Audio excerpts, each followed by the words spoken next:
My Life Volume 1. By Richard Wagner. Part 1. 1813 to 1842. You are listening on Audio Library YouTube channel. Enjoy the audio. I was born at Leipzig on the 22nd of May 1813, in a room on the second floor of the Red and White Lion, and 2 days later was baptized at St. Thomas's Church and christened Wilhelm Richard. My father, Friedrich Wagner, was at the time of my birth a clerk in the police service at Leipzig and hoped to get the post of chief constable in that town, but he died in the October of that same year. His death was partly due to the great exertions imposed upon him by the stress of police work during the war troubles in the Battle of Leipzig and partly to the fact that he fell a victim to the nervous fever which was raging at that time. As regards his father's position in life, I learned later that he had held a small civil appointment as toll collector at the Randstadt Gate, but had distinguished himself from those in the same station by giving his 2 sons a superior education, my father, Friedrich, studying law, and the younger son, Adolf, theology. My uncle subsequently exercised no small influence on my development. We shall meet him again at a critical turning point in the story of my youth. My father, whom I had lost so early, was, as I discovered afterwards, a great lover of poetry and literature in general, and possessed in particular an almost passionate affection for the drama, which was at that time much in vogue among the educated classes. My mother told me, among other things, that he took her to Lauchstadt for the first performance of the Braut von Messina, and that on the promenade he pointed out Schiller and Goethe to her and reproved her warmly for never having heard of these great men. He is said to have been not altogether free from a gallant interest in actresses. My mother used to complain jokingly that she often had to keep lunch waiting for him while he was paying court to a certain famous actress of the day. Footnote: Madame Hartwig. When she scolded him, he vowed that he had been delayed by papers that had to be attended to, and as a proof of his assertion pointed to his fingers, which were supposed to be stained with ink, but on closer inspection were found to be quite clean. His great fondness for the theater was further shown by his choice of the actor, Ludwig Jayer, as one of his intimate friends. Although his choice of this friend was no doubt mainly due to his love for the theater, he at the same time introduced into his family the noblest of benefactors for this modest artist, prompted by a warm interest in the lot of his friend's large family, so unexpectedly left destitute. Devoted the remainder of his life to making strenuous efforts to maintain and educate the orphans. Even when the police official was spending his evenings at the theater, the worthy actor generally filled his place in the family circle, and it seems had frequently to appease my mother, who, rightly or wrongly, complained of the frivolity of her husband.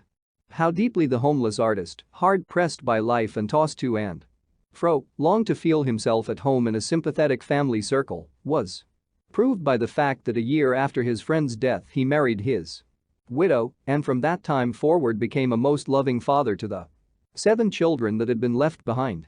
In this onerous undertaking he was favored by an unexpected improvement in his position, for he obtained a remunerative, respectable, and permanent engagement as a character actor at the newly established Court Theatre in Dresden. His talent for painting, which had already helped him to earn a livelihood when forced by extreme poverty to break off his university studies, again stood him in good stead in his position at Dresden. True, he complained even more than his critics that he had been kept from a regular and systematic study of this art, yet his extraordinary aptitude for portrait painting in particular secured him such important commissions that he unfortunately exhausted his strength prematurely by his twofold exertions as painter and actor. Once, when he was invited to Munich to fulfill a temporary engagement at the Court Theatre, he received, through the distinguished recommendation of the Saxon court, such pressing commissions from the Bavarian court for portraits of the royal family that he thought it wise to cancel his contract altogether. He also had a turn for poetry. Besides fragments often in very dainty verse, he wrote several comedies, one of which, Der Bethlehemitische Kindermord, in rhymed Alexandrines, was often performed. It was published and received the warmest praise from Goethe. This excellent man, under whose care our family moved to Dresden when I was 2 years old, and by whom my mother had another daughter, Cecilia, now also took my education in hand with the greatest care and affection. He wished to adopt me altogether, and accordingly, when I was sent to my first school, he gave me his own name, so that till the age of 14 I was known to my Dresden schoolfellows as Richard Jr., and it was not until some years after my stepfather's death and on my family's return to Leipzig, the home of my own kith and kin, that I resumed the name of Wagner. The earliest recollections of my childhood are associated with my stepfather and passed from him to the theater. I well remember that he would have liked to see me develop a talent for painting, and his studio, with the easel and the pictures upon it, did not fail to impress me. I remember in particular that I tried, with a childish love of imitation, to copy a portrait of King Frederick Augustus of Saxony. But when this simple daubing had to give place to a serious study of drawing, I could not stand it, possibly because I was discouraged by the pedantic technique of my teacher, a cousin of mine, who was rather a bore. At one time during my early boyhood I became so weak after some childish ailment that my mother told me later she used almost to wish me dead, for it seemed as though I should never get well. However, my subsequent good health apparently astonished my parents. I afterwards learned the noble part played by my excellent stepfather on this occasion also. He never gave way to despair, in spite of the cares and troubles of so large a family, but remained patient throughout and never lost the hope of pulling me through safely. My imagination at this time was deeply impressed by my acquaintance with the theater, with which I was brought into contact, not only as a childish spectator from the mysterious Stagebox, with its access to the stage, and by visits to the wardrobe with its fantastic costumes, wigs, and other disguises, but also by taking a part in the performances myself.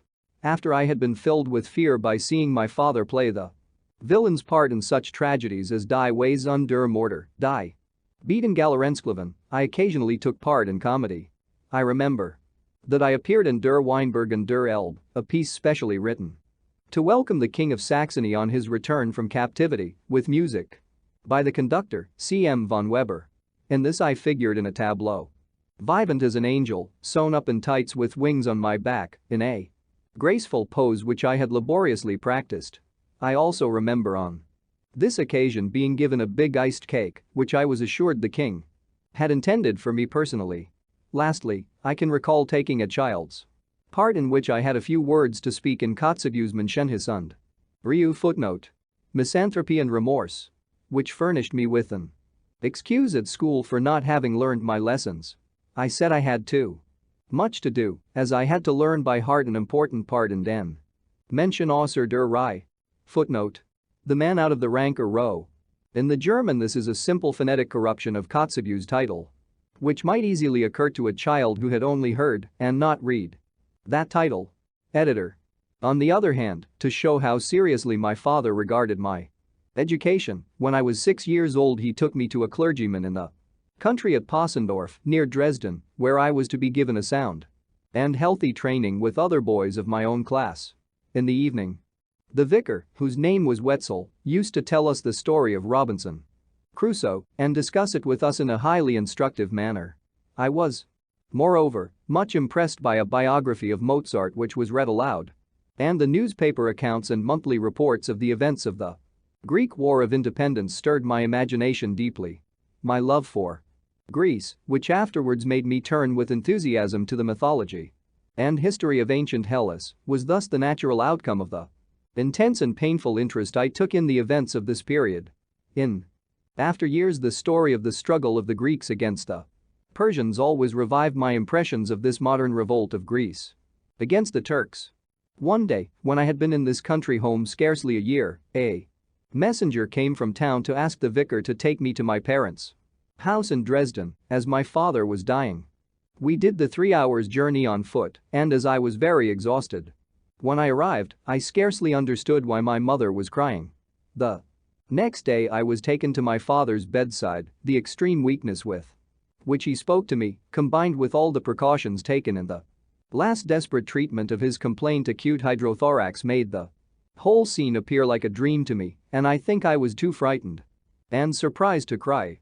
In the next room my mother asked me to show her what I could play on the piano, wisely hoping to divert my father's thoughts by the sound. I Played U immer Truundred Lichkeit, and my father said to her, "Is it possible he has musical talent?"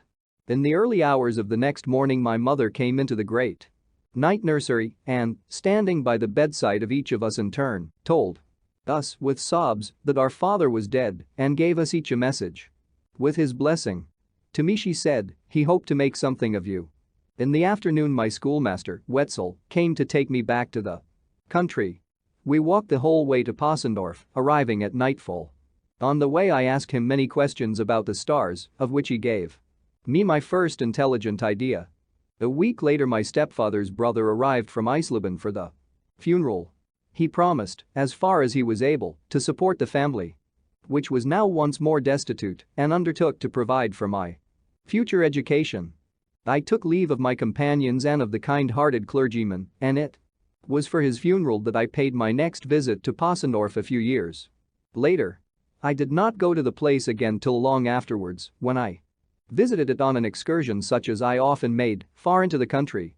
At the time when I was conducting the orchestra in Dresden, I was much grieved not to find the old parsonage still there, but in its place a more pretentious modern structure, which so turned me against the locality that thenceforward my excursions were always made in another direction. This time my uncle brought me back to Dresden in the carriage. I found my mother and sister in the deepest mourning and remember being received for the first time with a tenderness not usual in our family. And I noticed that the same tenderness marked our leave-taking when, a few days later, my uncle took me with him to Eisleben. This uncle, who was a younger brother of my stepfather, had settled there as a goldsmith, and Julius, one of my elder brothers, had already been apprenticed to him. Our old grandmother also lived with this bachelor son, and as it was evident that she could not live long, she was not informed of the death of her eldest son, which I, too, was bidden to keep to myself. The servant carefully removed the crape from my coat, telling me she would keep it until my grandmother died, which was likely to be soon. I was now often called upon to tell her about my father, and it was no great difficulty for me to keep the secret of his death, as I had scarcely realized it myself. She lived in a dark back room looking out upon a narrow courtyard and took a great delight in watching the robins that fluttered freely about her and for which she always kept fresh green boughs by the stove. When some of these robins were killed by the cat, I managed to catch others for her in the neighborhood, which pleased her very much, and, in return, she kept me tidy and clean. Her death, as had been expected, took place before long, and the crate that had been put away was now openly worn in Eisleben. The back room, with its robins and green branches, now knew me no more. But I soon made myself at home with a soap boiler's family, to whom the house belonged, and became popular with them on account of the stories I told them. I was sent to a private school kept by a man called Weiss, who left an impression of gravity and dignity upon my mind. Towards the end of the 50s I was greatly moved to treating in a musical paper the account of a concert at Eisleben, consisting of parts of Tannhauser, at which my former master, who had not forgotten his young pupil, had been present.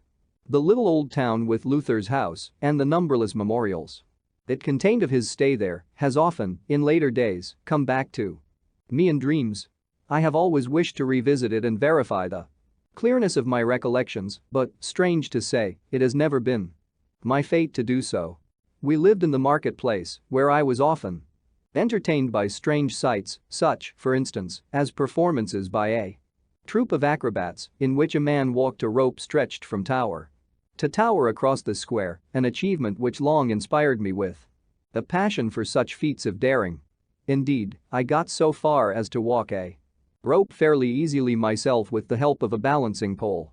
I had made the rope out of cords twisted together and stretched across the courtyard, and even now I still feel a desire to gratify my acrobatic instincts. The thing that attracted me most, however, was the brass band of a hussar regiment quartered at Eisleben. It often played a certain piece which had just come out and which was making a great sensation. I mean the huntsman's choruses out of the Freischütz that had been recently performed at the opera in Berlin. My uncle and brother asked me eagerly about its composer, Weber, whom I must have seen at my parents' house in Dresden when he was conductor of the orchestra there. About the same time the Jungfernkranz was zealously played and sung by some friends who lived near us. These two pieces cured me of my weakness for the Ypsilanti waltz, which till that time I had regarded as the most wonderful of compositions. I have recollections of frequent tussles with the town boys who were constantly mocking at me for my square cap, and I remember, too, that I was very fond of rambles of adventure among the rocky banks of the Unstrut. My uncle's marriage late in life and the starting of his new home brought about a marked alteration in his relations to my family. After a lapse of a year I was taken by him to Leipzig and handed over for some days to the Wagners, my own father's relatives, consisting of my uncle Adolf and his sister Friederich Wagner. This extraordinarily interesting man, whose influence afterwards became ever more stimulating to me, now for the first time brought himself and his singular environment into my life. He and my aunt were very close friends of Jeanette Thome, a queer old maid who shared with them a large house in the marketplace, in which, if I am not mistaken, the electoral family of Saxony had, ever since the days of Augustus the Strong, hired and furnished the two principal stories for their own use whenever they were in Leipzig. So far as I know, Jeanette Thome really owned the second story, of which she inhabited only a modest apartment looking out on the courtyard. As, however, the king merely occupied the hired rooms for a few days in the year, Jeanette and her circle generally made use of his splendid apartments, and one of these staterooms was made into a bedroom for me. The decorations and fittings of these rooms also dated from the days of Augustus the Strong. They were luxurious with heavy silk and rich rococo furniture, all of which were much soiled with age. As a matter of fact, I was delighted by these large strange rooms, looking out upon the bustling Leipzig marketplace, where I loved above all to watch the students in the crowd making their way along in their old-fashioned club attire and filling up the whole width of the street. There was only one portion of the decorations of the rooms that I thoroughly disliked, and this consisted of the various portraits, but particularly those of high-born dames in hooped petticoats, with youthful faces and powdered hair. These appeared to me exactly like ghosts who, when I was alone in the room, seemed to come back to life and filled me with the most abject fear. To sleep alone in this distant chamber, in that old-fashioned bed of state, beneath those unearthly pictures, was a constant terror to me. It is true I tried to hide my fear from my aunt when she lighted me to bed in the evening with her candle, but never a night passed in which I was not a prey to the most horrible ghostly visions, my dread of which would leave me in a bath of perspiration. The personality of the three chief occupants of this story was admirably adapted to materialize the ghostly impressions of the house into a reality that resembled some strange fairy tale. Jeanette Thome was very small and stout, she wore a fair Titus wig and seemed to hug to herself the consciousness of vanished beauty. My aunt, her faithful friend and guardian, who was also an old maid, was remarkable for the height and extreme leanness of her person. The oddity of her otherwise very pleasant face was increased by an exceedingly pointed chin. My uncle Adolf had chosen as his permanent study a dark room in the courtyard.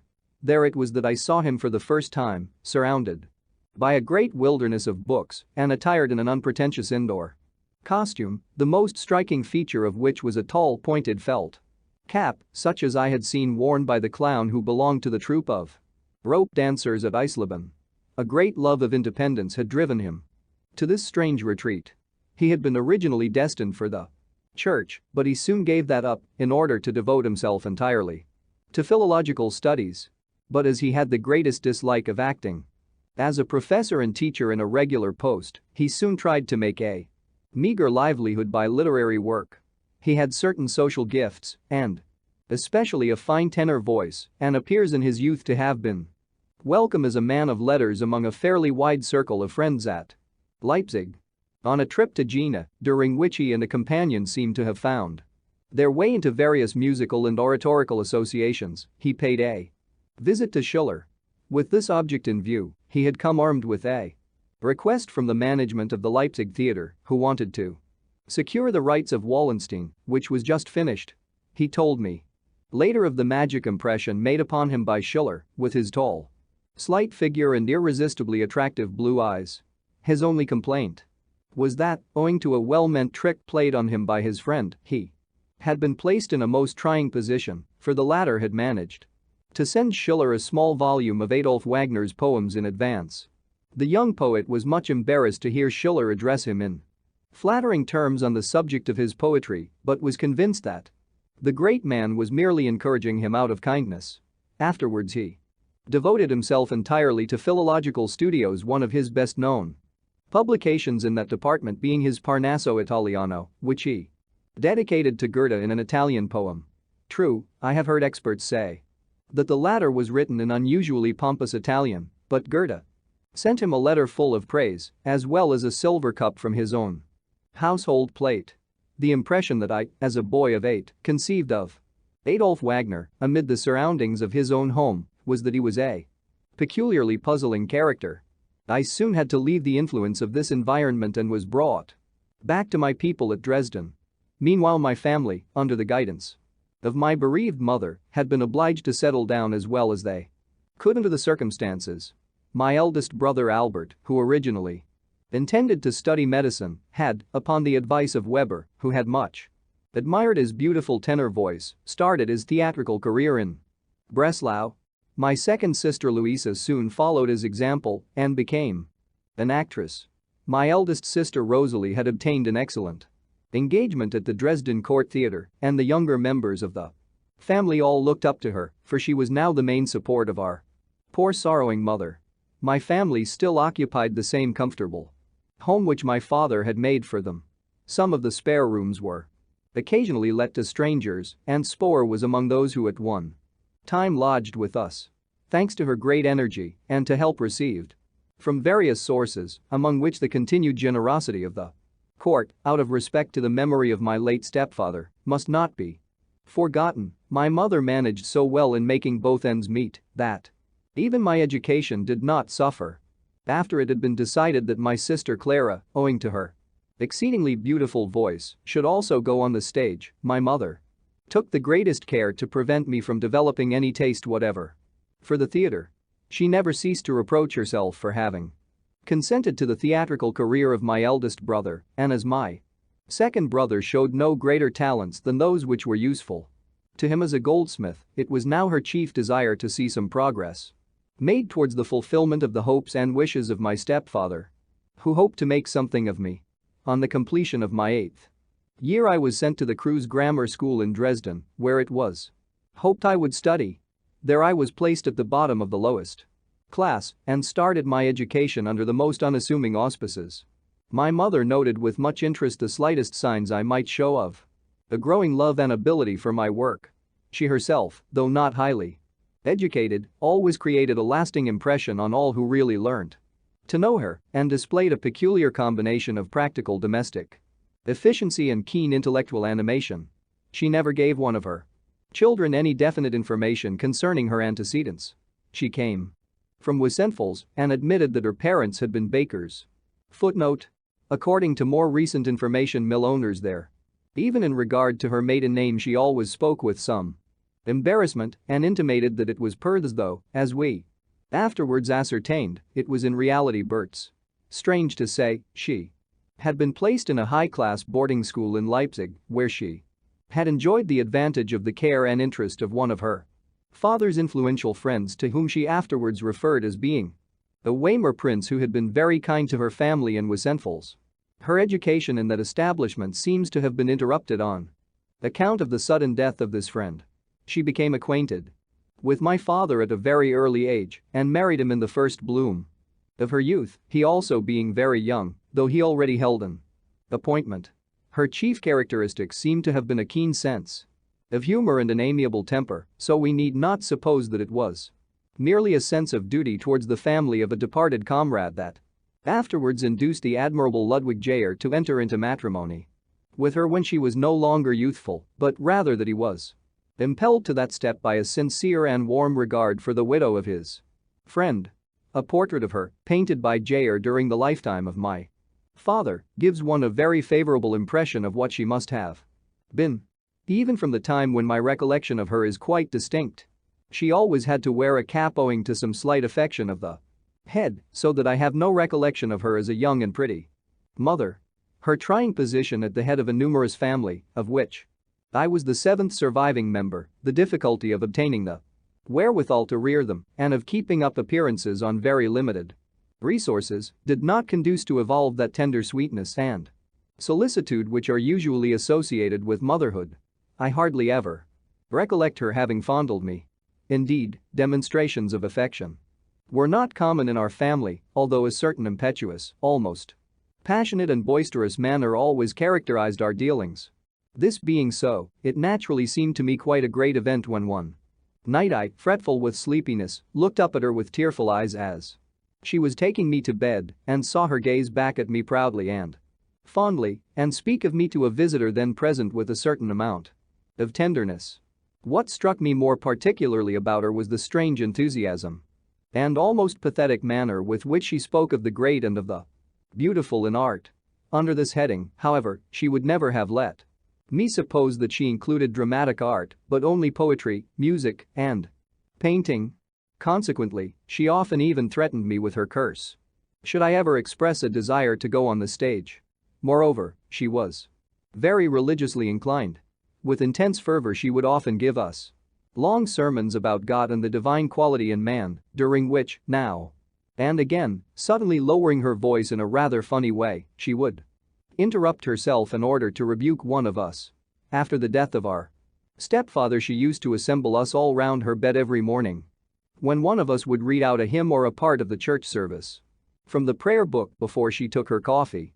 Sometimes the choice of the part to be read was hardly appropriate, as, for instance, when my sister Clara on one occasion thoughtlessly read the prayer to be said in time of war and delivered it with so much expression that my mother interrupted her, saying, "Oh, stop. Good gracious me. Things are not quite so bad as that. There's no war on at present." In spite of our limited means we had lively and, as they appeared to my boyish imagination, even brilliant evening parties sometimes. After the death of my stepfather, who, thanks to his success as a portrait painter in the later years of his life had raised his income to what for those days was a really decent total, many agreeable acquaintances of very good social position whom he had made during this flourishing period still remained on friendly terms with us and would occasionally join us at our evening gatherings. Amongst those who came were the members of the court theater, who at that time gave very charming and highly entertaining parties of their own, which, on my return to Dresden later on, I found had been altogether given up. Very delightful, too, were the picnics arranged between us and our friends at some of the beautiful spots around Dresden, for these excursions were always brightened by a certain artistic spirit and general good cheer. I remember one such outing we arranged to Loschwitz, where we made a kind of gypsy camp in which Karl Maria von Weber played his part in the character of cook.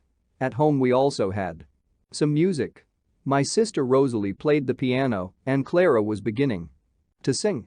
Of the various theatrical performances we organized in those early days, often after elaborate preparation, with the view of amusing ourselves on the birthdays of our elders, I can hardly remember one save a parody on the romantic play of Sappho by Grillparzer, in which I took part as one of the singers in the crowd that preceded Fan's triumphal car. I endeavored to revive these memories by means of a fine puppet show, which I found among the effects of my late stepfather and for which he himself had painted some beautiful scenery. It was my intention to surprise my people by means of a brilliant performance on this little stage. After I had very clumsily made several puppets and had provided them with a scanty wardrobe made from cuttings of material purloined from my sisters, I started to compose a chivalric drama in which I proposed to rehearse my puppets. When I had drafted the first scene, my sisters happened to discover the MS and literally laughed it to scorn and, to my great annoyance, for a long time afterwards they chaffed me by repeating one particular sentence which I had put into the mouth of the heroine and which was Ich höre schon den Ritter Trapsen, I hear his nightly footsteps falling. I now returned with renewed ardor to the theater, with which, even at this time, my family was in close touch. Den Freischütz, in particular, appealed very strongly to my imagination, mainly on account of its ghostly theme. The emotions of terror and the dread of ghosts formed quite an important factor in the development of my mind. From my earliest childhood certain mysterious and uncanny things exercised an enormous influence over me. If I were left alone in a room for long, I remember that, when gazing at lifeless objects such as pieces of furniture and concentrating my attention upon them, I would suddenly shriek out with fright because they seemed to me alive. Even during the latest years of my boyhood, not a night passed without my waking out of some ghostly dream and uttering the most frightful shrieks, which subsided only at the sound of some human voice. The most severe rebuke or even chastisement seemed to me at those times no more than a blessed release. None of my brothers or sisters would sleep anywhere near me. They put me to sleep as far as possible away from the others, without thinking that my cries for help would only be louder and longer, but in the end they got used even to this nightly disturbance. In connection with this childish terror, what attracted me so strongly to the theater, by which I mean also the stage, the rooms behind the scenes, and the dressing rooms, was not so much the desire for entertainment and amusement such as that which impels the present-day theater-goers, but the fascinating pleasure of finding myself in an entirely different atmosphere, in a world that was purely fantastic and often gruesomely attractive.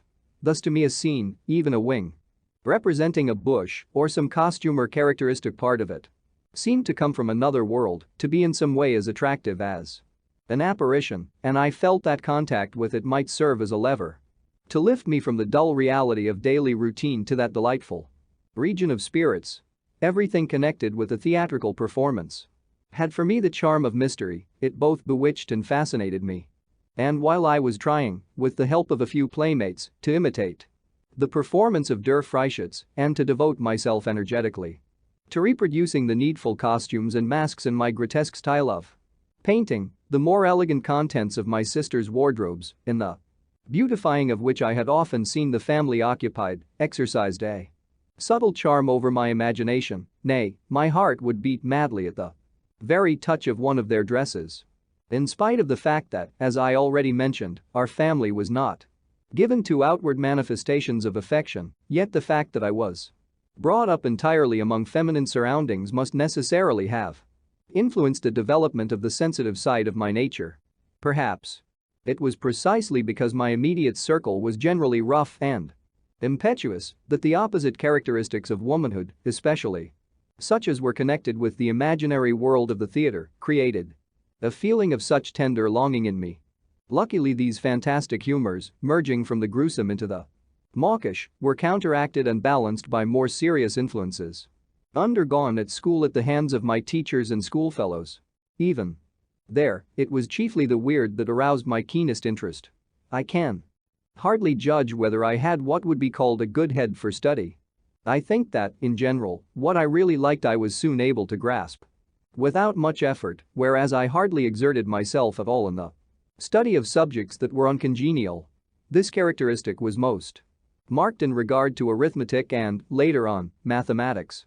In neither of these subjects did I ever succeed in bringing my mind seriously to bear upon the tasks that were set me.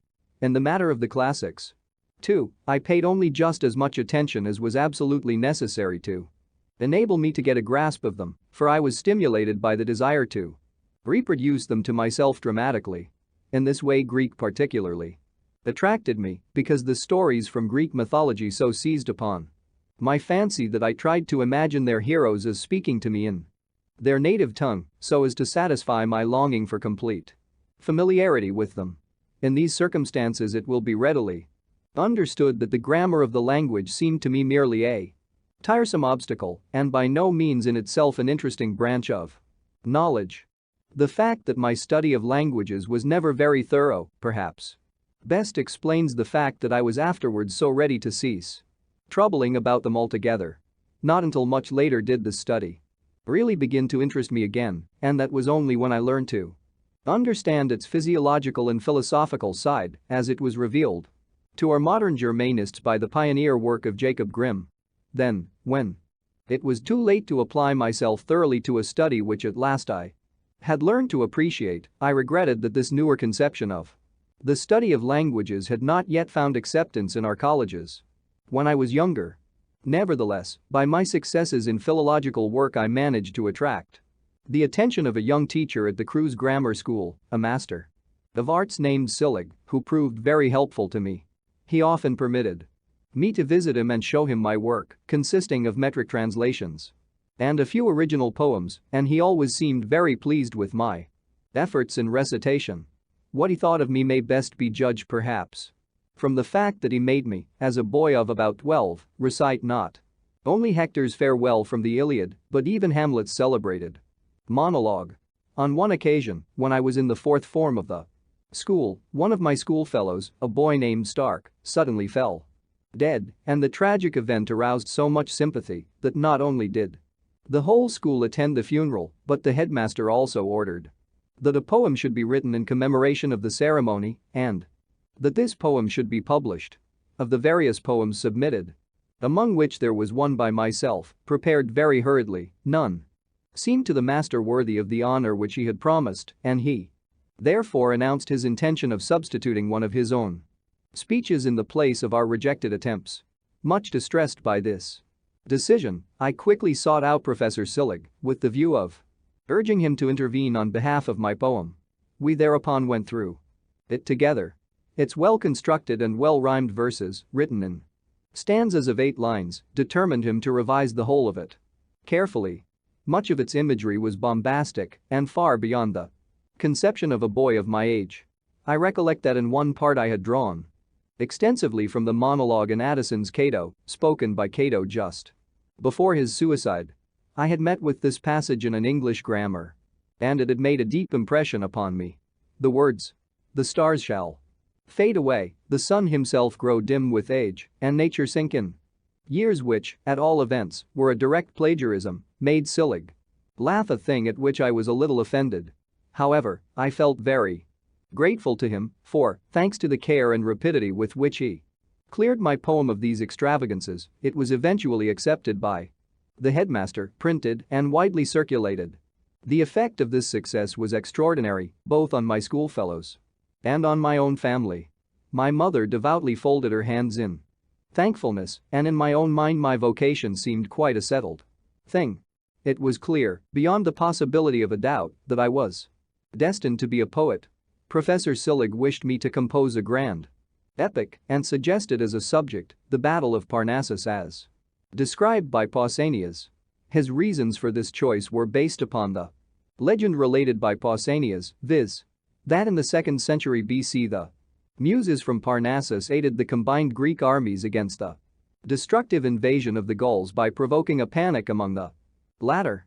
I actually began my heroic poem in hexameter verse, but could not get through the first canto, not being far enough advanced in the language to understand the Greek tragedies thoroughly in the original. My own attempts to construct a tragedy in the Greek form were greatly influenced by the fact that, quite by accident, I came across Auguste Apel's clever imitation of this style in his striking poems Polyidus and Idolaer. For my theme I selected the death of Ulysses from a fable of Hyginus, according to which the aged hero is killed by his son, the offspring of his union with Calypso. But I did not get very far with this work either before I gave it up. My mind became so bent upon this sort of thing that duller studies naturally ceased to interest me. The mythology, legends, and, at last, the history of Greece alone attracted me. I was fond of life, merry with my companions, and always ready for a joke or an adventure.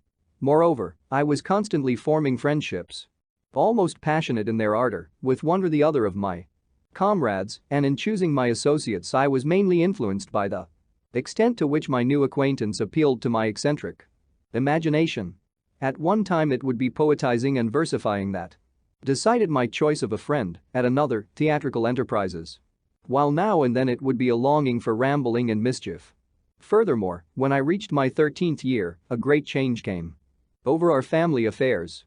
My sister Rosalie, who had become the chief support of our household, obtained an advantageous engagement at the theater in Prague, with her mother and children removed in 1820, thus giving up the Dresden home altogether. I was left behind in Dresden, so that I might continue to attend the Crews Grammar School until I was ready to go up to the university. I was therefore sent to board and lodge with a family named Bohm, whose sons I had known at school and in whose house I already felt quite at home. With my residence in this Somewhat rough, poor, and not particularly well-conducted family, my years of dissipation began. I no longer enjoyed the quiet retirement necessary for work, nor the gentle, spiritual influence of my sister's companionship. On the contrary, I was plunged into a busy, restless life, full of rough horseplay and of quarrels.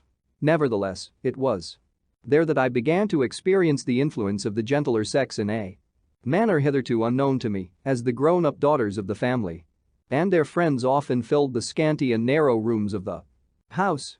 Indeed, my first recollections of boyish love date from this period. I remember a very beautiful young girl whose name, if I am not mistaken, was Amelie Hoffman, coming to call at the house one Sunday. She was charmingly dressed, and her appearance as she came into the room literally struck me dumb with amazement. On other occasions I recollect pretending to be too helplessly sleepy to move so that I might be carried up to bed by the girls, that being, as they thought, the only remedy for my condition. And I repeated this because I found, to my surprise, that their attention under these circumstances brought me into closer and more gratifying proximity with them. The most important event during this year of separation from my family was, however, a short visit I paid to them in Prague. In the middle of the winter, my mother came to Dresden and took me hack with her to Prague for a week. Her way of traveling was quite unique. To the end of her days, she preferred the more dangerous mode of traveling in a hackney carriage to the quicker journey by mail coach, so that we spent 3 whole days in the bitter cold on the road from Dresden to Prague. The journey over the Bohemian mountains often seemed to be beset with the greatest dangers, but happily we survived our thrilling adventures and at last arrived in Prague, where I was suddenly plunged into entirely new surroundings. For a long time the thought of leaving Saxony on another visit to Bohemia, and especially Prague, had quite a romantic attraction for me. The foreign nationality, the broken German of the people, the peculiar headgear of the women, the native wines, the harp girls and musicians, and finally, the ever-present signs of Catholicism, its numerous chapels and shrines, all produced on me a strangely exhilarating impression. This was probably due to my craze for everything theatrical and spectacular, as distinguished from simple bourgeois customs. Above all, the antique splendor and beauty of the incomparable city of Prague became indelibly stamped on my fancy. Even in my own family surroundings I found attractions to which I had hitherto been a stranger. For instance, my sister Ottilie, only 2 years older than myself, had won the devoted friendship of a noble family, that of Count Pachta, 2 of whose daughters, Jenny and August, who had long been famed as the leading beauties of Prague, had become fondly attached to her. To me, such people in such a connection were something quite novel and enchanting. Besides these, certain beaux esprits of Prague, among them W. Marsano, a strikingly handsome and charming man, were frequent visitors at our house. They often earnestly discussed the tales of Hoffmann, which at that date were comparatively new and had created some sensation. It was now that I made my first, though rather superficial, acquaintance with this romantic visionary, and so received a stimulus which influenced me for many years even to the point of infatuation and gave me very peculiar ideas of the world. In the following spring, 1827, I repeated this journey from Dresden to Prague, but this time on foot and accompanied by my friend Rudolf Bohm. Our tour was full of adventure. We got to within an hour of Teplitz the first night, and next day we had to get a lift in a wagon. As we had walked our feet sore, yet this only took us as far as Loositz, as our funds had quite run out. Under a scorching sun, hungry and half fainting, we wandered along bypaths through absolutely unknown country until at sundown we happened to reach the main road just as an elegant traveling coach came in sight. I humbled my pride so far as to pretend I was a traveling journeyman and begged the distinguished travelers for alms, while my friend timidly hid himself in the ditch by the roadside. Luckily we decided to seek shelter for the night in an inn, where we took counsel whether we should spend the alms just received on a supper or a bed. We decided for the supper, proposing to spend the night under the open sky. While we were refreshing ourselves, a strange-looking wayfarer entered. He wore a black velvet skull cap, to which a metal lyre was attached like a cockade, and on his back he bore a harp. Very cheerfully he set down his instrument, made himself comfortable, and called for a good meal. He intended to stay the night and to continue his way next day to Prague, where he lived and whither he was returning from Hanover. My good spirits and courage were stimulated by the jovial manners of this merry fellow, who constantly repeated his favorite motto, non plus ultra. We soon struck up an acquaintance, and in return for my confidence, the strolling player's attitude to me was one of almost touching sympathy. It was agreed that we should continue our journey together next day on foot. He lent me 2 20 kreutzer pieces, about 9 pence, and allowed me to write my Prague address in his pocket book. I was highly delighted at this personal success. My harpist grew extravagantly merry, a good deal of Chernisek wine was drunk, he sang and played on his harp like a madman, continually reiterating his non plus ultra till at last, overcome with wine, he fell down on the straw, which had been spread out on the floor for our common bed. When the sun once more peeped in, we could not rouse him, and we had to make up our minds to set off in the freshness of the early morning without him, feeling convinced that the sturdy fellow would overtake us during the day. But it was in vain that we looked out for him on the road and during our subsequent stay in Prague. Indeed, it was not until several weeks later that the extraordinary fellow turned up at my mother's, not so much to collect payment of his loan as to inquire about the welfare of the young friend to whom that loan had been made. The remainder of our journey was very fatiguing, and the joy I felt when I at last beheld Prague from the summit of a hill at about an hour's distance simply beggars description. Approaching the suburbs, we were for the second time met by a splendid carriage from which my sister Adelie's 2 lovely friends called out to me in astonishment. They had recognized me immediately, in spite of my terribly sunburnt face, blue linen blouse, and bright red cotton cap. Overwhelmed with shame, and with my heart beating like mad, I could hardly utter a word and hurried away to my mother's to attend at once to the restoration of my sunburnt complexion. To this task I devoted 2 whole days, during which I swathed my face in parsley poultices, and not till then did I seek the pleasures of society. When, on the return journey, I looked back once more on Prague from the same hilltop, I burst into tears, flung myself on the earth, and for a long time could not be induced by my astonished companion to pursue the journey. I was downcast for the rest of the way, and we arrived home in Dresden without any further adventures. During the same year I again gratified my fancy for long excursions on foot by joining a numerous company of grammar school boys, consisting of pupils of several classes and of various ages, who had decided to spend their summer holidays in a tour to Leipzig. This journey also stands out among the memories of my youth by reason of the strong impressions it left behind. The characteristic feature of our party was that we all aped the student by behaving and dressing extravagantly in the most approved student fashion. After going as far as Meissen on the market boat, our path lay off the main road through villages with which I was as yet unfamiliar. We spent the night in the vast barn of a village inn, and our adventures were of the wildest description. There, we saw a large marionette show with almost life-sized figures. Our entire party settled themselves in the auditorium, where their presence was a source of some anxiety to the managers, who had only reckoned on an audience of peasants. Genevieve was the play given. The ceaseless silly jests and constant interpolations and jeering interruptions, in which our corps of embryo students indulged, finally aroused the anger even of the peasants, who had come prepared to weep. I believe I was the only one of our party who was pained by these impertinences, and in spite of involuntary laughter at some of my comrades' jokes, I not only defended the play itself, but also its original, simple-minded audience. A popular catchphrase which occurred in the piece has ever since remained stamped on my memory. Golo instructs the inevitable Casper that, when the Count Palatine returns home, he must tickle him behind, so that he should feel it in front. Hinten zu kitzeln, das s born fuel. Casper conveys Golo's order verbatim to the Count, and the latter reproaches the unmasked rogue in the following terms, uttered with the greatest pathos. "O Golo, Golo, thou hast told Casper to tickle me behind, so that I shall feel it in front."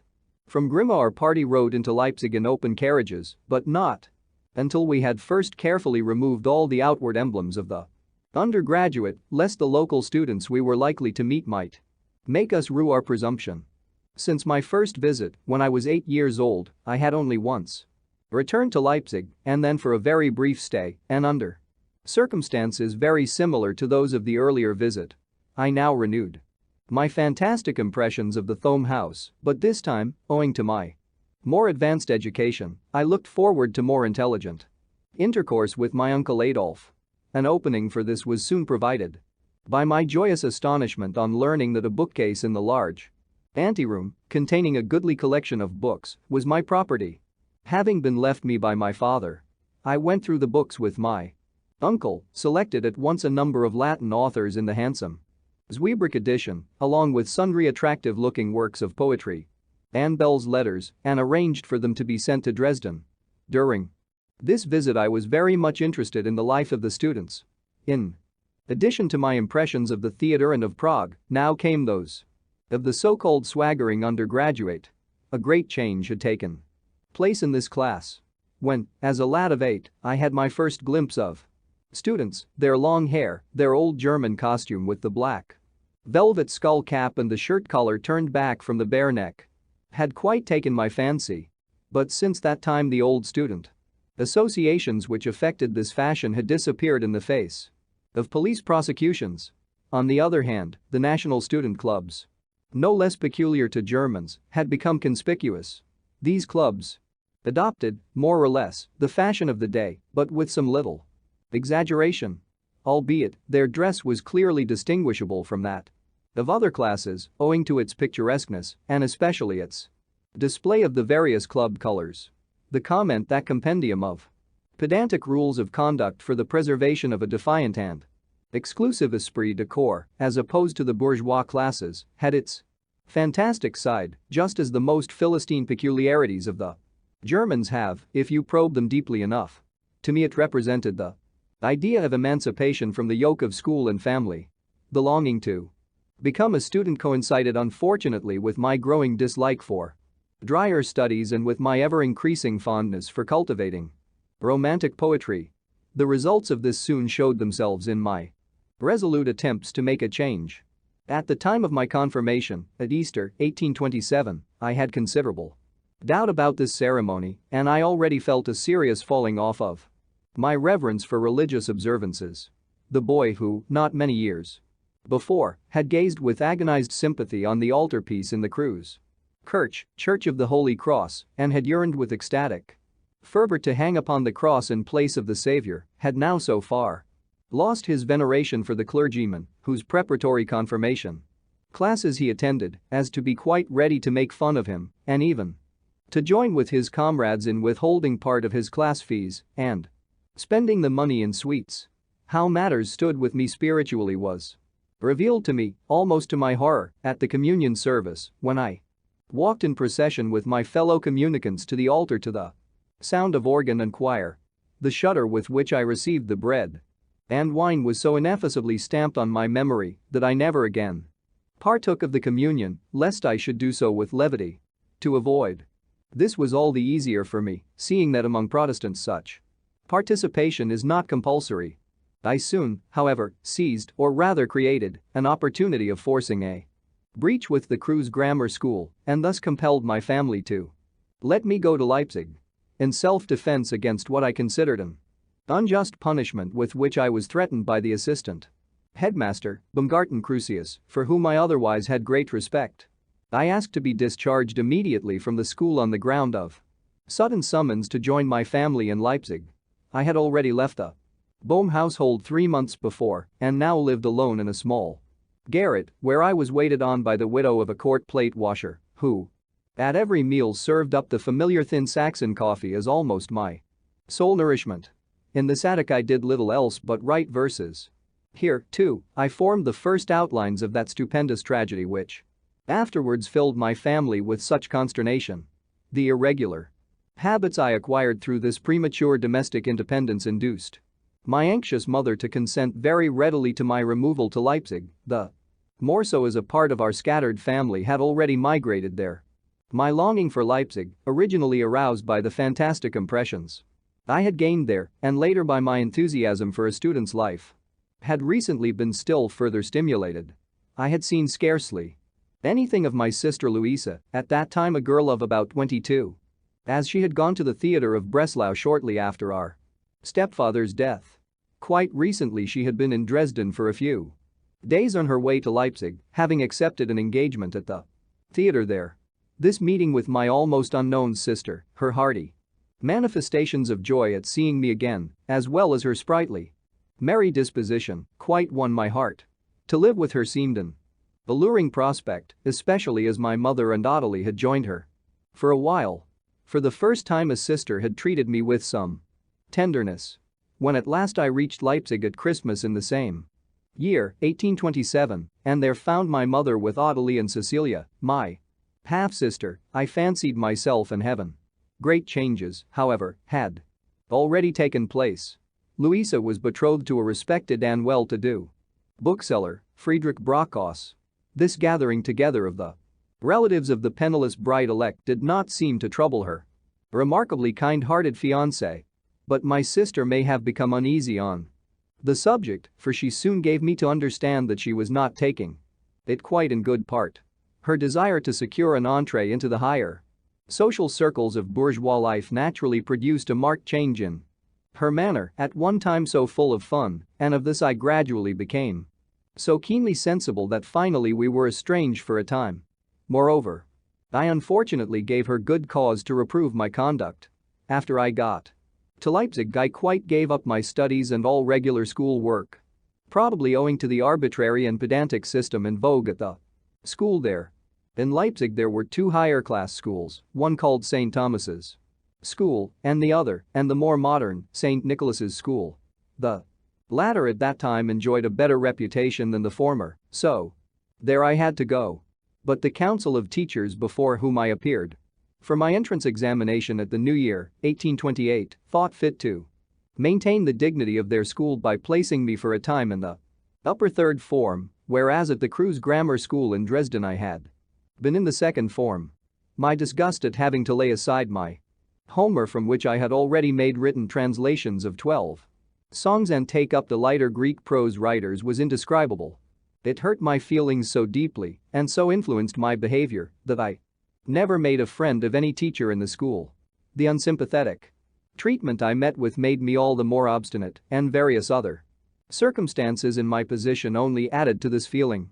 While student life, as I saw it day by day, inspired me ever more and more with its rebellious spirit, I unexpectedly met with another cause for despising the dry monotony of school regime. I refer to the influence of my uncle, Adolf Wagner, which, though he was long unconscious of it, went a long way towards molding the growing stripling that I then was. The fact that my romantic tastes were not based solely on a tendency to superficial amusement was shown by my ardent attachment to this learned relative. In his manner and conversation he was certainly very attractive. The many-sidedness of his knowledge, which embraced not only philology but also philosophy and general poetic literature, rendered intercourse with him a most entertaining pastime, as all those who knew him used to admit. On the other hand, the fact that he was denied the gift of writing with equal charm or clearness was a singular defect which seriously lessened his influence upon the literary world and, in fact, often made him appear ridiculous, as in a written argument he would perpetrate the most pompous and involved sentences.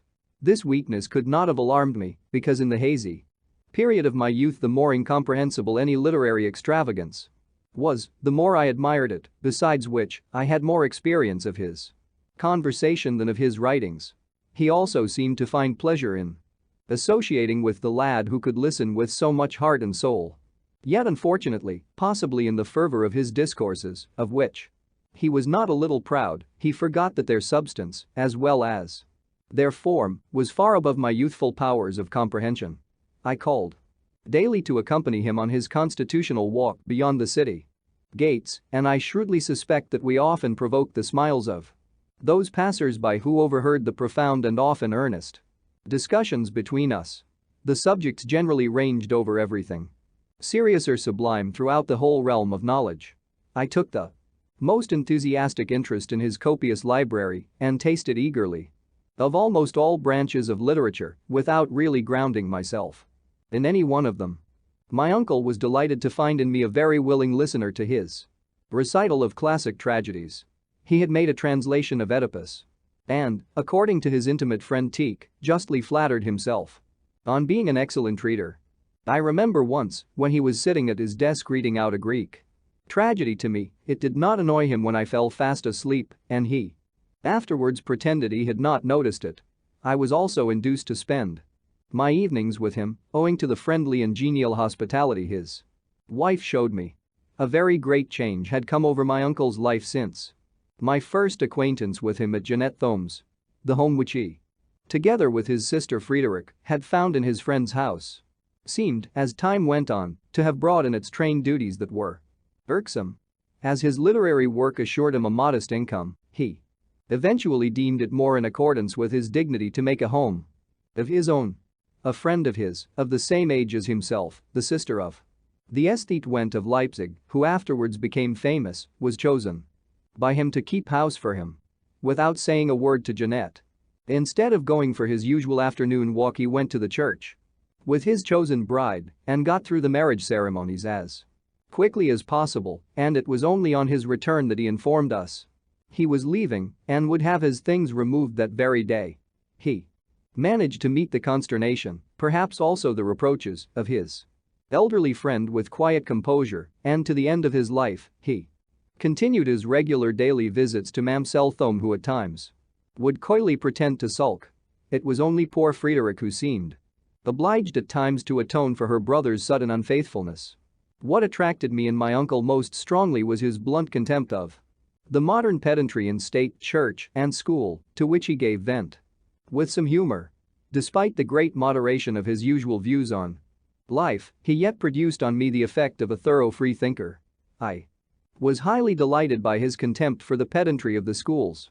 Once, when I had come into serious conflict with all the teachers of the Nikolai School, and the rector of the school had approached my uncle, as the only male representative of my family, with a serious complaint about my behavior, my uncle asked me during a stroll round the town, with a calm smile as though he were speaking to one of his own age, what I had been up to with the people at school. I explained the whole affair to him and described the punishment to which I had been subjected and which seemed to me unjust. He pacified me and exhorted me to be patient, telling me to comfort myself with the Spanish proverb, "En re no puede more," which he explained as meaning that the ruler of a school must of necessity always be in the right. He could not, of course, help noticing, to his alarm, the effect upon me of this kind of conversation, which I was far too young to appreciate. Although it annoyed me one day, when I wanted to begin reading Goethe's Faust, to hear him say quietly that I was too young to understand it, yet, according to my thinking, his other conversations about our own great poets, and even about Shakespeare and Dante, had made me so familiar with these sublime figures that I had now for some time been secretly busy working out the great tragedy I had already conceived in Dresden. Since my trouble at school, I had devoted all my energies, which ought by rights to have been exclusively directed to my school duties, to the accomplishment of this task. In this secret work, I had only one confidant, my sister Ottilie, who now lived with me at my mother's. I can remember the misgivings and alarm which the first confidential communication of my great poetic enterprise aroused in my good sister, yet she affectionately suffered the tortures I sometimes inflicted on her by reciting to her in secret, but not without emotion, portions of my work as it progressed. Once, when I was reciting to her one of the most gruesome scenes, a heavy thunderstorm came on. When the lightning flashed quite close to us and the thunder rolled, my sister felt bound to implore me to stop, but she soon found it was hopeless and continued to endure it with touching devotion. But a more significant storm was brewing on the horizon of my life. My neglect of school reached such a point that it could not but lead to a rupture. Whilst my dear mother had no presentiment of this, I awaited the catastrophe with longing rather than with fear. In order to meet this crisis with dignity, I at length decided to surprise my family by disclosing to them the secret of my tragedy, which was now completed. They were to be informed of this great event by my uncle. I thought I could rely upon his hearty recognition of my Vocation as a great poet on account of the deep harmony between us on all other questions of life, science, and art. I therefore sent him my voluminous manuscript with a long letter which I thought would please him immensely. In this I communicated to him first my ideas with regard to the St. Nicholas's School, and then my firm determination from that time forward not to allow any mere school pedantry to check my free development. But the event turned out very different from what I had expected. It was a great shock to them. My uncle, quite conscious that he had been indiscreet, paid a visit to my mother and brother-in-law in order to report the misfortune that had befallen the family, reproaching himself for the fact that his influence over me had not always, perhaps, been for my good. To me he wrote a serious letter of discouragement, and to this day I cannot understand why he showed so small a sense of humor in understanding my bad behavior. To my surprise he merely said that he reproached himself for having corrupted me by conversations unsuited to my years, but he made no attempt to explain to me good-naturedly the error of my ways. The crime this boy of 15 had committed was, as I said before, to have written a great tragedy entitled Lubeld und Adelaide. The manuscript of this drama has unfortunately been lost, but I can still see it clearly in my mind's eye. The handwriting was most affected, and the backward-sloping tall letters with which I had aimed at giving it an air of distinction had already been compared by one of my teachers to Persian hieroglyphics. In this composition I had constructed a drama in which I had drawn largely upon Shakespeare's Hamlet, King Lear, and Macbeth, and Goethe's Gotts van Berlichingen. The plot was really based on a modification of Hamlet, the difference consisting in the fact that my hero is so completely carried away by the appearance of the ghost of his father, who has been murdered under similar circumstances and demands vengeance, that he is driven to fearful deeds of violence and, with a series of murders on his conscience, he eventually goes mad. Lubeld, whose character is a mixture of Hamlet and Harry Hotspur, had promised his father's ghost to wipe from the face of the earth the whole race of Roderick, as the ruthless murderer of the best of fathers was named after having slain Roderick himself in mortal combat and subsequently all his sons and other relations who supported him. There was only one obstacle that prevented Lubeld from fulfilling the dearest wish of his heart, which was to be united in death with the shade of his father. A child of Roderick's was still alive. During the storming of his castle, the murderer's daughter had been carried away into safety by a faithful suitor, whom she, however, detested. I had an irresistible impulse to call this maiden Adelaide, as even at that early age I was a great enthusiast for everything really German. I can only account for the obviously un-German name of my heroine by my infatuation for Beethoven's Adelaide, whose tender refrain seemed to me the symbol of all loving appeals.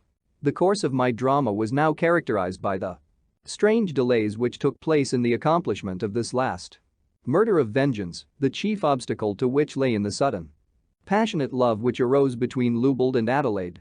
I succeeded in representing the birth and avowal of this love by means of extraordinary adventures.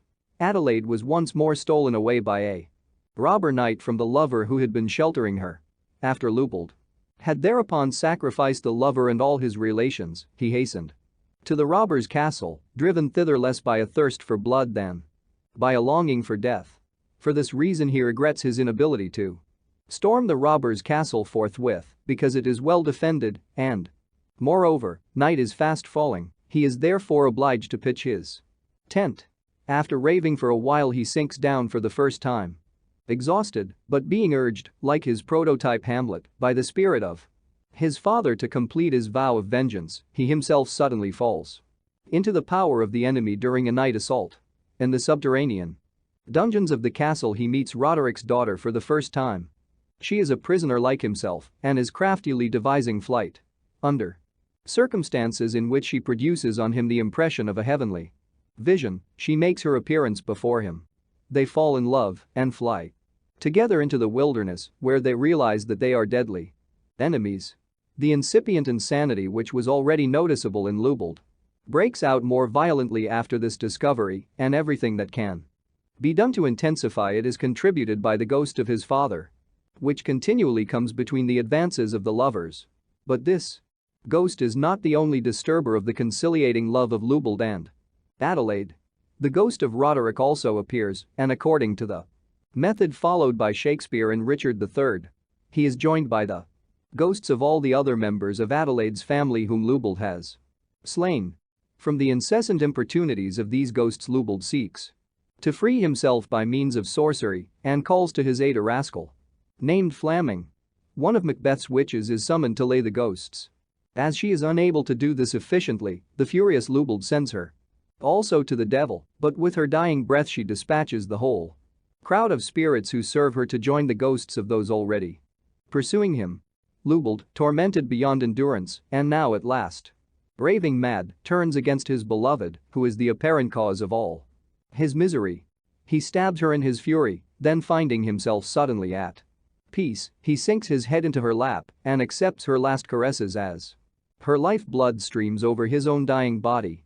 I had not omitted the smallest detail that could give this plot its proper coloring and had drawn on all my knowledge of the tales of the old knights and my acquaintance with Lear and Macbeth to furnish my drama with the most vivid situations. But one of the chief characteristics of its poetical form I took from the pathetic, humorous, and powerful language of Shakespeare. The boldness of my grandiloquent and bombastic expressions roused my Uncle Adolph's alarm and astonishment. He was unable to understand how I could have selected and used with inconceivable exaggeration precisely the most extravagant forms of speech to be found in Lear and Gott's von Berlichingen. Nevertheless, even after everybody had deafened me with their laments over my lost time and perverted talents, I was still conscious of a wonderful secret solace in the face of the calamity that had befallen me. I knew, a fact that no one else could know, namely, that my work could only be rightly judged when set to the music which I had resolved to write for it and which I intended to start compassing immediately.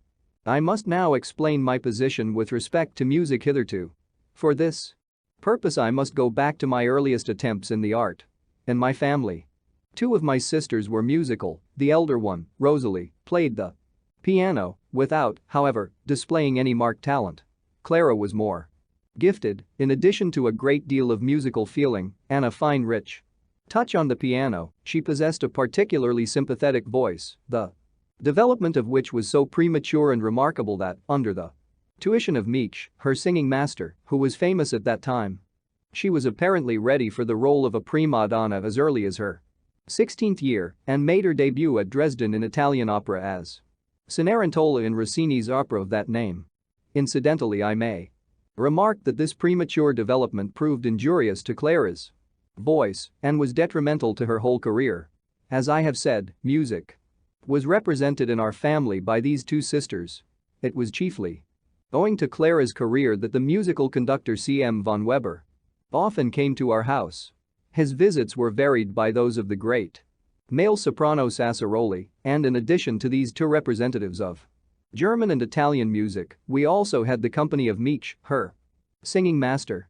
It was on these occasions that I as a child first heard German and Italian music discussed and learnt that anyone who wished to ingratiate himself with the court must show a preference for Italian music, a fact which led to very practical results in our family council.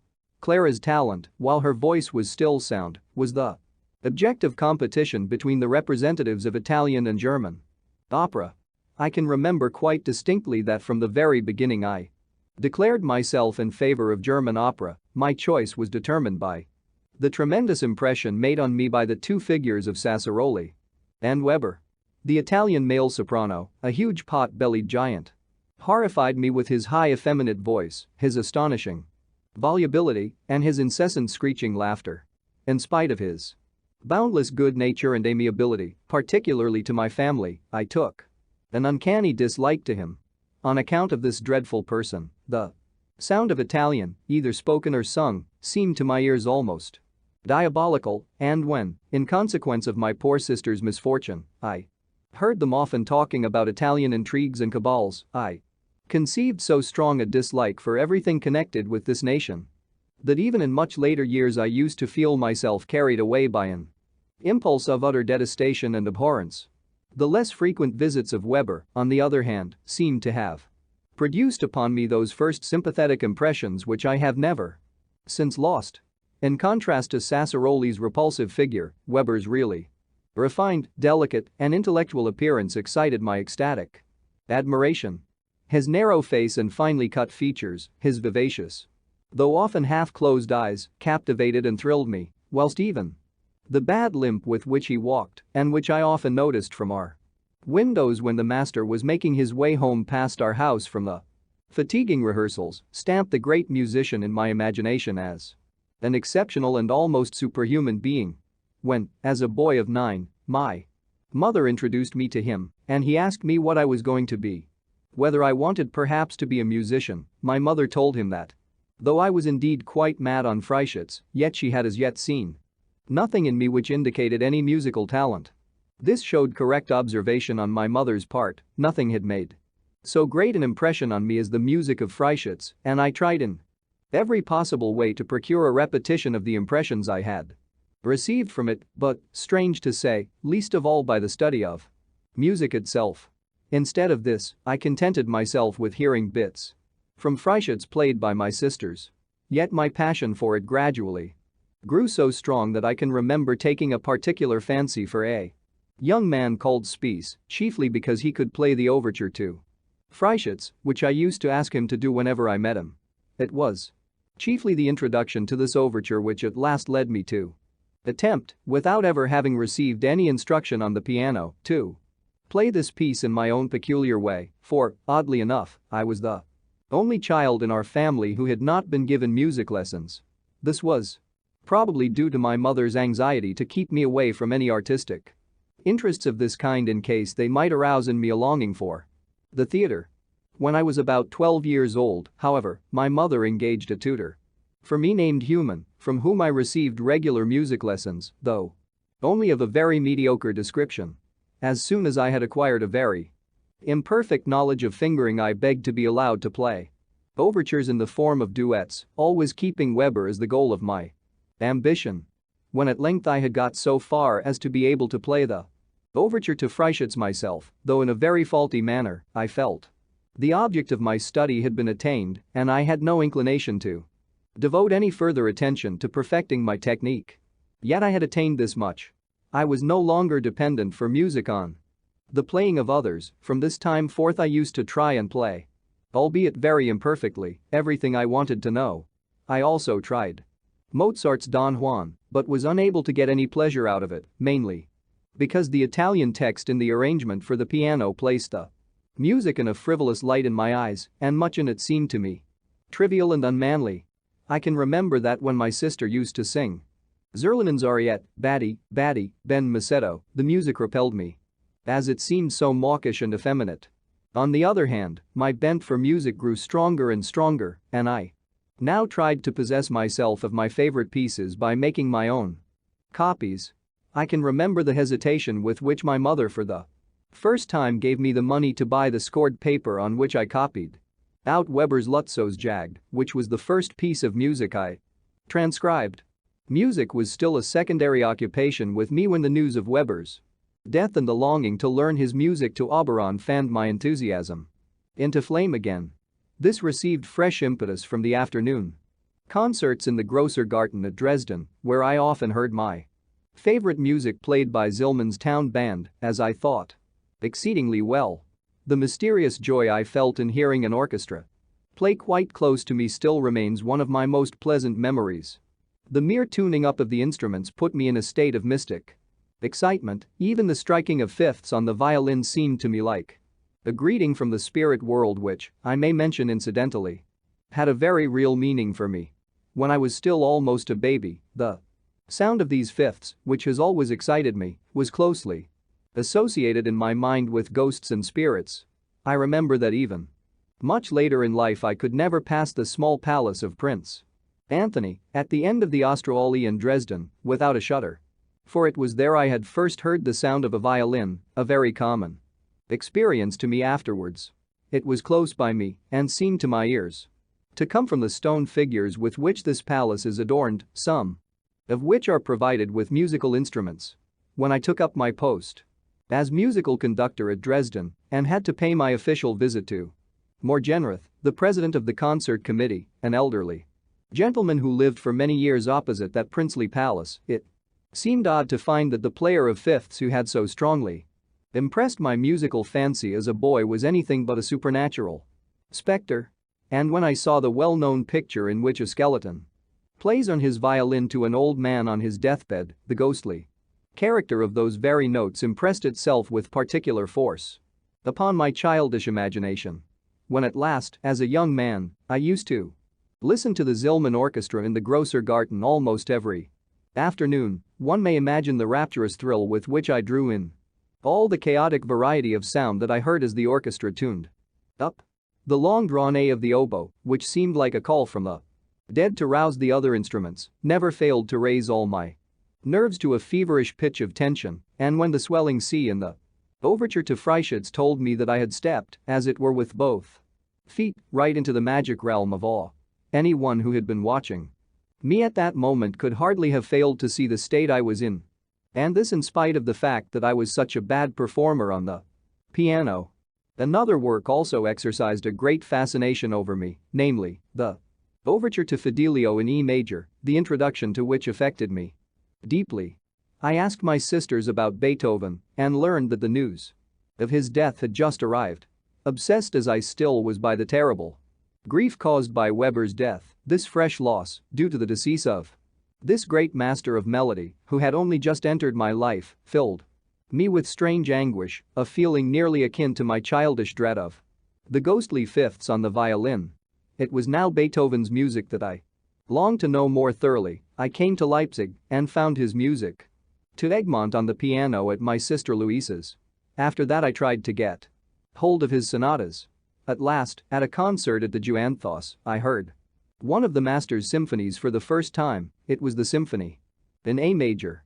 The effect on me was indescribable. To this must be added the impression produced on me by Beethoven's features, which I saw in the lithographs that were circulated everywhere at that time, and by the fact that he was deaf and lived a quiet, secluded life. I soon conceived an image of him in my mind as a sublime and unique supernatural being with whom none could compare. This image was associated in my brain with that of Shakespeare. In ecstatic dreams I met both of them, saw and spoke to them, and on awakening found myself bathed in tears. It was at this time that I came across Mozart's Requiem, which formed the starting point of my enthusiastic absorption in the works of that master. His second finale to Don Juan inspired me to include him in my spirit world. I was now filled with a desire to compose, as I had before been to write verse.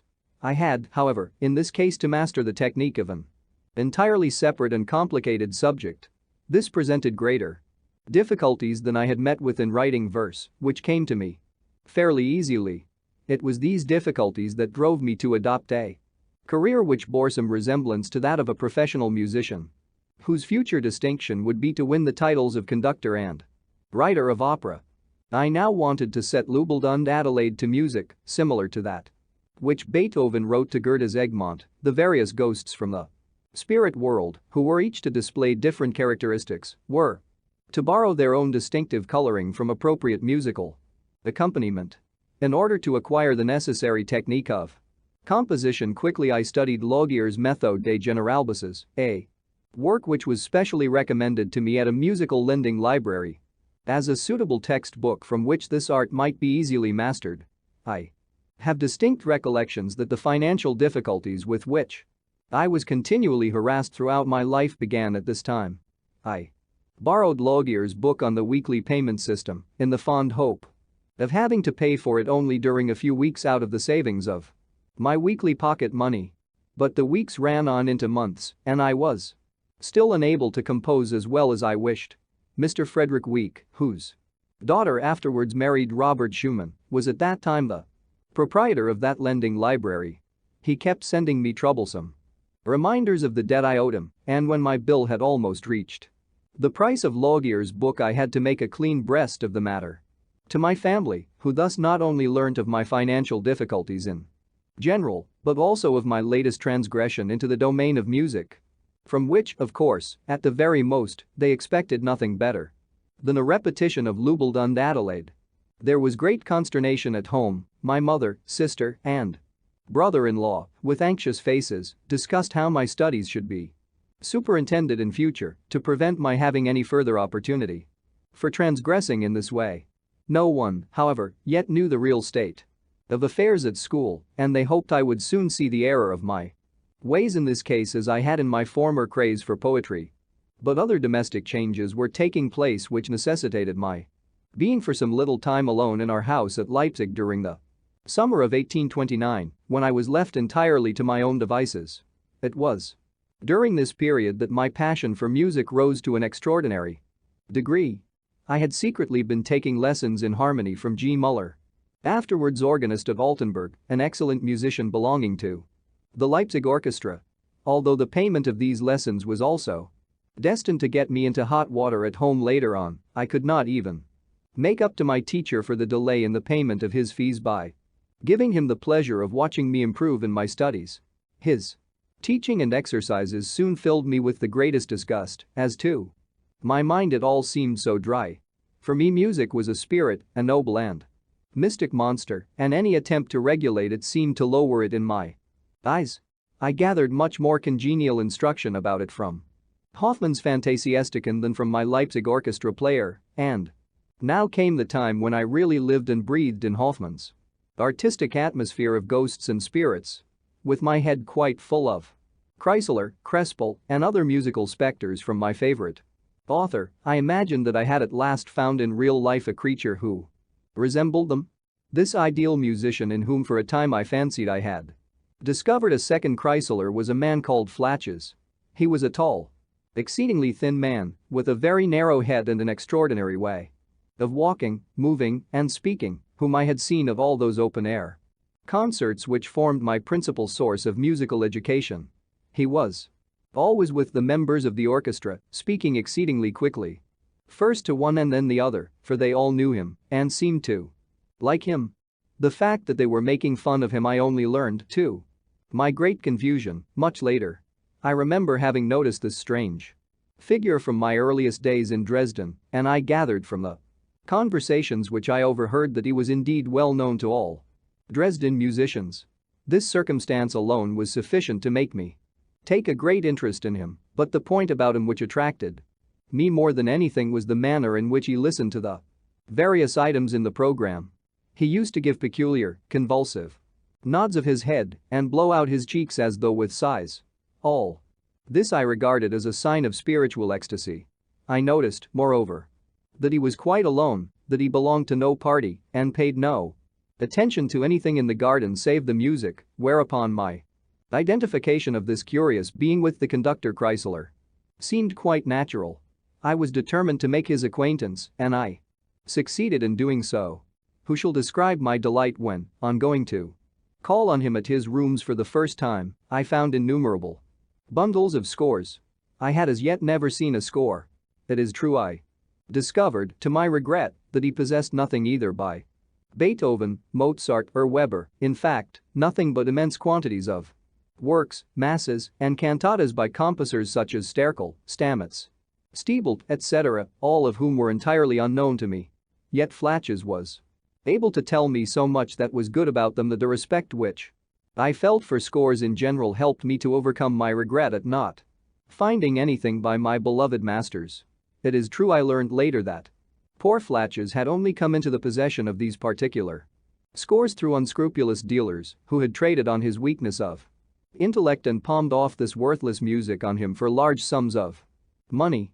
At all events, they were scores, and that was quite enough for me. Flatches and I became most intimate. We were always seen going about together, I, a lanky boy of 16, and this weird, shaky Flaxpole.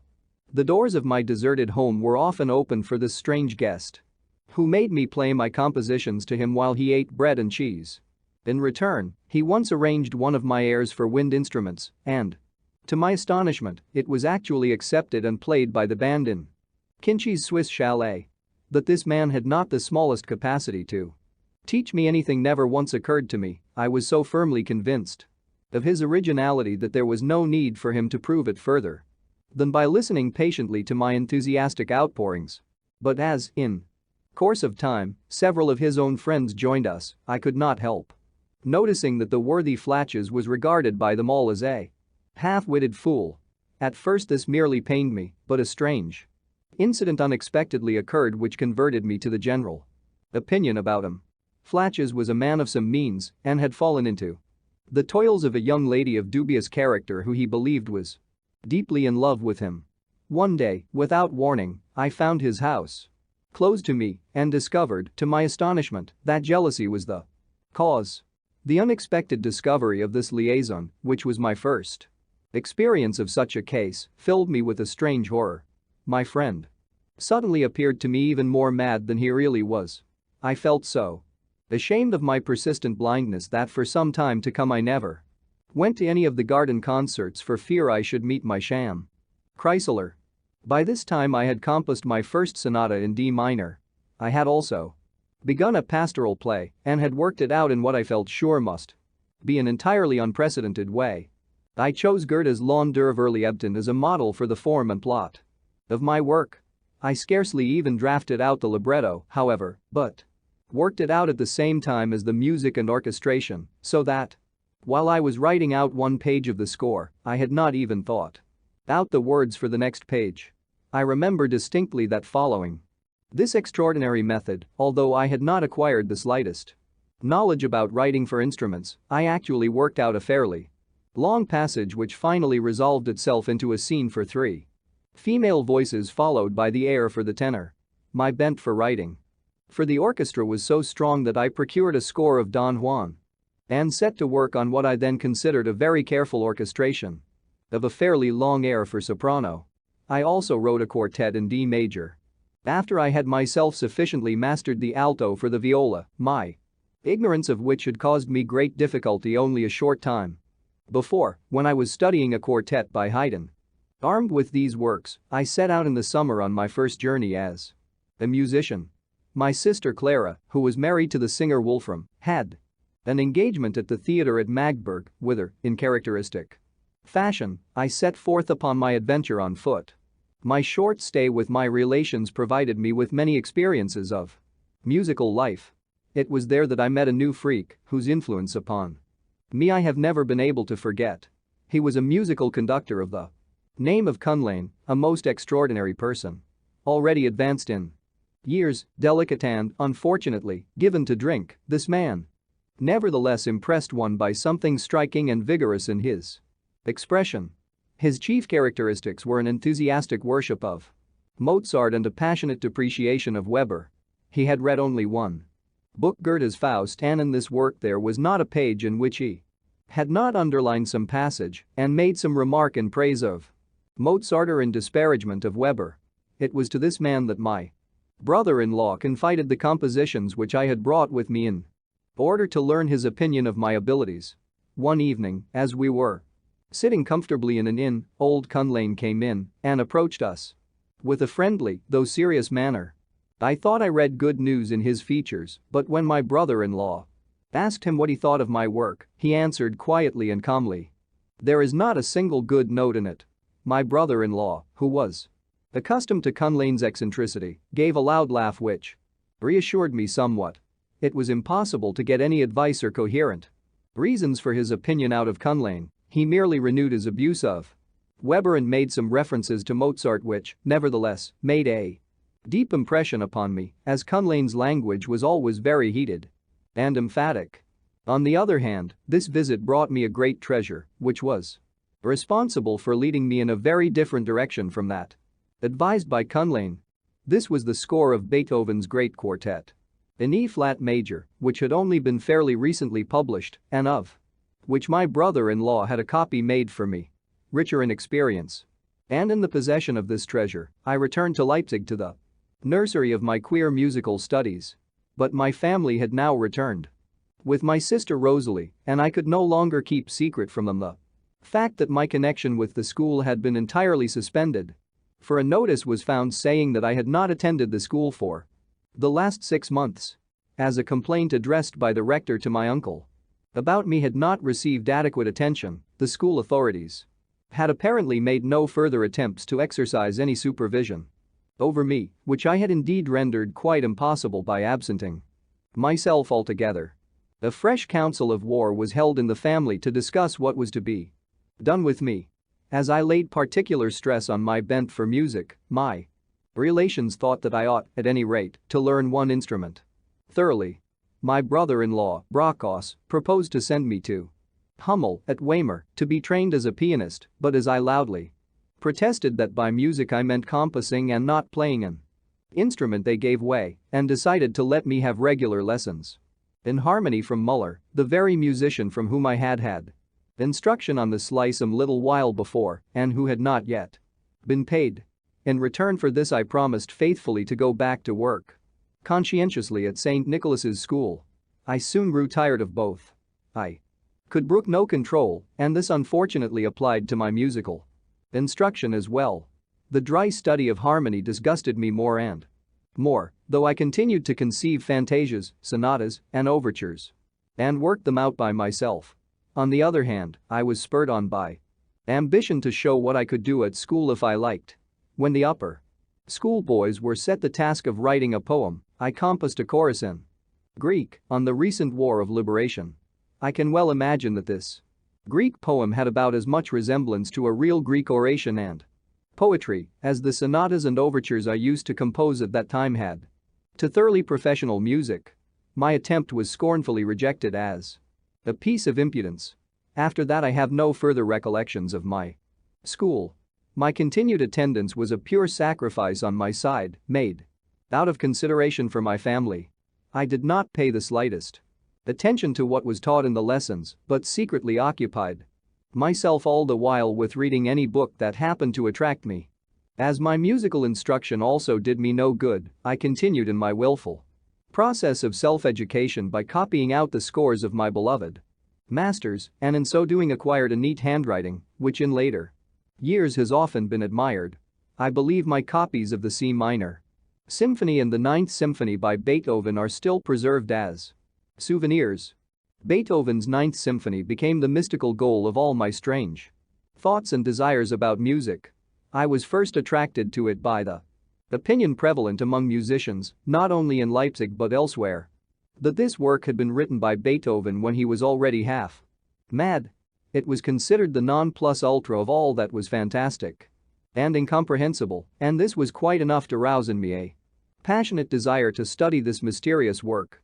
At the very first glance at the score, of which I obtained possession with such difficulty, I felt irresistibly attracted by the long sustained pure fifths with which the first phrase opens. These chords, which, as I related above, had played such a supernatural part in my childish impressions of music, seemed in this case to form the spiritual keynote of my own life. This, I thought, must surely contain the secret of all secrets, and accordingly the first thing to be done was to make the score my own by a process of laborious copying. I well remember that on one occasion the sudden appearance of the dawn made such an uncanny impression on my excited nerves that I jumped into bed with a scream as though I had seen a ghost. The symphony at that time had not yet been arranged for the piano. It had found so little favor that the publisher did not feel inclined to run the risk of producing it. I set to work at it and actually composed a complete piano solo, which I tried to play to myself. I sent my work to Schott, the publisher of the score, at Mainz. I received in reply a letter saying that the publishers had not yet decided to issue the Ninth Symphony for the piano, but that they would gladly keep my laborious work and offered mere remuneration in the shape of the score of the great Missa Solemnis in D, which I accepted with great pleasure. In addition to this work I practiced the violin for some time, as my harmony master very rightly considered that some knowledge of the practical working of this instrument was indispensable for anyone who had the intention of composing for the orchestra. My mother, indeed, paid the violinist Sipp, who was still playing in the Leipzig orchestra. In 1865, 8 thalers for a violin. I do not know what became of it. With which for quite 3 months I must have inflicted unutterable torture upon my mother and sister by practicing in my tiny little room. I got so far as to play certain variations in F sharp by Maceter, but only reached the second or third. After that I have no further recollections of this practicing, in which my family fortunately had very good reasons of their own for not encouraging me. But the time now arrived when my interest in the theater again took a passionate hold upon me. A new company had been formed in my birthplace. Under very good auspices. The board of management of the Court Theater at Dresden had taken over the management of the Leipzig Theater for 3 years. My sister Rosalie was a member of the company, and through her I could always gain admittance to the performances, and that which in my childhood had been merely the interest aroused by a strange spirit of curiosity now became a more deep-seated and conscious passion. Julius Caesar, Macbeth, Hamlet, the plays of Schiller, and to crown all, Goethe's Faust, excited and stirred me deeply. The opera was giving the first performances of Marschner's Vampir and Templer und Juden. The Italian company arrived from Dresden and fascinated the Leipzig audience by their consummate mastery of their art. Even I was almost carried away by the enthusiasm with which the town was overwhelmed into forgetting the boyish impressions which Signor Sassaroli had stamped upon my mind when another miracle which also came to us from Dresden suddenly gave a new direction to my artistic feelings and exercised a decisive influence over my whole life. This consisted of a special performance given by Wilhelmine Schroeder-Devrient, who at that time was at the zenith of her artistic career, young, beautiful, and ardent, and whose like I have never again seen on the stage. She made her appearance in Fidelio. If I look back on my life as a whole, I can find no event that produced so profound an impression upon me. Anyone who can remember that wonderful woman at this period of her life must to some extent have experienced the almost satanic ardor which the intensely human art of this incomparable actress poured into his veins.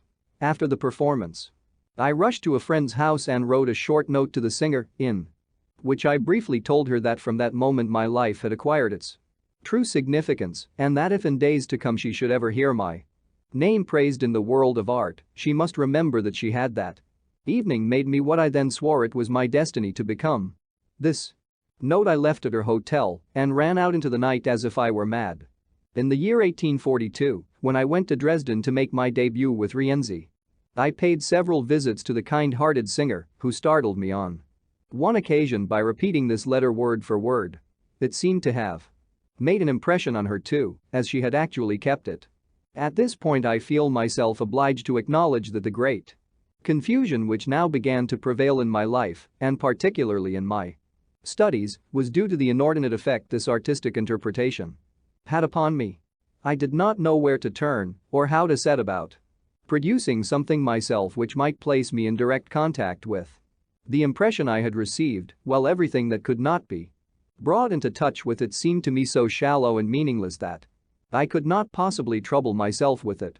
I should have liked to compose a work worthy of a Schroeder-Devrient, but as this was quite beyond my power, in my headlong despair, I let all artistic endeavor slide, and as my work was also utterly insufficient to absorb me, I flung myself recklessly into the life of the moment in the company of strangely chosen associates and indulged in all kinds of youthful excesses. I now entered into all the dissipations of raw manhood, the outward ugliness and inward emptiness of which make me marvel to this day. My intercourse with those of my own age had always been the result of pure chance. I cannot remember that any special inclination or attraction determined me in the choice of my young friends.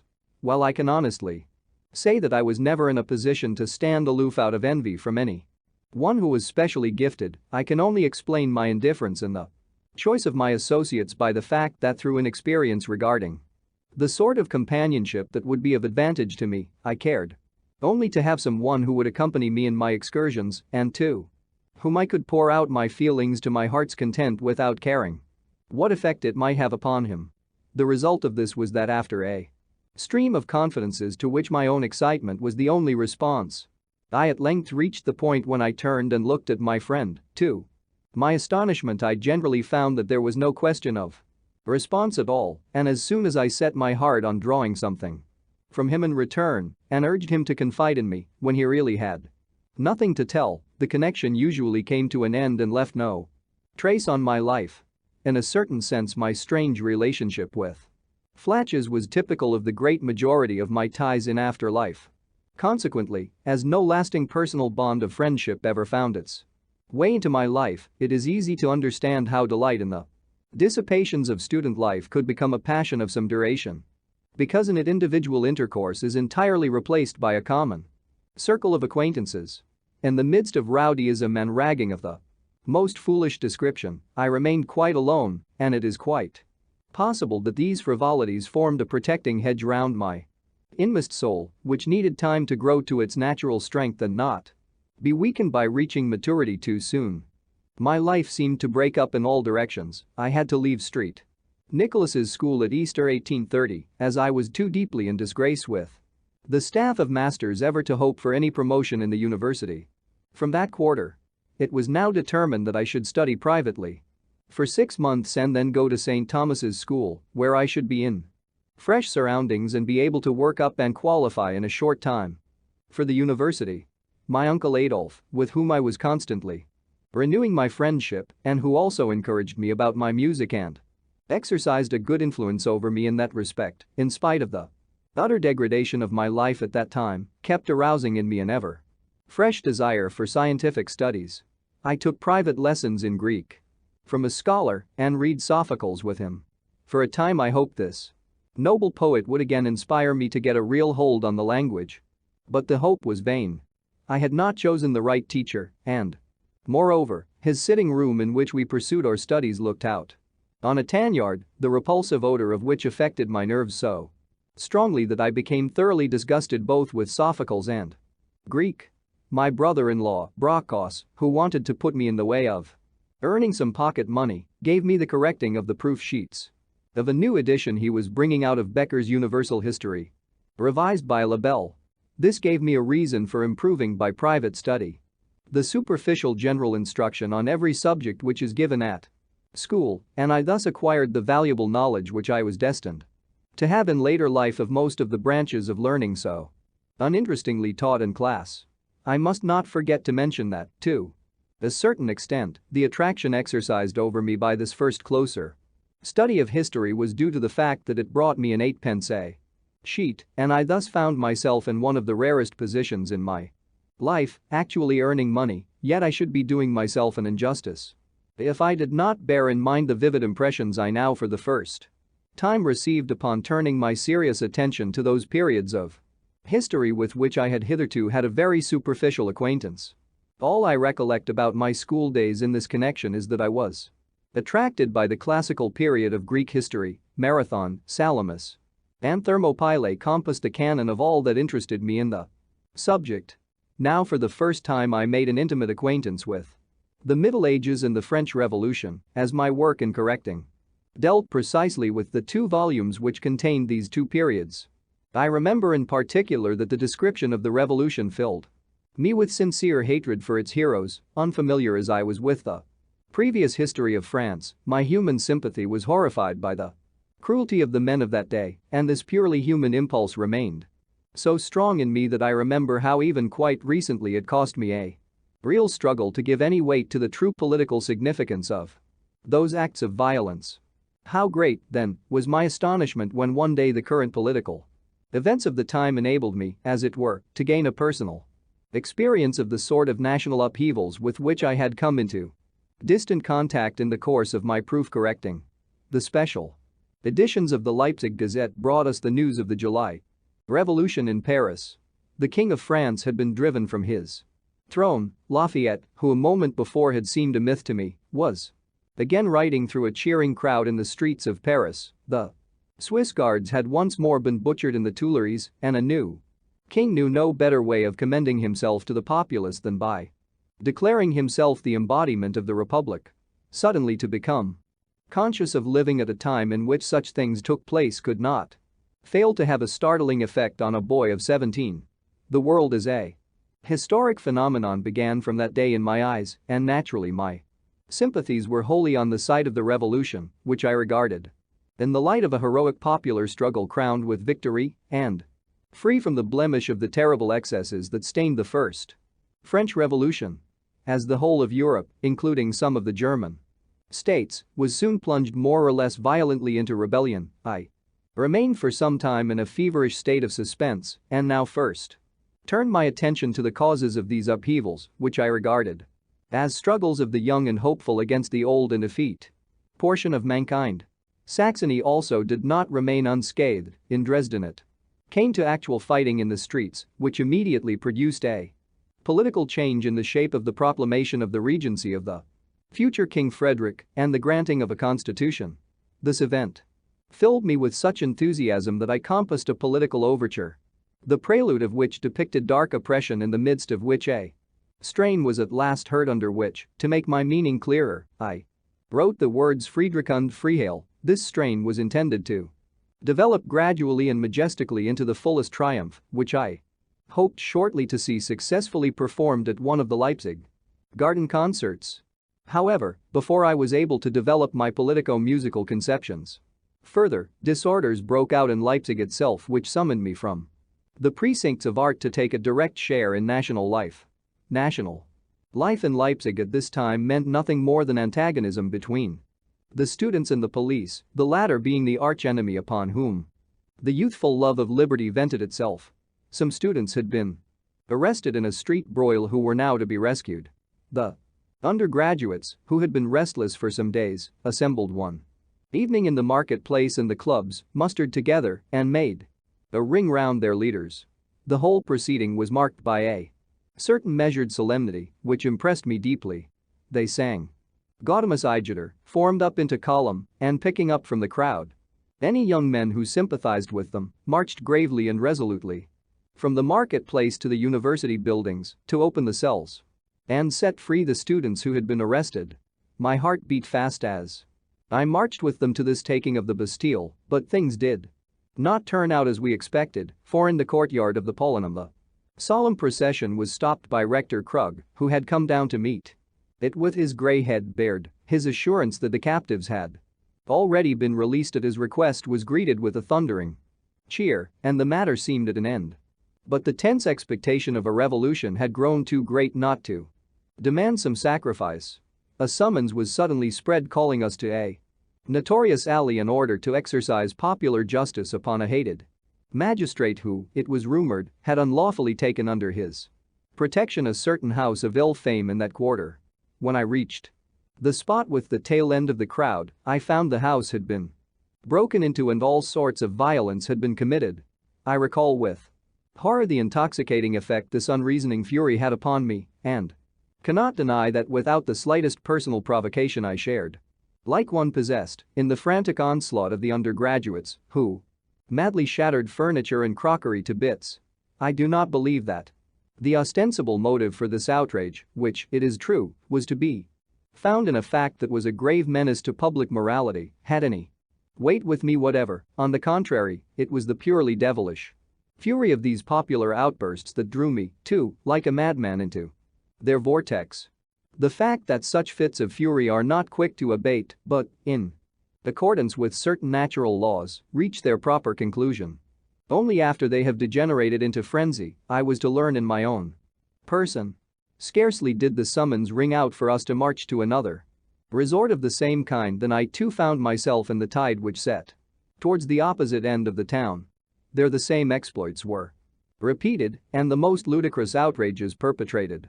I cannot remember that the enjoyment of alcoholic drinks contributed to the intoxication of myself and my immediate fellows. I only know that I finally got into the state that usually succeeds a debauch and upon waking next morning, as if from a hideous nightmare, had to convince myself that I had really taken part in the events of the previous night by a trophy I possessed in the shape of a tattered red curtain, which I had brought home as a token of my prowess. The thought that people generally, and my own family in particular, were wont to put a lenient construction upon youthful escapades was a great comfort to me. Outbursts of this kind on the part of the young were regarded as righteous indignation against really serious scandals, and there was no need for me to be afraid of owning up to having taken part in such excesses. The dangerous example, however, which had been set by the undergraduates incited the lower classes and the mob to similar excesses on the following nights against employers and any who were obnoxious to them. The matter at once assumed a more serious complexion. Property was threatened, and a conflict between rich and poor stood grinning at our doors. As there were no soldiers in the town and the police were thoroughly disorganized, the students were called in as a protection against the lower orders and undergraduates. Hour of glory now began, such as I could only have thirsted for in my schoolboy dreams. The student became the tutelar deity of Leipzig, called on by the authorities to arm and band together in defense of property, and the same young men who 2 days before had yielded to a rage for destruction now mustered in the university courtyard. The prescribed names of the students' clubs and unions were shouted by the mouths of town councillors and chief constables in order to summon curiously equipped undergraduates who thereupon, in simple medieval array of war, scattered throughout the town, occupied the guard rooms at the gates, provided sentinels for the grounds of various wealthy merchants, and, as occasion demanded, took places which seemed threatened, more especially inns, under their permanent protection. Though, unluckily, I was not yet a member of their body, I anticipated the delights of academic citizenship by half impudent, half obsequious solicitation of the leaders of the students whom I honored most. I had the good fortune to recommend myself particularly to these cocks of the walk, as they were styled, on account of my relationship to Brockhaus, in whose grounds the main body of these champions were encamped for some time. My brother-in-law was among those who had been seriously threatened, and it was only owing to really great presence of mind and assurance that he succeeded in saving his printing works and especially his steam presses, which were the chief object of attack, from destruction. To protect his property against further assault, detachments of students were told off to his grounds as well. The excellent entertainment which the generous master of the house offered his jovial guardians in his pleasant summer house enticed a pick of the students to him. My brother-in-law was for several weeks guarded day and night against possible attacks by the populace, and on this occasion, as the mediator of a flowing hospitality, I celebrated among the most famous bloods of the university the true saturnalia of my scholarly ambition.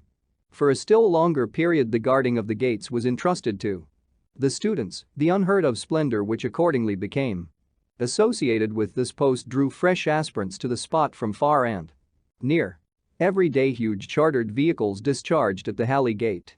Whole bands of the boldest sons of learning from Halle, Jena, Göttingen, and the remotest regions. They got down close to the guards at the gate and for several weeks never set foot in an inn or any other dwelling. They lived at the expense of the council, drew vouchers on the police for food and drink, and knew but one care, that the possibility of a general quieting of men's minds would make their opportune guardianship superfluous. I never missed a day on guard or a night either, alas, trying to impress on my family the urgent need for my personal endurance.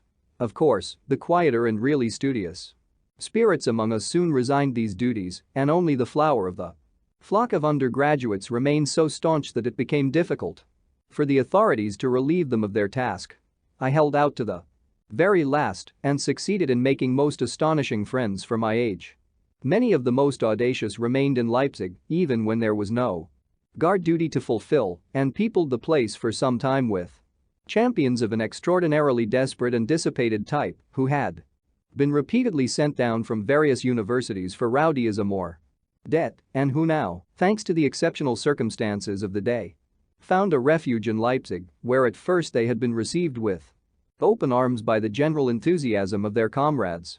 In the presence of all these phenomena I felt as if I were surrounded by the results of an earthquake which had upset the usual order of things.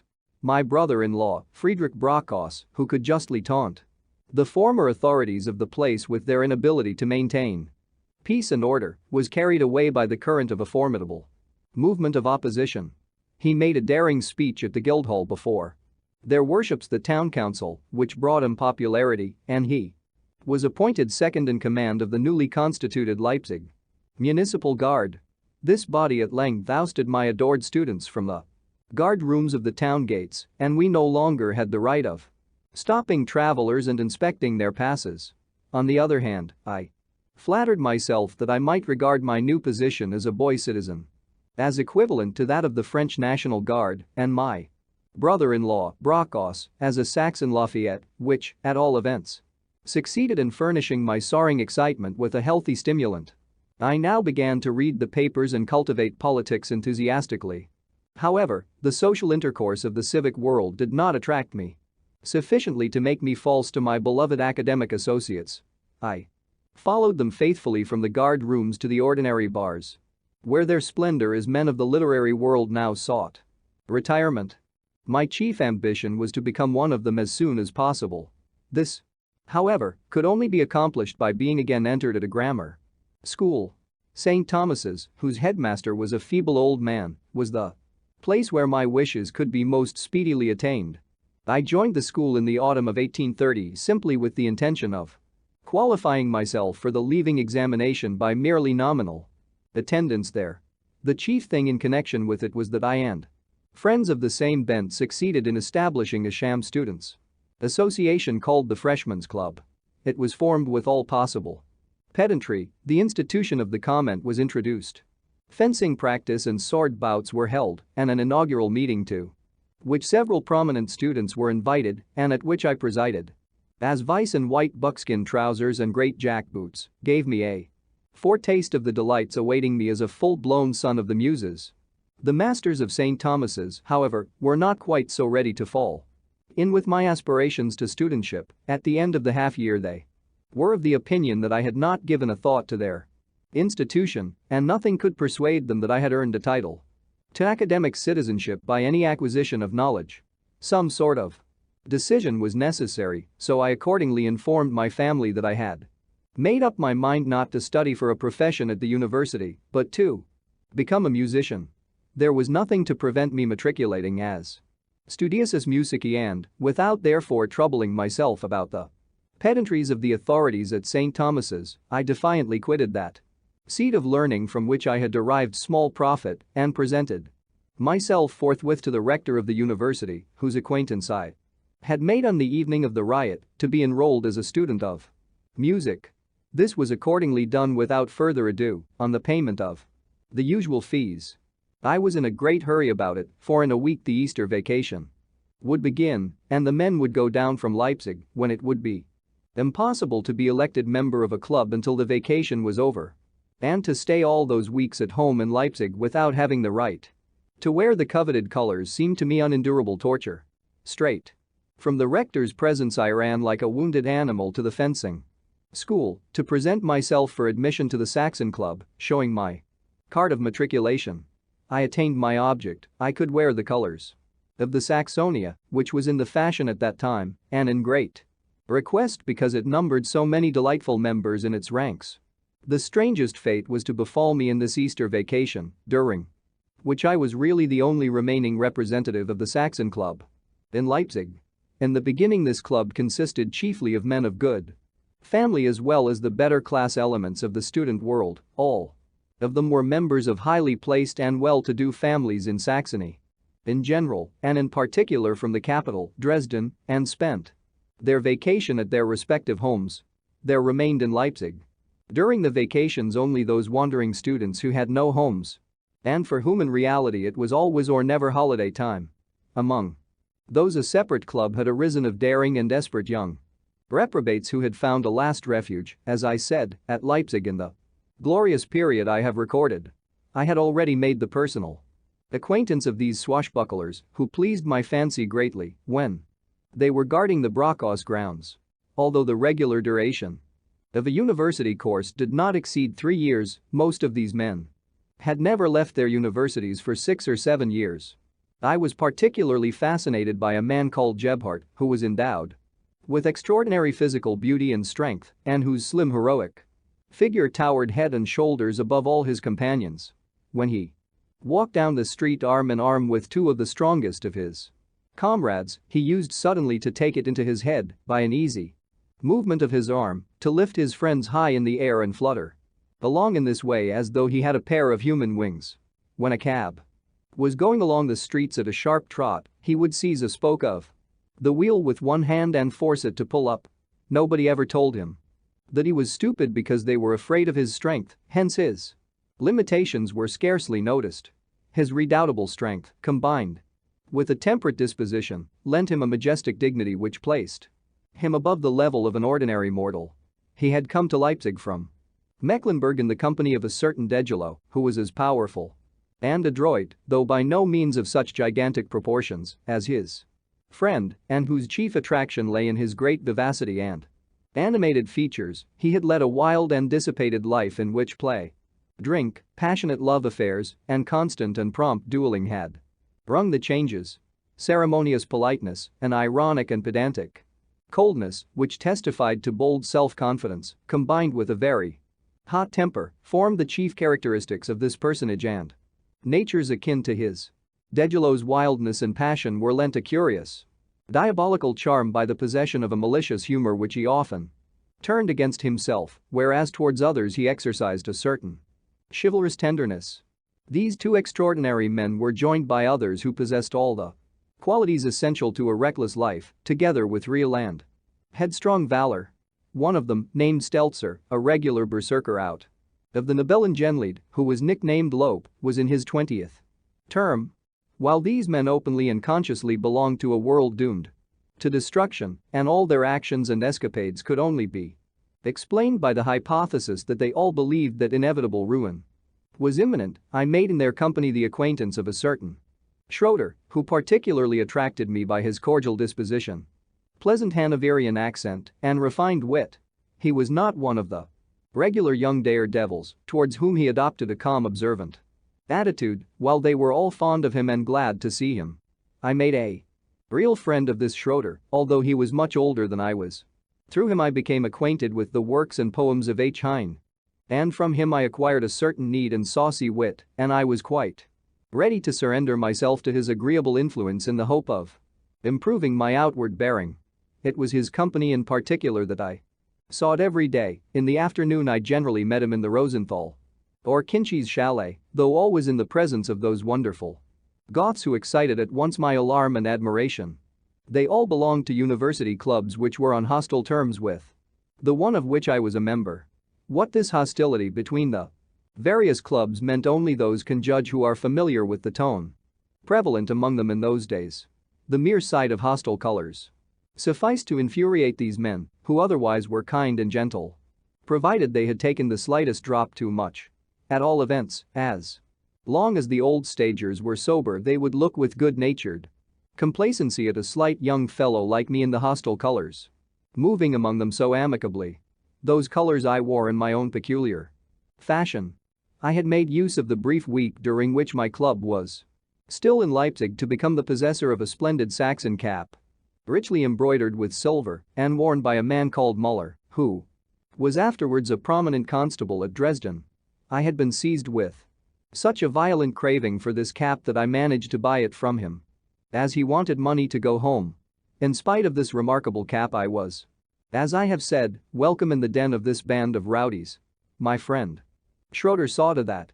It was only when the grog, which was the principal beverage of these wild spirits, began to work that I used to notice curious glances and overhear doubtful speeches, the significance of which was for some time hidden from me by the dizziness in which my own senses were plunged by this baneful drink. As I was inevitably bound on this account to be mixed up in quarrels for some time to come, it afforded me a great satisfaction that my first fight, as a matter of fact, arose from an incident more creditable to me than those provocations which I had left half unnoticed. One day Degelo came up to Schroeder and me in a wine bar that we often frequented, and in quite a friendly manner confessed to us confidentially his liking for a young and very pretty actress whose talent Schroeder disputed. Degelo rejoined that this was as it might be, but that, for his part, he regarded the young lady as the most respectable woman in the theater. I at once asked him if he considered my sister's reputation was not as good according to students' notions. It was impossible for Degelo, who doubtless had not the remotest intention of being insulting, to give me any assurance further than to say that he certainly did not think my sister had an inferior reputation, but that, nevertheless, he meant to abide by his assertion concerning the young lady he had mentioned. Hereupon followed without delay the usual challenge, opening with the words, "You're an ass," which sounded almost ridiculous to my own ears when I said them to this seasoned swashbuckler.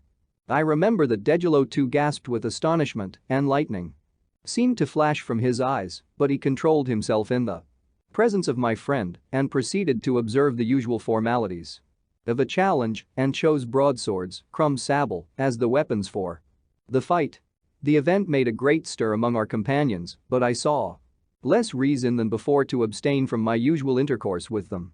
Only I became more strict about the behavior of the swashbucklers, and for several days no evening passed without producing a challenge between me and some formidable bully, until at last Count Solms, the only member of my club who had returned to Leipzig as yet, visited me as though he were an intimate friend and inquired into what had occurred.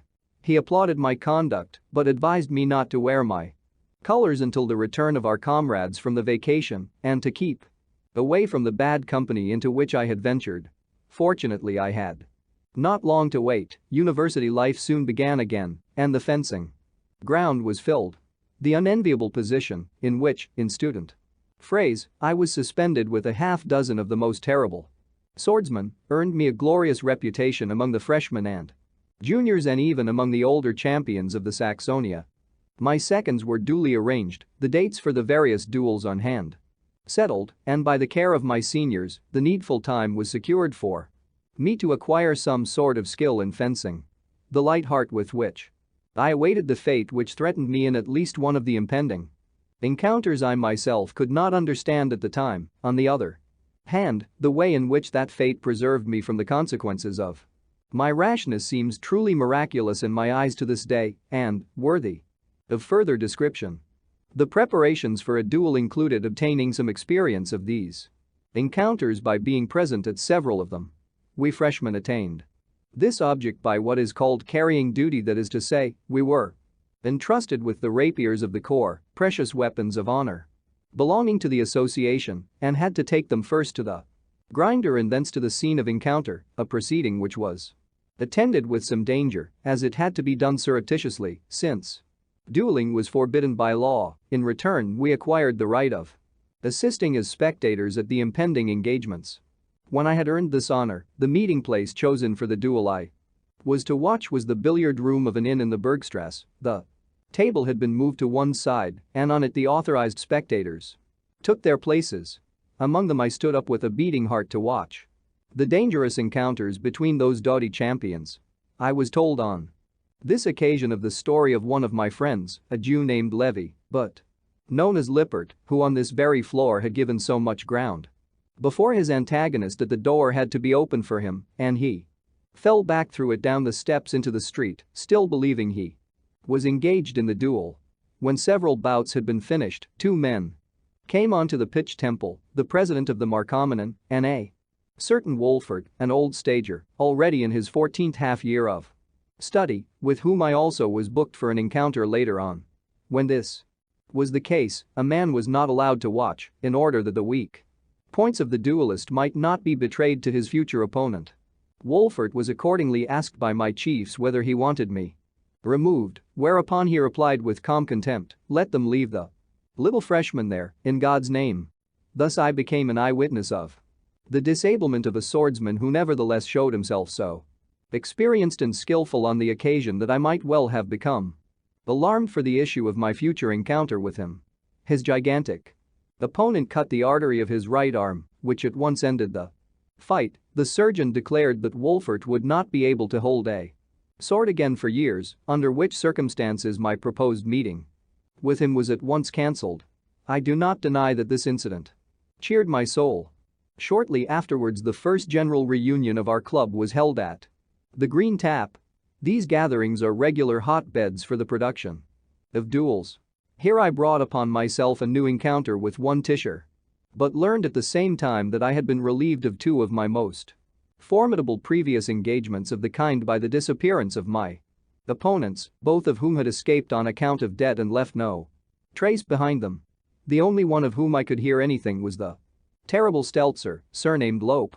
This fellow had taken advantage of the passing of Polish refugees who had at that time already been driven over the frontier and were making their way through Germany to France to disguise himself as an ill-starred champion of freedom, and he subsequently found his way to the Foreign Legion in Algeria.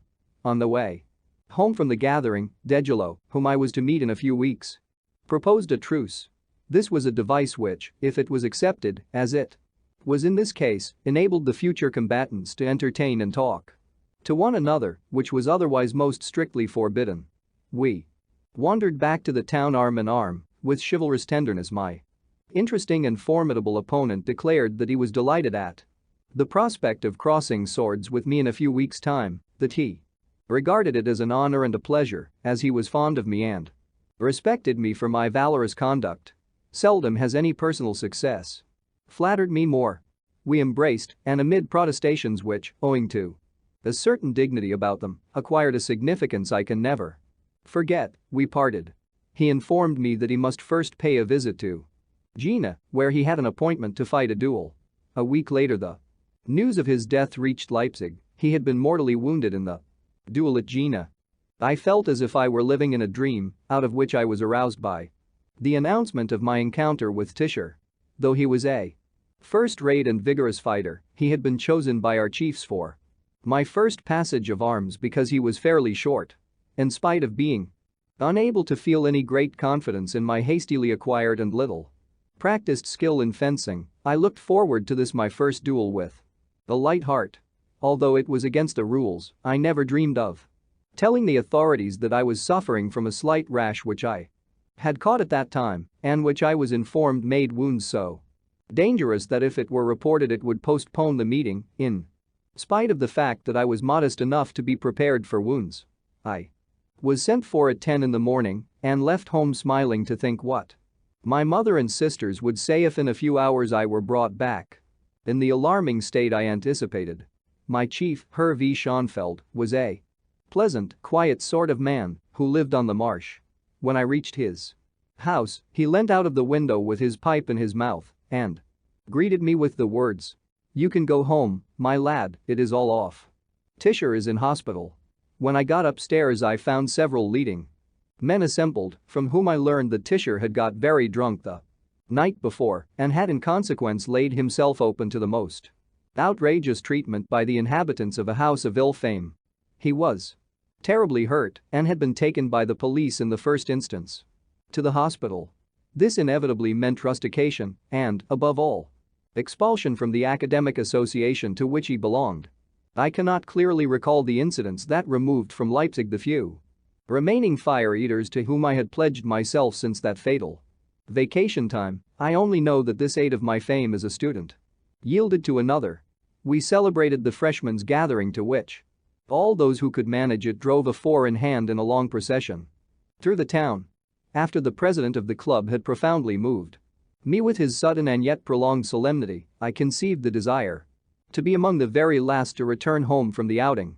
Accordingly I stayed away 3 days and 3 nights and spent the time chiefly in gambling, a pastime which from the first night of our festivity cast its devilish snares around me. Some half-dozen of the smartest club members chanced to be together at early dawn in the Jolly Peasant and forthwith formed the nucleus of a gambling club, which was reinforced during the day by recruits coming back from the town. Members came to see whether we were still at it. Members also went away, but I with the original 6 held out for days and nights without faltering. The desire that first prompted me to take part in the play was the wish to win enough for my score, 2 thalers. This I succeeded in doing. And thereupon I was inspired with the hope of being able to settle all the debts I had made at that time by my winnings at play. Just as I had hoped to learn composition most quickly by Laugier's method, but had found myself hampered in my object for a long period by unexpected difficulties, so my plan for speedily improving my financial position was likewise doomed to disappointment. To win was not such an easy matter, and for some 3 months I was such a victim to the rage for gambling that no other passion was able to exercise the slightest influence over my mind. Neither the Fechtbuden, where the students' fights were practiced, nor the beer house, nor the actual scene of the fights, ever saw my face again. In my lamentable position I racked my brains all day to devise ways and means of getting the money wherewith to gamble at night. In vain did my poor mother try everything in her power to induce me not to come home so late at night, although she had no idea of the real nature of my debauches. After I had left the house in the afternoon I never returned till dawn the next day, and I reached my room, which was at some distance from the others, by climbing over the gate, for my mother had refused to give me a latchkey. In despair over my ill luck, my passion for gambling grew into a Veritable mania, and I no longer felt any inclination for those things which at one time had lured me to student life. I became absolutely indifferent to the opinion of my former companions and avoided them entirely. I now lost myself in the smaller gambling dens of Leipzig, where only the very scum of the students congregated. Insensible to any feeling of self-respect, I bore even the contempt of my sister Rosalie, both she and my mother hardly ever deigning to cast a glance at the young libertine whom they only saw at rare intervals, looking deadly pale and worn out. My ever-growing despair made me at last resort to foolhardiness as the only means of forcing hostile fate to my side. It suddenly struck me that only by dint of big stakes could I make big profits. To this end I decided to make use of my mother's pension, of which I was trustee of a fairly large sum. That night I lost everything I had with me except one thaler. The excitement with which I staked that last coin on a card was an experience hitherto quite strange to my young life. As I had had nothing to eat, I was obliged repeatedly to leave the gambling table owing to sickness. With this last thaler I staked my life, for my return to my home was, of course, out of the question. Already I saw myself in the grey dawn, a prodigal son, fleeing from all I held dear, through forest and field towards the unknown. My mood of despair had gained so strong a hold upon me that when my card won, I immediately placed all the money on a fresh stake and repeated this experiment until I had won quite a considerable amount. From that moment my luck grew continuously. I gained such confidence that I risked the most hazardous stakes, for suddenly it dawned upon me that this was destined to be my last day with the cards. My good fortune now became so obvious that the bank thought it wise to close. Not only had I won back all the money I had lost, but I had won enough to pay off all my debts as well. My sensations during the whole of this process were of the most sacred nature. I felt as if God and His angels were standing by my side and were whispering words of warning and of consolation into my ears. Once more I climbed over the gate of my home in the early hours of the morning, this time to sleep peacefully and soundly and to awake very late, strengthened and as though born again. No sense of shame deterred me from telling my mother, to whom I presented her money, the whole truth about this decisive night.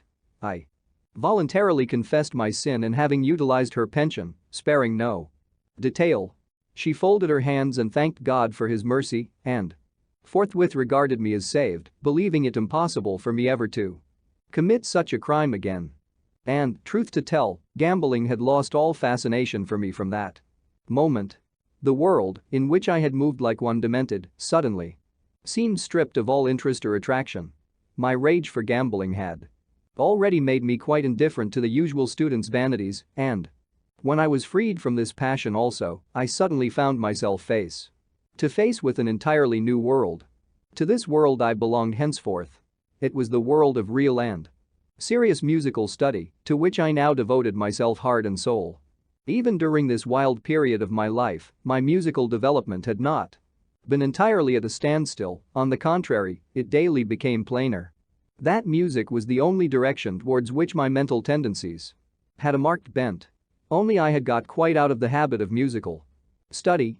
Even now it seems incredible that I managed to find time in those days to finish quite a substantial amount of composition.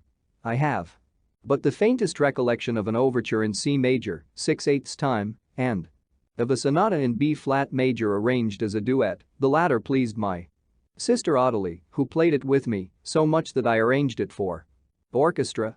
But another work of this period, an overture in B-flat major, left an indelible impression on my mind on account of an incident connected with it.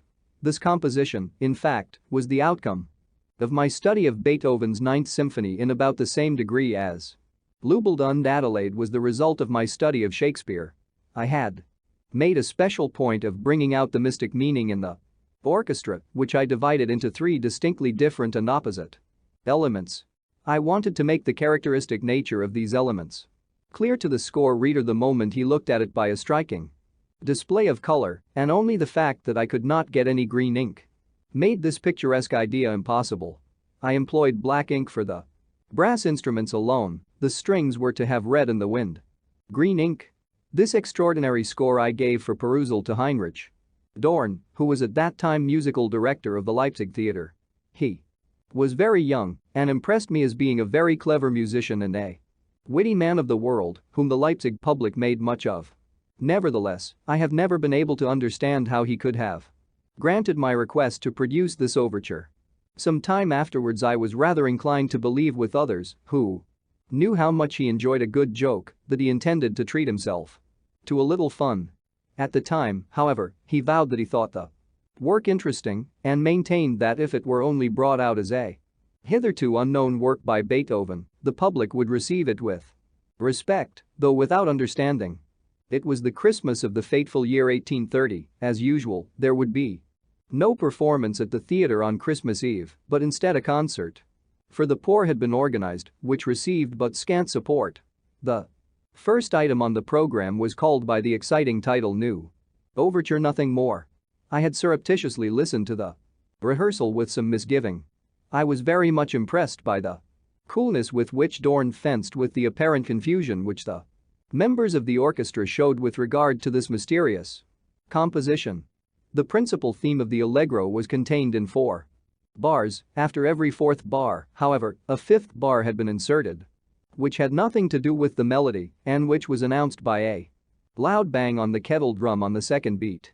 As this drum beat stood out alone, the drummer, who continually thought he was making a mistake, got confused and did not give the right sharpness to the accent as prescribed by the score.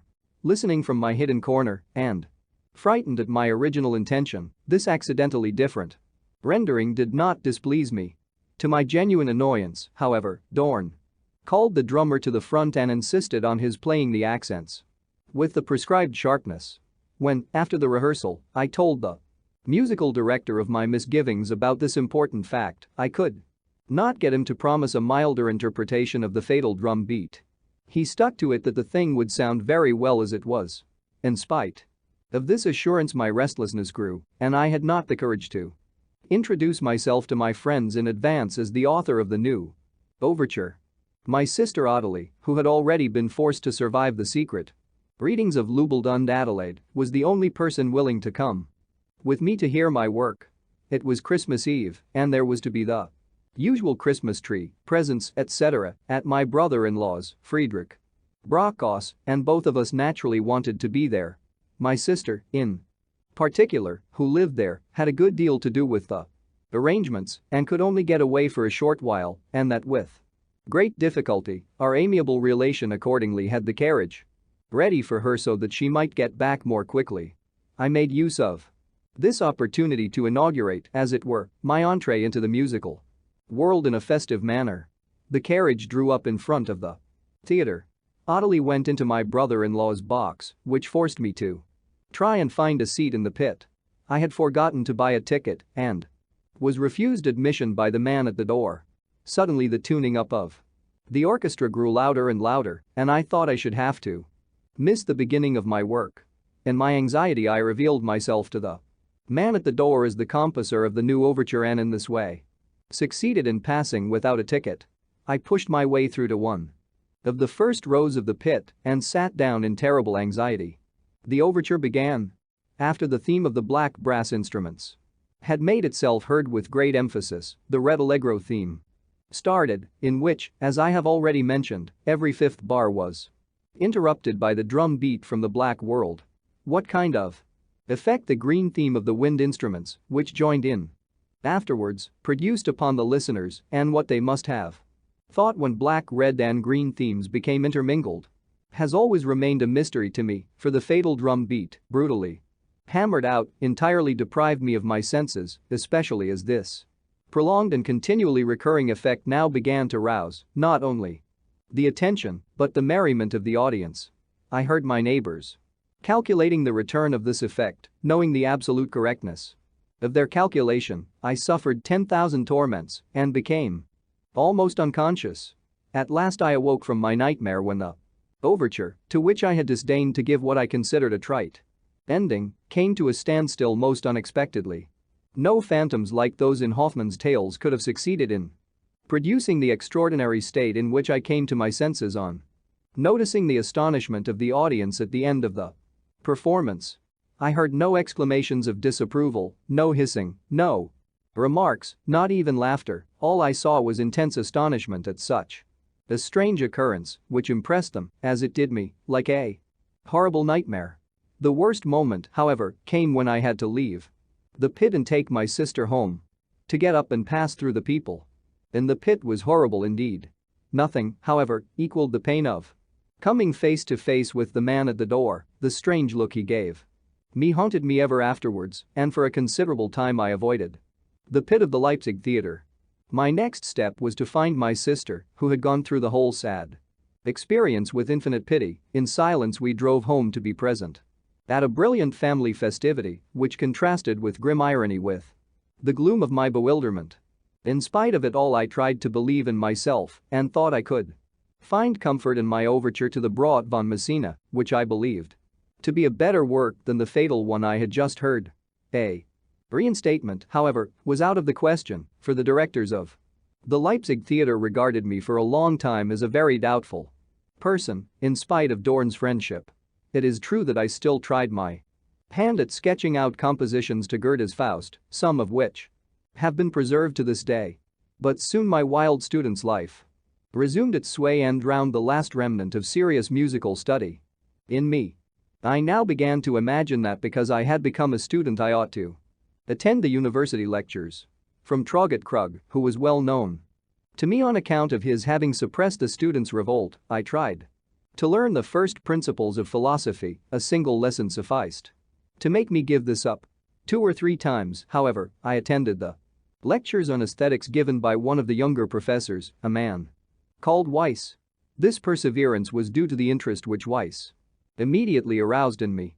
When I made his acquaintance at my uncle Adolf's house, Weiss had just translated the Metaphysics of Aristotle and, if I am not mistaken, dedicated them in a controversial spirit to Hegel. On this occasion I had listened to the conversation of these two men on philosophy and philosophers, which made a tremendous impression on me. I remember that Weiss was an absent-minded man, with a hasty and abrupt manner of speaking. He had an interesting and pensive expression which impressed me immensely. I recollect how, on being accused of a want of clearness in his writing and style, he justified himself by saying that the deep problems of the human mind could not in any case be solved by the mob.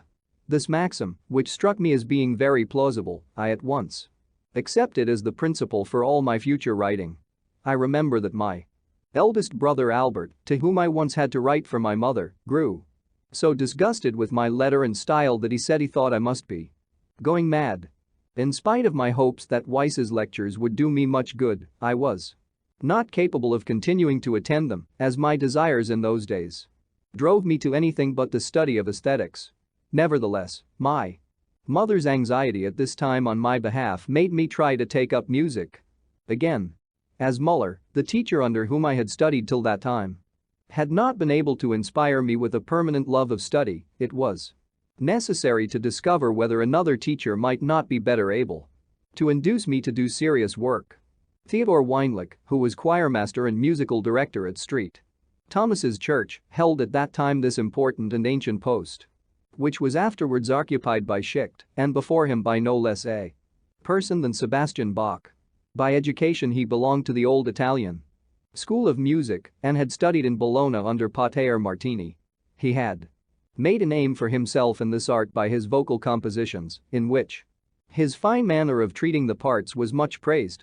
He himself told me one day that a Leipzig publisher had offered him a very substantial fee if he would write for his firm another book of vocal exercises, similar to the one which had proved so profitable to his first publisher.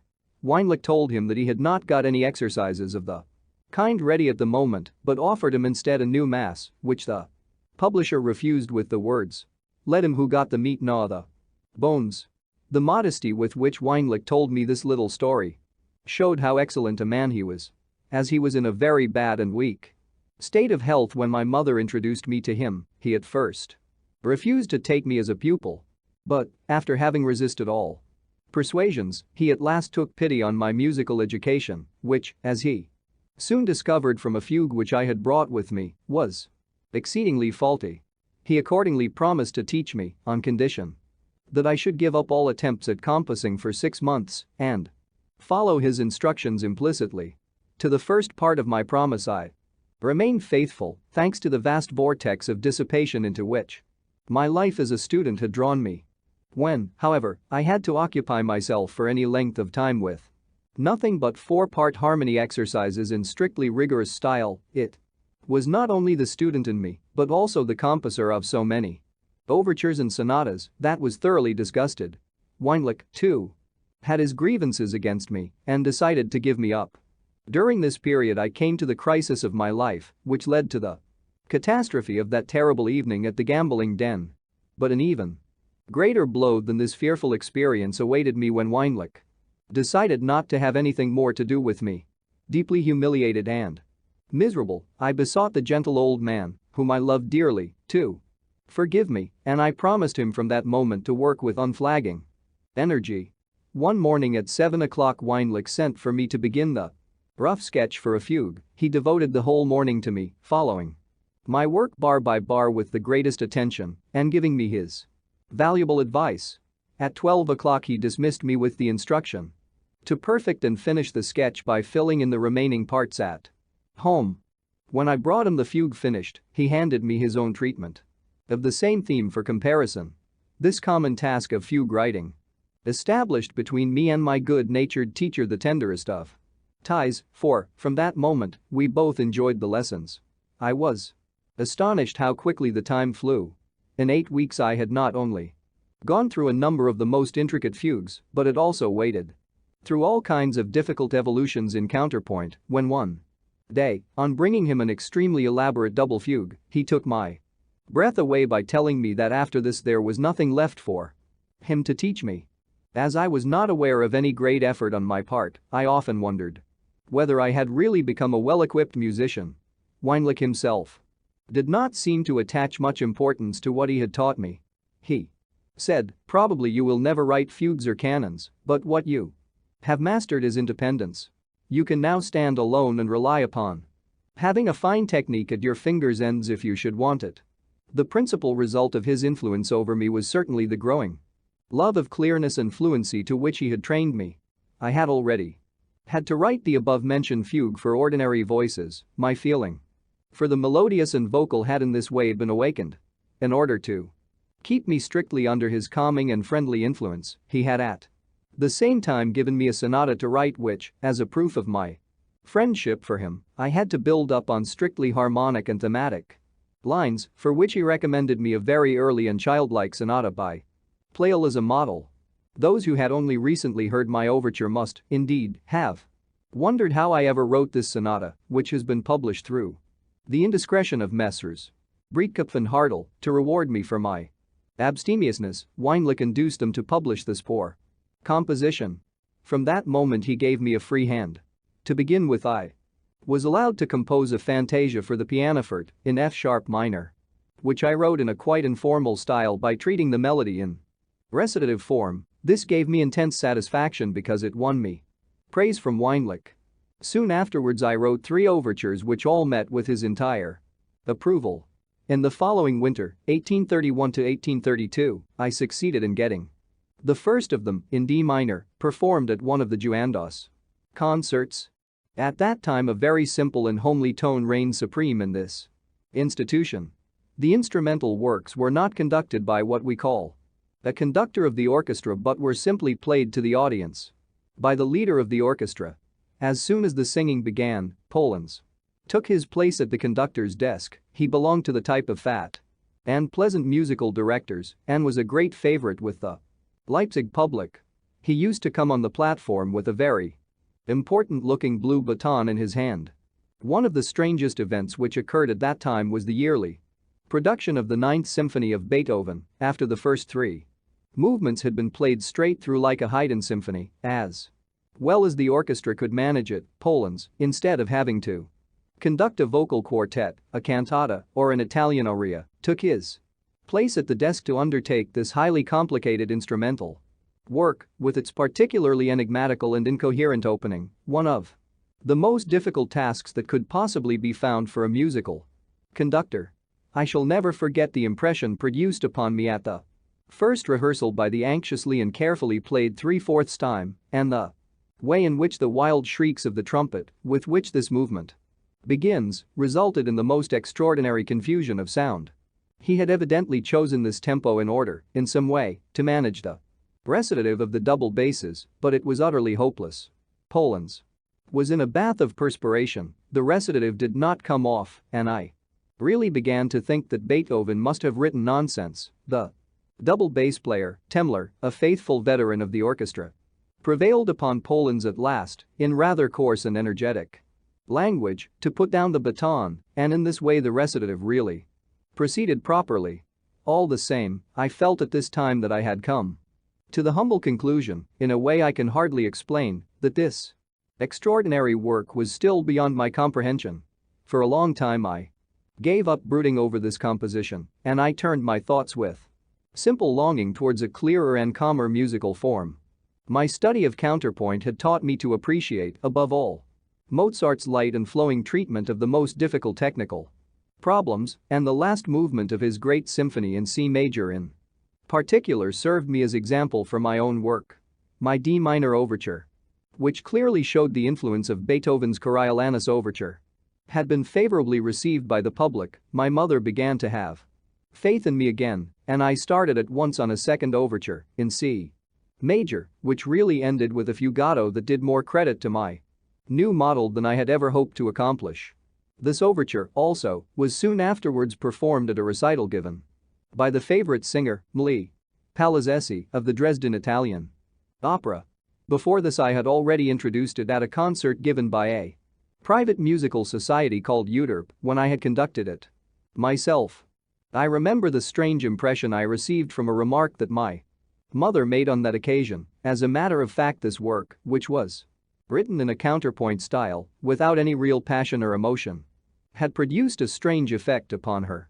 She gave vent to her astonishment by warmly praising the Egmont overture, which was played at the same concert, maintaining that this kind of music was after all more fascinating than any stupid fugue.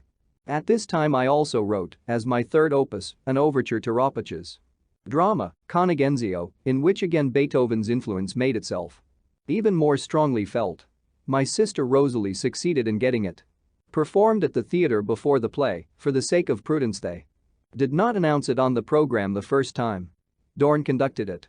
And as the performance went off all right and the public showed no dissatisfaction, my overture was played with my full name on the program several times during the run of the above-mentioned drama. After this I tried my hand at a big symphony, in C major. In this work I showed what I had learnt by using the influence of my study of Beethoven and Mozart towards the achievement of a really pleasant and intelligible work, in which the fugue was again present at the end, while the themes of the various movements were so constructed that they could be played consecutively.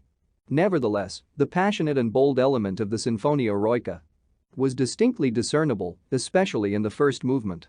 The slow movement, on the contrary, contained reminiscences of my former musical mysticism, a kind of repeated interrogative exclamation of the minor third merging into the fifth connected in my mind this work, which I had finished with the utmost effort at clearness, with my very earliest period of boyish sentimentality. When, in the following year, I called on Friedrich Rochlitz, at that time the Nestor of the musical aesthetes in Leipzig and president of the Juandos, I prevailed upon him to promise me a performance of my work. As he had been given my score for perusal before seeing me, he was quite astonished to find that I was a very young man, for the character of my music had prepared him to see a much older and more experienced musician. Before this performance took place many things happened which I must first mention, as they were of great importance to my life. My short and stormy career as a student had drowned in me not only all longing for further development but also all interest in intellectual and spiritual pursuits. Although, as I have pointed out, I had never alienated myself entirely from music, my revived interest in politics aroused my first real disgust for my senseless student's life, which soon left no deeper traces on my mind than the remembrance of a terrible nightmare.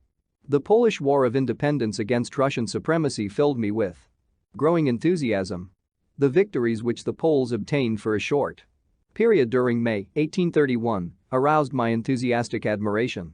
It seemed to me as though the world had, by some miracle, been created anew. As a contrast to this, the news of the Battle of Ostralenka made it appear as if the end of the world had come. To my astonishment, my boon companions scoffed at me when I commented upon some of these events. The terrible lack of all fellow feeling and comradeship amongst the students struck me very forcibly. Any kind of enthusiasm had to be smothered or turned into pedantic bravado, which showed itself in the form of affectation and indifference. To get drunk with deliberate cold-bloodedness, without even a glimpse of humor, was reckoned almost as brave a feat as dueling. Not until much later did I understand the far nobler spirit which animated the lower classes in Germany in comparison with the sadly degenerate state of the university students. In those days I felt terribly indignant at the insulting remarks which I brought upon myself when I deplored the Battle of Ostralenka. To my honor be it said that these and similar impressions helped to make me give up my low associates.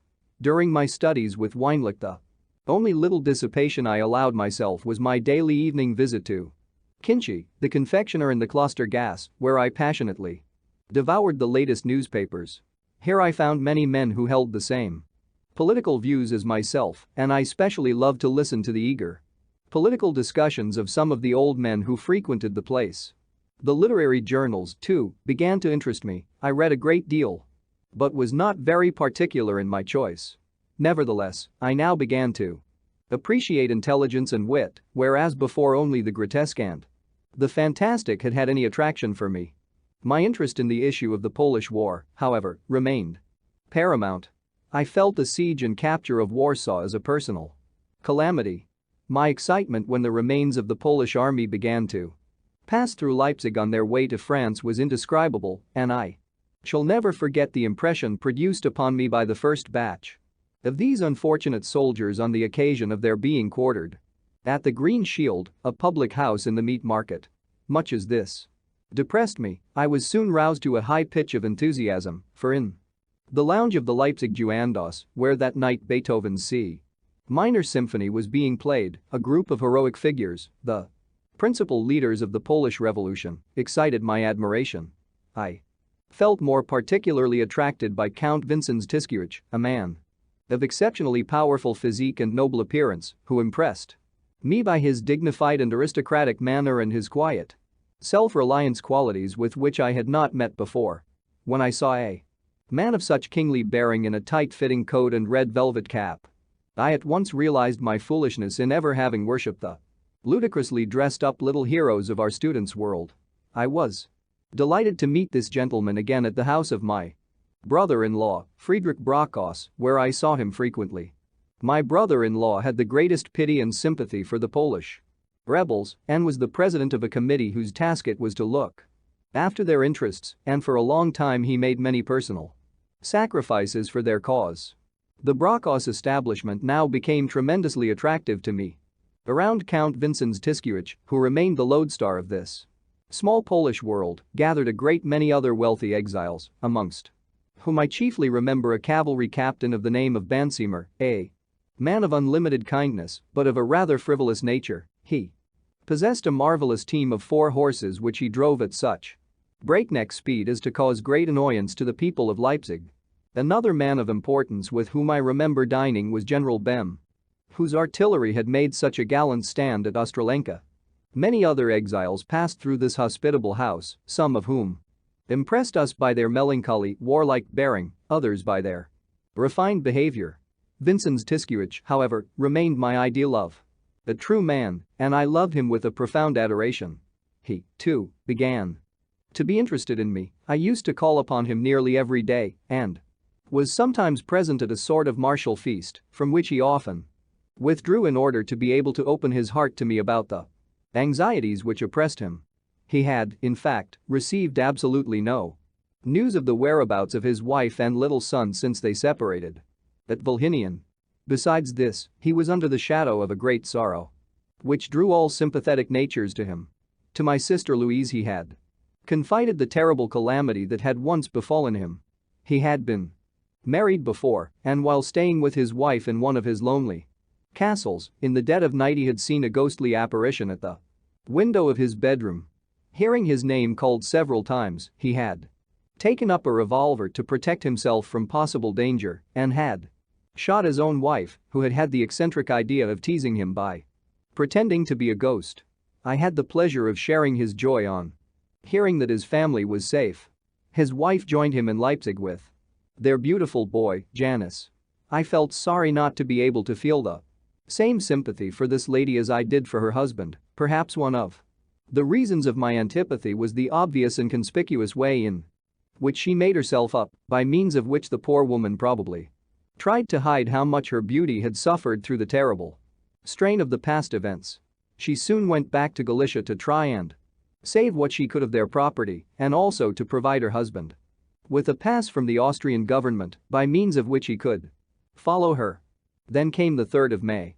18 of the Poles who were still in Leipzig met together at a festive dinner in a hotel outside the town. On this day was to be celebrated the first anniversary of the 3rd of May, so dear to the memory of the Poles.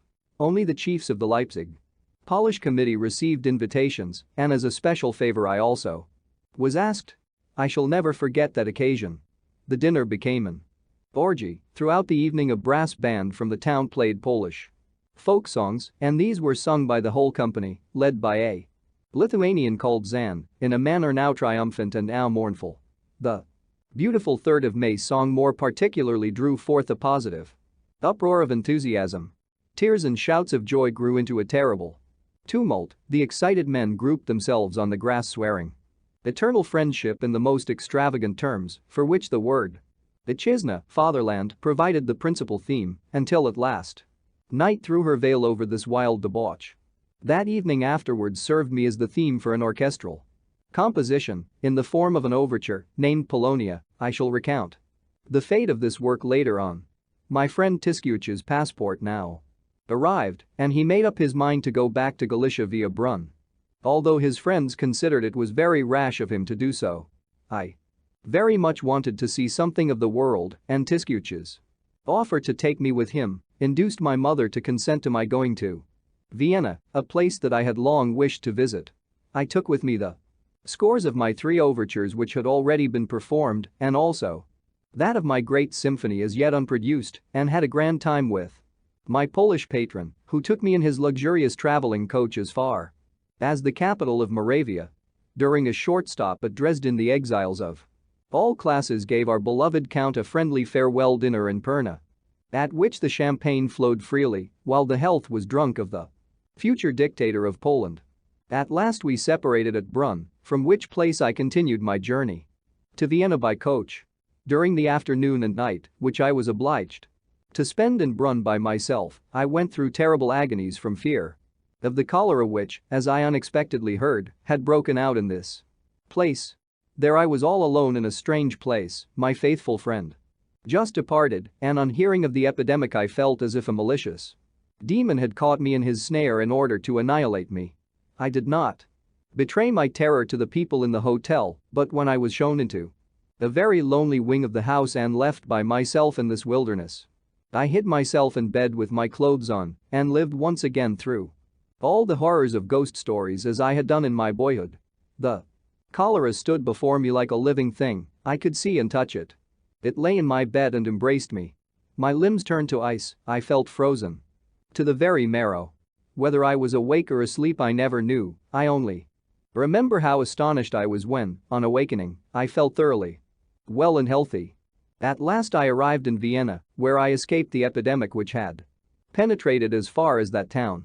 It was midsummer of the year 1832. Owing to the introductions I had with me, I found myself very much at home in this lively city, in which I made a pleasant stay of 6 weeks.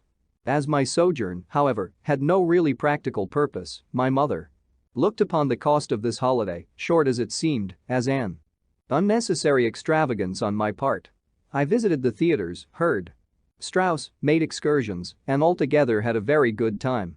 I am afraid I contracted a few debts as well, which I paid off later on when I was conductor of the Dresden Orchestra. I had received very pleasant impressions of musical and theatrical life, and for a long time Vienna lived in my memory as the acme of that extraordinarily productive spirit peculiar to its people. I enjoyed most of all the performances at the theatre in Der Wien, at which they were acting a grotesque fairy play called Die Abenteuer Fortunats zu Wasser und zu Land, in which a cab was called on the shores of the Black Sea and which made a tremendous impression on me. About the music I was more doubtful. A young friend of mine took me with immense pride to a performance of Gluck's Iphigenia in Taurus, which was made doubly attractive by a first-rate cast including Wilde, Staudigl and Binder.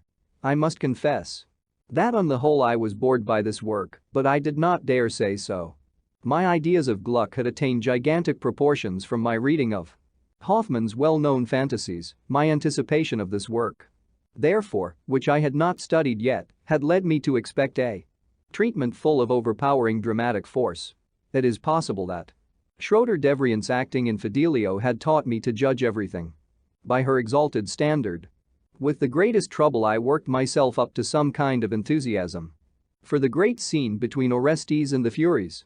I hoped against hope that I should be able to admire the remainder of the opera. I began to understand the Viennese taste, however, when I saw how great a favorite the opera Zampa became with the public, both at the Kärntner Thar and at the Josephstadt. Both theaters competed vigorously in the production of this popular work, and although the public had seemed mad about Iphigenia, nothing equaled their enthusiasm for Zampa. No sooner had they left the Josephstadt Theatre in the greatest ecstasies about Zampa than they proceeded to the public house called the Strasslane. Here they were immediately greeted by the strains of selections from Zampa which drove the audience to feverish excitement. I shall never forget the extraordinary playing of Johann Strauss, who put equal enthusiasm into everything he played and very often made the audience almost frantic with delight.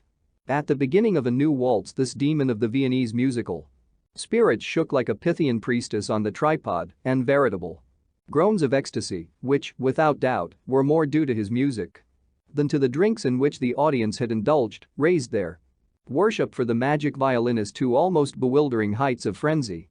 The hot summer air of Vienna was absolutely impregnated with Zampa and Strauss. A very poor students' rehearsal at the Conservatoire, at which they performed a mass by Cherubini, seemed to me like an alms paid begrudgingly to the study of classical music. At the same rehearsal, one of the professors, to whom I was introduced, tried to make the students play my overture in D minor, the one already performed in Leipzig.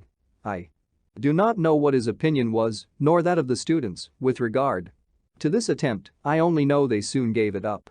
On the whole, I had wandered into doubtful musical bypaths, and I now withdrew from this first educational visit to a great European art center in order to start on a cheap but long and monotonous return journey to Bohemia by stagecoach. My next move was a visit to the house of Count Pachta, of whom I had pleasant recollections from my boyhood days. His estate, Pravanen, was about 8 miles from Prague. Received in the kindest possible way by the old gentleman and his beautiful daughters, I enjoyed his delightful hospitality until late into the autumn. A youth of 19, as I then was, with a fast-growing beard, for which my sisters had already prepared the young ladies by letter, the continual and close intimacy with such kind and pretty girls could hardly fail to make a strong impression on my imagination. Jenny, the elder of the two, was slim, with black hair, blue eyes, and wonderfully noble features. The younger one, August, was a little smaller and stouter, with a magnificent complexion, fair hair, and brown eyes. The natural and sisterly manner with which both girls treated me and conversed with me did not blind me to the fact that I was expected to fall in love with one or the other of them. It amused them to see how embarrassed I got in my efforts to choose between them, and consequently they teased me tremendously. Unfortunately, I did not act judiciously with regard to the daughters of my host. In spite of their homely education, they belonged to a very aristocratic house and consequently hesitated between the hope of marrying men of eminent position in their own sphere and the necessity of choosing husbands amongst the higher middle classes who could afford to keep them in comfort. The shockingly poor, almost medieval education of the Austrian so-called cavalier made me rather despise the latter. The girls, too, had suffered from the same lack of proper training. I soon noticed with disgust how little they knew about things artistic and how much value they attached to superficial things. However much I might try to interest them in those higher pursuits which had become necessary to me, they were incapable of appreciating them. I advocated a complete change from the bad library novels, which represented their only reading, from the Italian operatic arias sung by August, and, last but not least, from the horsey, insipid cavaliers who paid their court to both Jenny and her sister in the most coarse and offensive manner. My zeal in this latter respect soon gave rise to great unpleasantness. I became hard and insulting, harangued them about the French Revolution, and begged them with fatherly admonitions for the love of heaven to be content with well-educated middle-class men and give up those impertinent suitors who could only harm their reputation. The indignation provoked by my friendly advice I often had to ward off with the harshest retorts. I never apologized, but tried by dint of real or feigned jealousy to get our friendship back on the old footing. In this way, undecided, half in love and half angry, one cold November day I said goodbye to these pretty children. I soon met the whole family again at Prague, where I made a long sojourn, without, however, staying at the Count's residence. My stay at Prague was to be of great musical importance to me. I knew the director of the conservatoire, Dionys Weber, who promised to bring my symphony before the public. I also spent much of my time with an actor called Moritz, to whom, as an old friend of our family, I had been recommended, and there I made the acquaintance of the young musician Kittel. Moritz, who noticed that not a day passed but what I went to the much feared chief of the conservatoire upon some pressing musical business, once dispatched me with an improvised parody on Schiller's Bergschaft. Zu Dionys dem Director Schlick. Wagner, die Partitur im Jugend. In Schlugen die Schüler im Band. Was wolltest du mit den Noten sprich? Ingegnet im Finster der Wutherich. Die Stadt vom schlechten Geschmack befreien.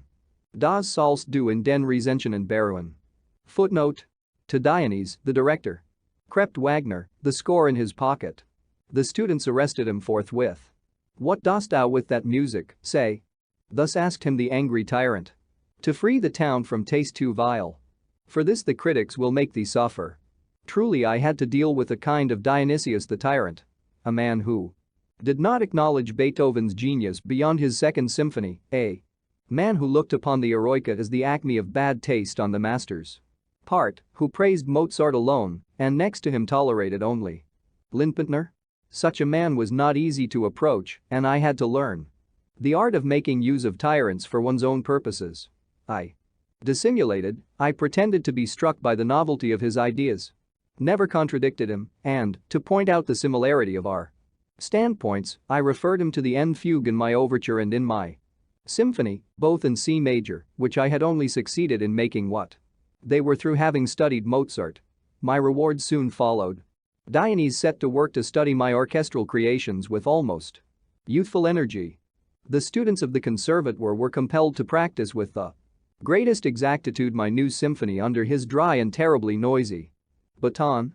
In the presence of several of my friends, amongst whom was also the dear old Count Pachta in his capacity of president of the Conservatoire Committee, we actually held a first performance of the greatest work that I had written up to that date. During these musical successes I went on with my love-making in the attractive house of Count Pachta under the most curious circumstances. A confectioner of the name of Hasha was my rival. He was a tall, lanky young man who, like most bohemians, had taken up music as a hobby. He played the accompaniments to August's songs and naturally fell in love with her. Like myself, he hated the frequent visits of the cavaliers, which seemed to be quite the custom in this city, but while my displeasure expressed itself in humor, his showed itself in gloomy melancholy. This mood made him behave boorishly in public. For instance, one evening, when the chandelier was to be lighted for the reception of one of these gentlemen, he ran his head purposely against this ornament and broke it. The festive illumination was thus rendered impossible. The countess was furious, and Hasha had to leave the house, never to return. I well remember that the first time I was conscious of any feelings of love, these manifested themselves as pangs of jealousy, which had, however, nothing to do with real love. This happened one evening when I Called at the house. The countess kept me by her side in an ante-room. While the girls, beautifully dressed and gay, flirted in the reception room with those hateful young noblemen. All I had ever read. In Hoffmann's tales of certain demoniacal intrigues, which until that moment had been obscure to me, now became really tangible facts, and I left Prague with an obviously unjust and exaggerated opinion of those things and those people through whom I had suddenly been dragged into an unknown world of elementary passions. On the other hand, I had gained by my stay at Pravanen. I had written poetry as well as musical compositions. My musical work was a setting of Glickenton, a poem by the friend of my youth, Theodor Appel. I had already written an aria for soprano which had been performed the winter before at one of the theater concerts. But my new work was decidedly the first vocal piece I had written with real inspiration. Generally speaking, I suppose it owed its characteristics to the influence of Beethoven's Liederkreis. All the same, the impression that it has left on my mind is that it was absolutely part of myself and pervaded by a delicate sentimentality which was brought into relief by the dreaminess of the accompaniment. My poetical efforts lay in the direction of a sketch of a tragi-operatic subject, which I finished in its entirety in Prague under the title of Die Hochzeit, The Wedding. I wrote it without anybody's knowledge, and this was no easy matter, seeing that I could not write in my chilly little hotel room and had therefore to go to the house of Moritz, where I generally spent my mornings. I remember how I used quickly to hide my manuscript behind the sofa as soon as I heard my host's footsteps. An extraordinary episode was connected with the plot of this work. Already years ago I had come across a tragic story whilst perusing Busching's book on chivalry, the like of which I have never since read. A lady of noble birth had been assaulted one night by a man who secretly cherished a passionate love for her, and in the struggle to defend her honor superhuman strength was given her to fling him into the courtyard below. The mystery of his death remained unexplained until the day of his solemn obsequies, when the lady herself, who attended them and was kneeling in solemn prayer, suddenly fell forward and expired. The mysterious strength of this profound and passionate story made an indelible impression upon my mind. Fascinated, moreover, by the peculiar treatment of similar phenomena in Hoffmann's tales, I sketched a novel in which musical mysticism, which I still loved so deeply, played an important part. The action was supposed to take place on the estate of a rich patron of the fine arts. A young couple was going to be married and had invited the friend of the bridegroom, an interesting but melancholy and mysterious young man, to their wedding. Intimately connected with the whole affair was a strange old organist. The mystic relations which gradually developed between the old musician, the melancholy young man and the bride were to grow out of the unravelment of certain intricate events in a somewhat similar manner to that of the medieval story above related. Here was the same idea. The young man mysteriously killed, the equally strange sudden death of his friend's bride, and the old organist found dead on his bench after the playing of an impressive requiem, the last chord of which was inordinately prolonged as if it never would end. I never finished this novel. But as I wanted to write the libretto for an opera, I took up the theme again in its original shape and built on this, as far as the principal features went, the following dramatic plot. Two great houses had lived in enmity and had at last decided to end the family feud. The aged head of one of these houses invited the son of his former enemy to the wedding of his daughter with one of his faithful partisans. The wedding feast is thus used as an opportunity for reconciling the two families. Whilst the guests are full of the suspicion and fear of treachery, their young leader falls violently in love with the bride of his newly found ally. His tragic glance deeply affects her. The festive escort accompanies her to the bridal chamber, where she is to await her beloved. Leaning against her tower window, she sees the same passionate eyes fixed on her and realizes that she is face to face with a tragedy. When he penetrates into her chamber and embraces her with frantic passion, she pushes him backwards towards the balcony and throws him over the parapet into the abyss, from whence his mutilated remains are dragged by his companions. They at once arm themselves against the presumed treachery and call for vengeance. Tumult and confusion fill the courtyard. The interrupted wedding feast threatens to end in a night of slaughter. The venerable head of the house at last succeeds in Averting the catastrophe. Messengers are sent to bear the tidings of the mysterious calamity to the relatives of the victim. The corpse itself shall be the medium of reconciliation, for, in the presence of the different generations of the suspected family, Providence itself shall decide which of its members has been guilty of treason. During the preparations for the obsequies, the bride shows signs of approaching madness. She flies from her bridegroom, refuses to be united to him, and locks herself up in her tower chamber. Only when, at night, the gloomy though gorgeous ceremony commences, does she appear at the head of her women to be present at the burial service, the gruesome solemnity of which is interrupted by the news of the approach of hostile forces and then by the armed attack of the kinsmen of the murdered man. When the avengers of the presumed treachery penetrate into the chapel and call upon the murderer to declare himself, the horrified lord of the manor points towards his daughter who, turning away from her bridegroom, falls lifeless by the coffin of her victim. This nocturnal drama, through which ran reminiscences of Lubeld und Adelaide, the work of my far-off boyhood, I wrote in the darkest vein, but in a more polished and more noble style, disdaining all light effects and especially all operatic embellishments. Tender passages occurred here and there all the same, and Weinlich, to whom I had already shown the beginning of my work on my return to Leipzig, praised me for the clearness and good vocal quality of the introduction. I had compassed to the first act. This was an adagio for a vocal septet, in which I had tried to express the reconciliation of the hostile families, together with the emotions of the wedded couple and the sinister passion of the secret lover. My principal object was, all the same, to win my sister Rosalie's approval. My poem, however, did not find favor in her eyes. She missed all that which I had purposely avoided, insisted on the ornamentation and development of the simple situation, and desired more brightness generally. I made up my mind in an instant. I took the manuscript and, without a suggestion of ill temper, destroyed it there and then.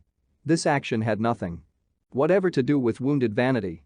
It was prompted merely by my desire honestly to prove to my sister how little I thought of my own work and how much I cared for her opinion.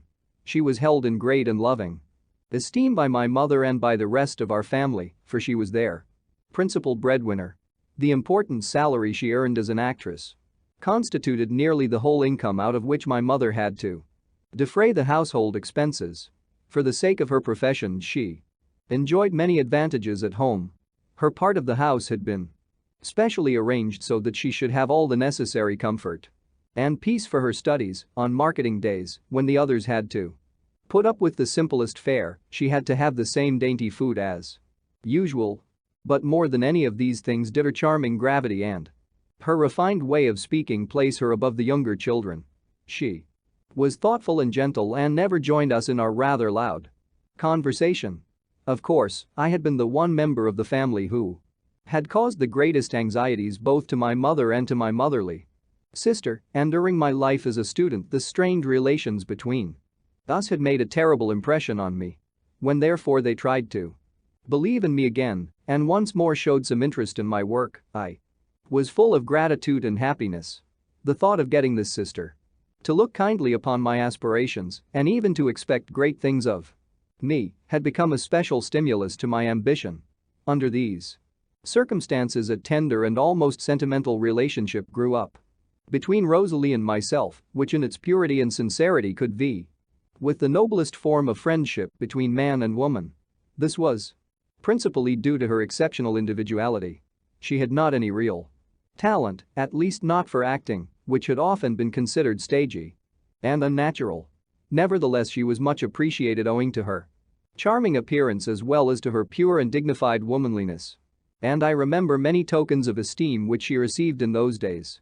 All the same, none of these advances ever seemed to lead to the prospect of a marriage, and year by year went by without bringing her hopes of a suitable match, a fact which to me appeared quite unaccountable. From time to time I thought I noticed that Rosalie suffered from this state of affairs. I remember one evening when, believing herself to be alone, I heard her sobbing and moaning. I stole away unnoticed, but her grief made such an impression upon me that from that moment I vowed to bring some joy into her life, principally by making a name for myself. Not without reason had our stepfather J.R. given my gentle sister the nickname of Geistchen, Little Spirit, for if her talent as an actress was not great, her imagination and her love of art and of all high and noble things were perhaps, on that account alone, all the greater. From her lips I had first heard expressions of admiration and delight concerning those subjects which became dear to me later on, and she moved amongst a circle of serious and interesting people who loved the higher things of life without this attitude ever degenerating into affectation. On my return from my long journey I was introduced to Heinrich Laub, whom my sister had added to her list of intimate friends. It was at the time when the after effects of the July Revolution were beginning to make themselves felt amongst the younger men of intellect in Germany.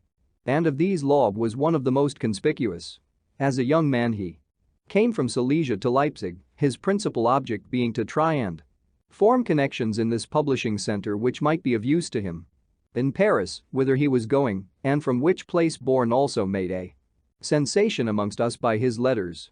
On this occasion Laub was present at a representation of a play by Ludwig Robert, Die Macht der Verhältnisse, The Power of Circumstances. This induced him to write a criticism for the Leipzig Tageblatt, which made such a sensation through its terse and lively style that he was at once offered, in addition to other literary work, the post of editor of Die Elegante Welt. In our house he was looked upon as a genius, his curt and often biting manner of speaking, which seemed to exclude all attempt at poetic expression, made him appear both original and daring. His sense of justice, his sincerity and fearless bluntness made one respect his character, hardened as it had been in youth by great adversity. On me he had a very inspiring effect, and I was very much astonished to find that he thought so much of me as to write a flattering notice about my talent in his paper after hearing the first performance of my symphony. This performance took place in the beginning of the year 1833 at the Leipzig Schneider Herberge. It was, by the by, in this dignified old hall that the Society Uterp held its concerts. The place was dirty, narrow, and poorly lighted, and it was here that my work was introduced to the Leipzig public for the first time, and by means of an orchestra that interpreted it simply disgracefully. I can only think of that evening as a gruesome nightmare, and my astonishment was therefore all the greater at seeing the important notice which Laub wrote about the performance. Full of hope, I therefore looked forward to a performance of the same work at the Juandos concert, which followed soon after, and which came off brilliantly in every way. It was well received and well spoken of in all the papers. Of real malice there was not a trace. On the contrary, several notices were encouraging, and Laub, who had quickly become celebrated, confided to me that he was going to offer me a libretto for an opera which he had first written for Meyerbeer. This staggered me somewhat, for I was not in the least prepared to pose as a poet, and my only idea was to write a real plot for an opera. As to the precise manner, however, in which such a book had to be written, I already had a very definite and instinctive notion, and I was strengthened in the certainty of my own feelings in the matter when Laub now explained the nature of his plot to me. He told me that he wanted to arrange nothing less than Kosciuszko into a libretto for grand opera. Once again I had qualms, for I felt at once that Laub had a mistaken idea about the character of a dramatic subject.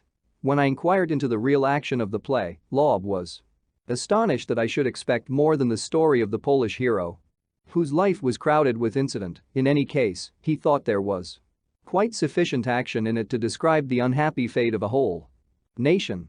Of course the usual heroine was not missing. She was a Polish girl who had a love affair with a Russian, and in this way some sentimental situations were also to be found in the plot. Without a moment's delay I assured my sister Rosalie that I would not set this story to music. She agreed with me and begged me only to postpone my answer to Laub. My journey to Würzburg was of great help to me in this respect, for it was easier to write my decision to Laub than to announce it to him personally. He accepted the slight rebuff with good grace, but he never forgave me, either then or afterwards, for writing my own words.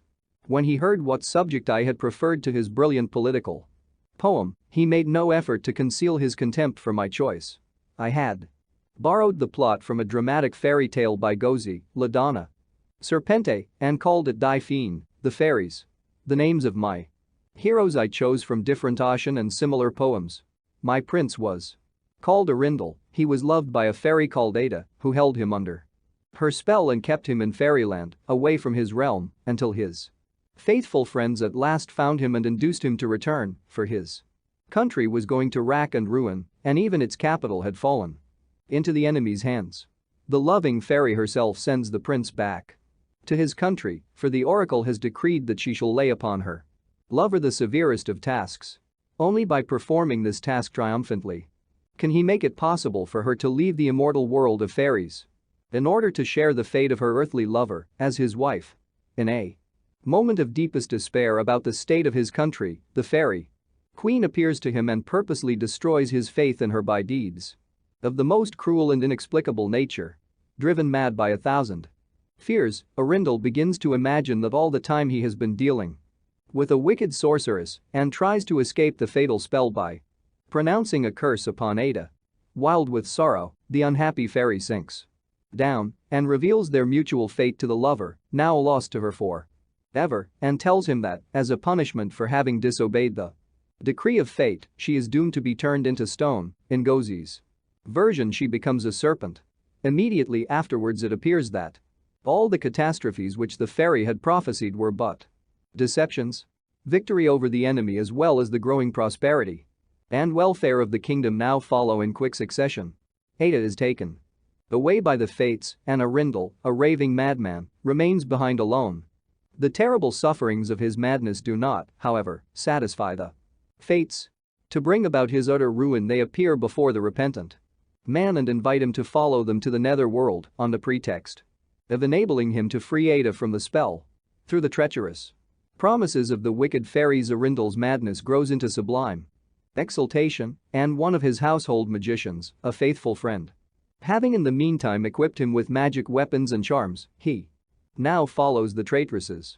The latter cannot get over their astonishment when they see how Arindal overcomes one after the other of the monsters of the infernal regions.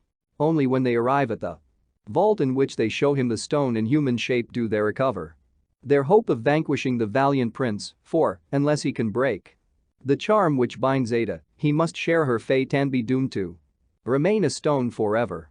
Arindal, who until then has been using the dagger and the shield given him by the friendly magician, now makes use of an instrumental lyre which he has brought with him, and the meaning of which he had not yet understood.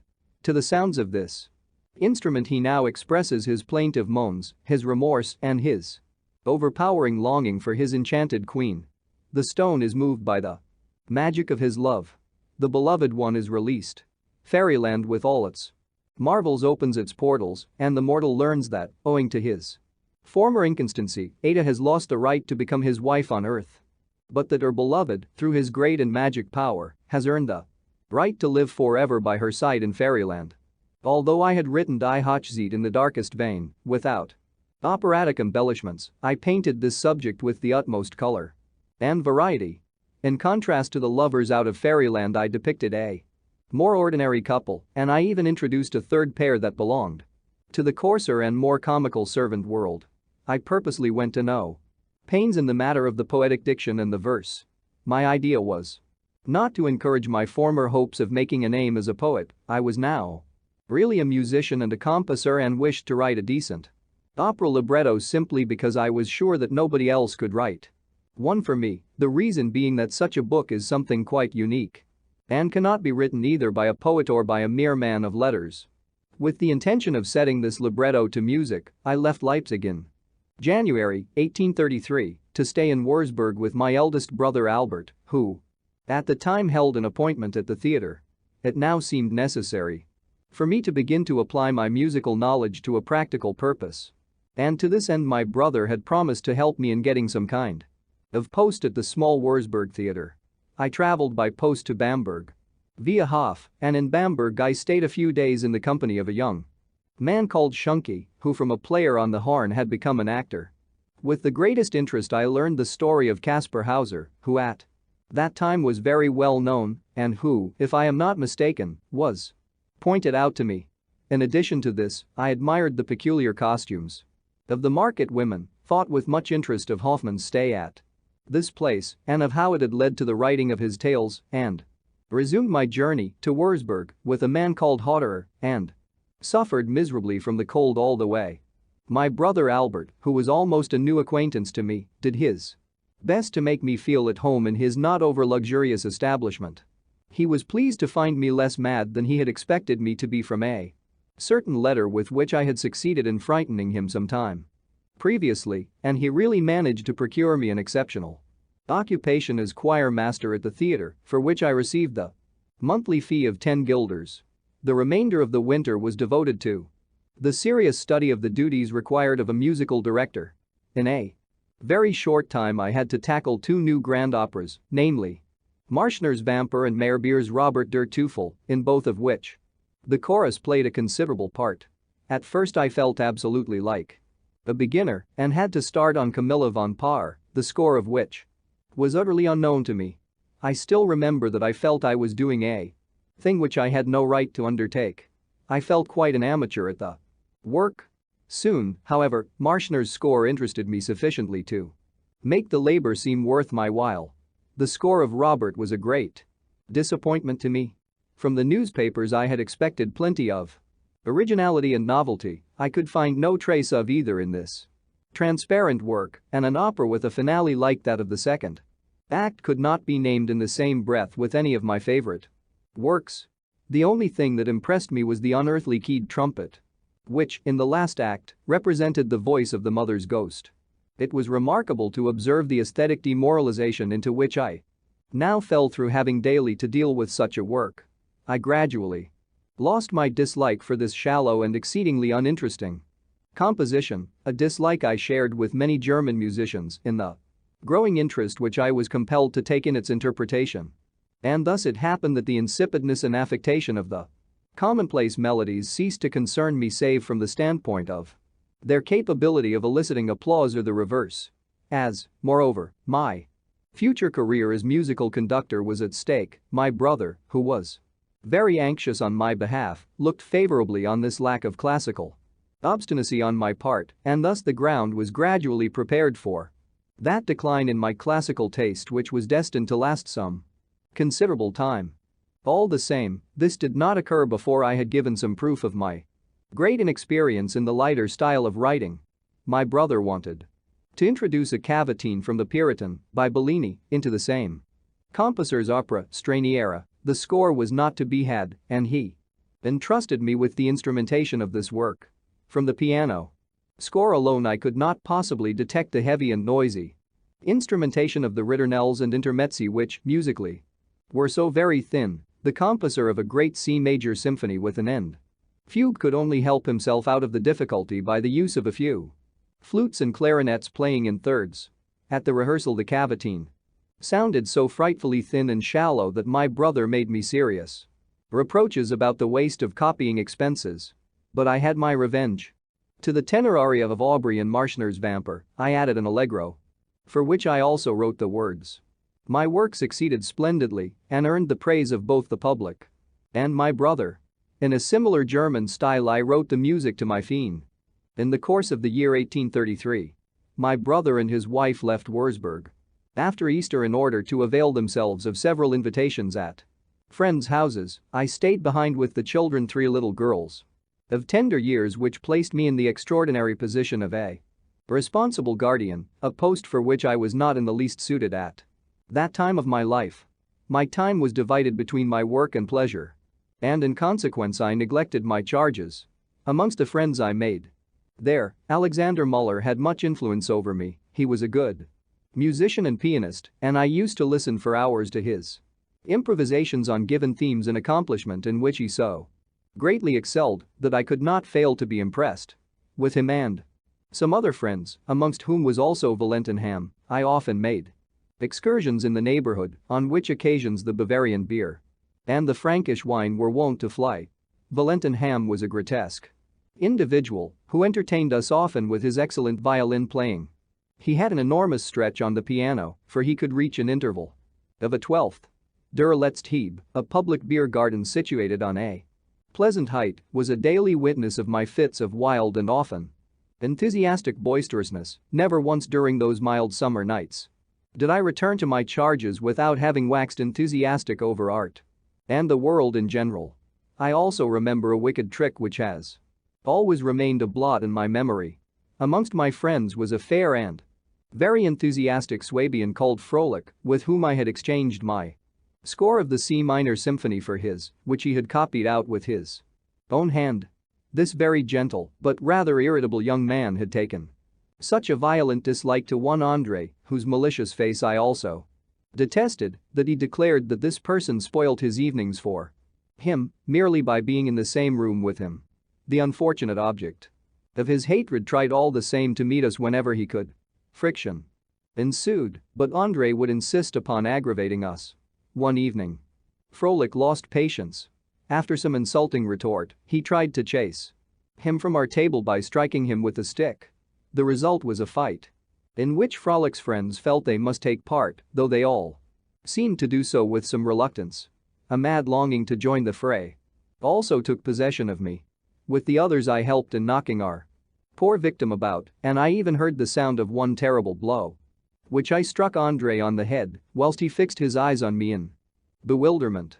I relate this incident to atone for a sin which has weighed very heavily on my conscience ever since.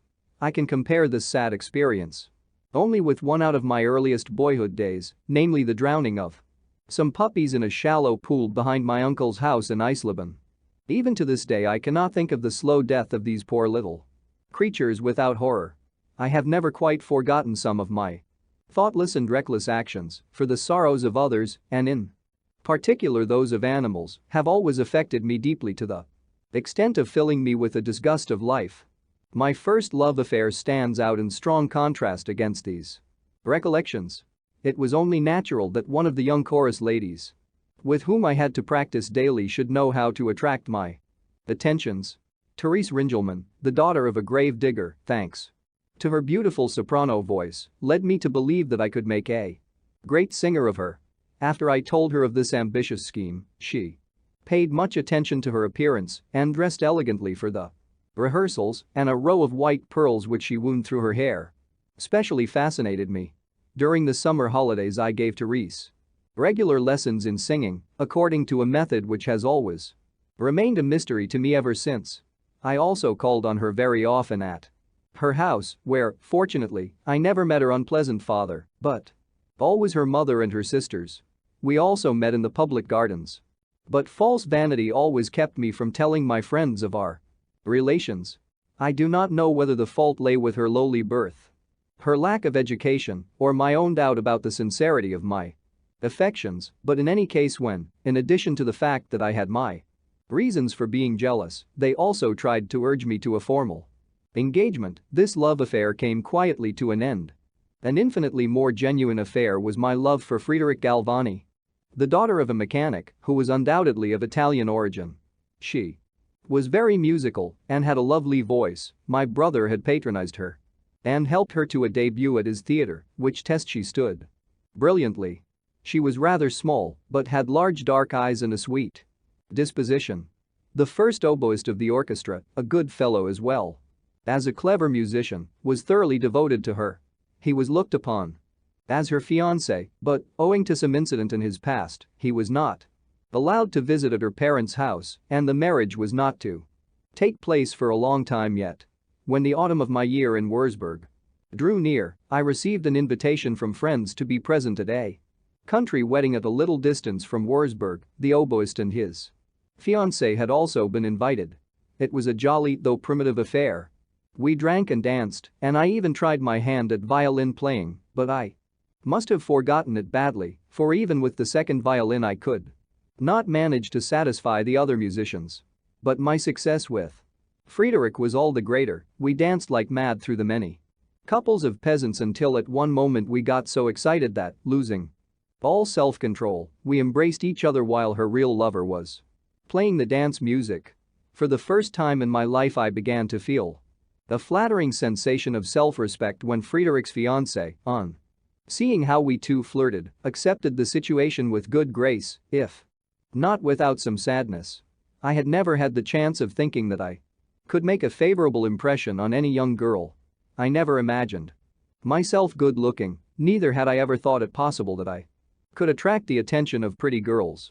On the other hand, I had gradually acquired a certain self-reliance in mixing with men of my own age.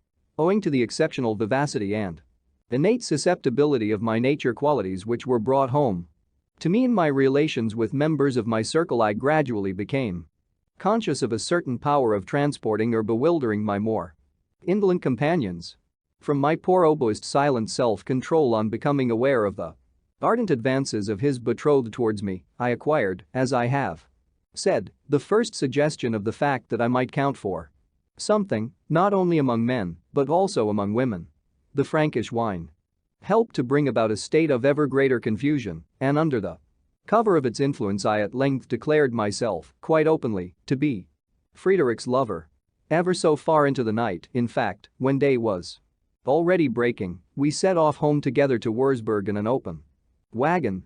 This was the crowning triumph of my delightful adventure, for while all the others, including, in the end, the jealous oboist, slept off their debauch in the face of the dawning day, I, with my cheek against Friederic's and listening to the warbling of the larks, watched the coming of the rising sun. On the following day we had scarcely any idea of what had happened. A certain sense of shame, which was not unbecoming, held us aloof from one another.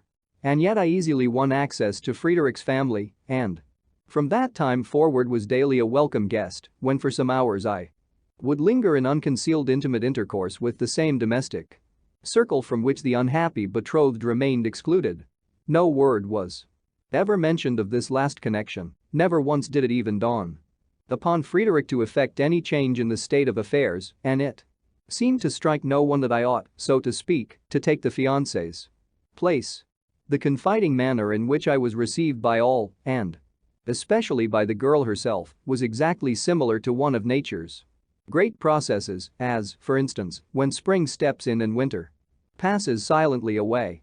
Not one of them ever considered the material consequences of the change, and this is precisely the most charming and flattering feature of this first youthful love affair, which was never to degenerate into an attitude which might give rise to suspicion or concern. These relations ended only with my departure from Würzburg, which was marked by the most touching and most tearful leave-taking. For some time, although I kept up no correspondence, the memory of this episode remained firmly imprinted on my mind. 2 years later, while making a rapid journey through the old district, I once more visited Friederich. The poor child approached me utterly shamefaced. Her oboist was still her lover, and though his position rendered marriage impossible, the unfortunate young woman had become a mother. I have heard nothing more of her since. Amid all this traffic of love I worked hard at my opera and, thanks to the loving sympathy of my sister Rosalie, I was able to find the necessary good spirits for the task.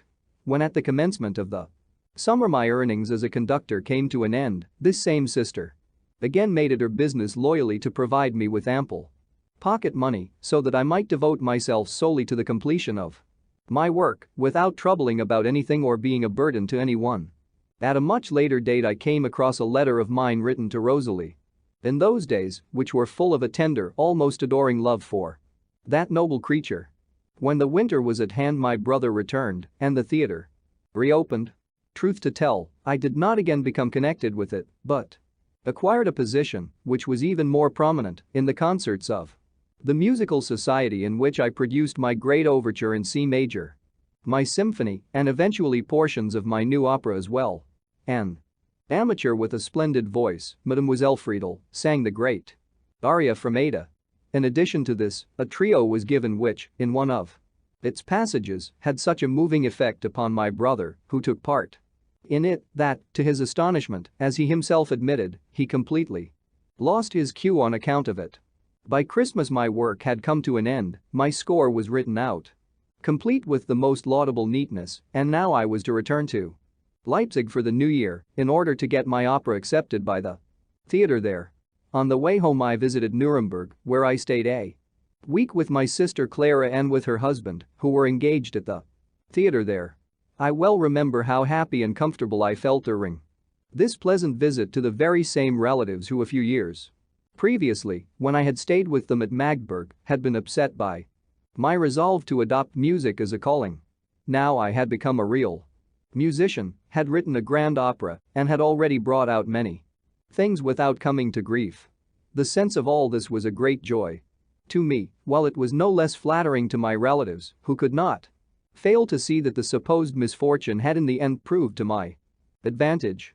I was in a jolly mood and quite unrestrained a state of mind which was very largely the result not only of my brother-in-law's cheerful and sociable household, but also of the pleasant tavern life of the place. In a much more confident and elated spirit I returned to Leipzig, where I was able to lay the 3 huge volumes of my score before my highly delighted mother and sister. Just then my family was the richer for the return of my brother Julius from his long wanderings. He had worked a good while in Paris as a goldsmith and had now set up for himself in that capacity in Leipzig. He too, like the rest, was eager to hear something out of my opera. Which, to be sure, was not so easy, as I entirely lacked the gift of playing anything of the sort in an easy and intelligible way. Only when I was able to work myself into a state of absolute ecstasy was it possible for me to render something with any effect. Rosalie knew that. I meant it to draw a sort of declaration of love from her, but I have never felt certain whether the embrace and the sisterly kiss which were awarded me after I had sung my great aria from Ada were bestowed on me from real emotion or rather out of affectionate regard. On the other hand, the zeal with which she urged my opera on the director of the theater, Ringelhart, the conductor and the manager was unmistakable. And she did it so effectually that she obtained their consent for its performance, and that very speedily. I was particularly interested to learn that the management immediately showed themselves eager to try to settle the matter of the costumes for my drama. But I was astonished to hear that the choice was in favor of Oriental attire, whereas I had intended, by the names I had selected, to suggest a northern character for the setting. But it was precisely these names which they found unsuitable, as fairy personages are not seen in the north, but only in the east, while apart from this, the original by Gozzi, which formed the basis of the work, undoubtedly bore an Oriental character. It was with the utmost indignation that I opposed the insufferable turban and kaftan style of dress and vehemently advocated the knightly garb worn in the early years of the Middle Ages. I then had to come to a thorough understanding with the conductor, Stegmayer, on the subject of my score. He was a remarkable, short, fat man with fair curly hair and an exceptionally jovial disposition. He was, however, very hard to bring to a point. When over our wine we always arrived at an understanding very quickly, but as soon as we sat at the piano, I had to listen to the most extraordinary objections concerning the trend of which I was for some time extremely puzzled. As the matter was much delayed by this vacillation, I put myself into closer communication with the stage manager of the opera, Hauser, who at that time was much appreciated as a singer and patron of art by the people of Leipzig. With this man, too, I had the strangest experiences. He who had captivated the audiences of Leipzig, more especially with his impersonation of the barber and the Englishman in Fra Diavolo, suddenly revealed himself in his own house as the most fanatical adherent of the most old-fashioned music. I listened with astonishment to the scarcely veiled contempt with which he treated even Mozart, and the only thing he seemed to regret was that we had no operas by Sebastian Bach. After he had explained to me that dramatic music had not actually been written yet, and that properly speaking Gluck alone had shown any ability for it, he proceeded to what seemed an exhaustive examination of my own opera, concerning which all I had wished to hear from him was whether it was fit to be performed. Instead of this, however, his object seemed to be to point out the failure of my purpose in every number. I sweated blood under the unparalleled torture of going through my work with this man, and I told my mother and sister of my grave depression. All these delays had already succeeded in making it impossible to perform my opera at the date originally fixed, and now it was postponed until August of the current year, 1834. An incident which I shall never forget inspired me with fresh courage. Old Bayreuth, an experienced and excellent musician, and in his day a successful composer who, thanks more particularly to his long practice as a conductor at the Breslau Theatre, had acquired a perfectly practical knowledge of such things, was then living at Leipzig and was a good friend of my people. My mother and sister begged him to give his opinion about the fitness of my opera for the stage, and I duly submitted the score to him. I cannot say how deeply affected and impressed I was to see this old gentleman appear one day among my relatives and to hear him declare with genuine enthusiasm that he simply could not understand how so young a man could have compassed such a score. His remarks concerning the greatness which he had recognized in my talent were really irresistible and positively amazed me. When asked whether he considered the work presentable and calculated to produce an effect, he declared his only regret was that he was no longer at the head of a theater because, had he been, he would have thought himself extremely lucky to secure such a man as myself permanently for his enterprise. At this announcement my family was overcome with joy, and their feelings were all the more justified, seeing that, as they all knew, Bayreuth was by no means an amiable romancer, but a practical musician well seasoned by a life full of experience. The delay was now borne with better spirits, and for a long time I was able to wait hopefully for what the future might bring. Among other things, I now began to enjoy the company of a new friend in the person of Loeb, who at that time, although I had not set his Kosciuszko to music, was at the zenith of his fame. The first portion of his novel, Young Europe, the form of which was epistolary, had appeared and had a most stimulating effect on me, more particularly in conjunction with all the youthful hopefulness which at that time pulsated in my veins.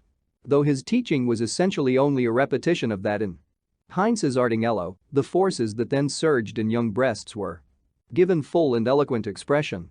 The guiding spirit of this tendency was followed in literary criticism, which was aimed mainly at the supposed or actual incapacity of the semi-classical occupants of our various literary thrones. Without the slightest mercy the pedants. Footnote. Zopf, the German text. Translator. Among whom Teak 4:1 was numbered, were treated as sheer encumbrances and hindrances to the rise of a new literature. That which led to a remarkable revulsion of my feelings with regard to those German composers who hitherto had been admired and respected was partly the influence of these critical skirmishes and the luring sprightliness of their tone, but mainly the impression made by a fresh visit of Schroeder-Devrient to Leipzig when her rendering of Borneo and Bellini's Romeo and Juliet carried everyone by storm. The effect of it was not to be compared with anything that had been witnessed theretofore. To see the daring, romantic figure of the youthful lover against a background of such obviously shallow and empty music prompted one, at all events, to meditate doubtfully upon the cause of the great lack of effect in solid German music as it had been applied hitherto to the drama. Without for the moment plunging too deeply into this meditation, I allowed myself to be borne along with the current of my youthful feelings, then roused to ardor and turned involuntarily to the task of working off all that brooding seriousness which in my earlier years had driven me to such pathetic mysticism.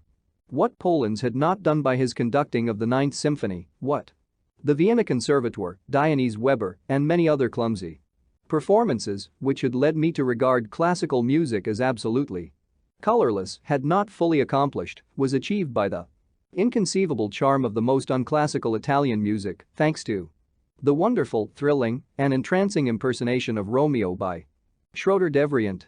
What effect such powerful, and as regards their causes, incomprehensible, effects had upon my opinion was shown in the frivolous way in which I was able to contrive a short criticism of Weber's Uriente for the Elegante Zeitung. This opera had been performed by the Leipzig company shortly before the appearance of Schroeder-Devrient.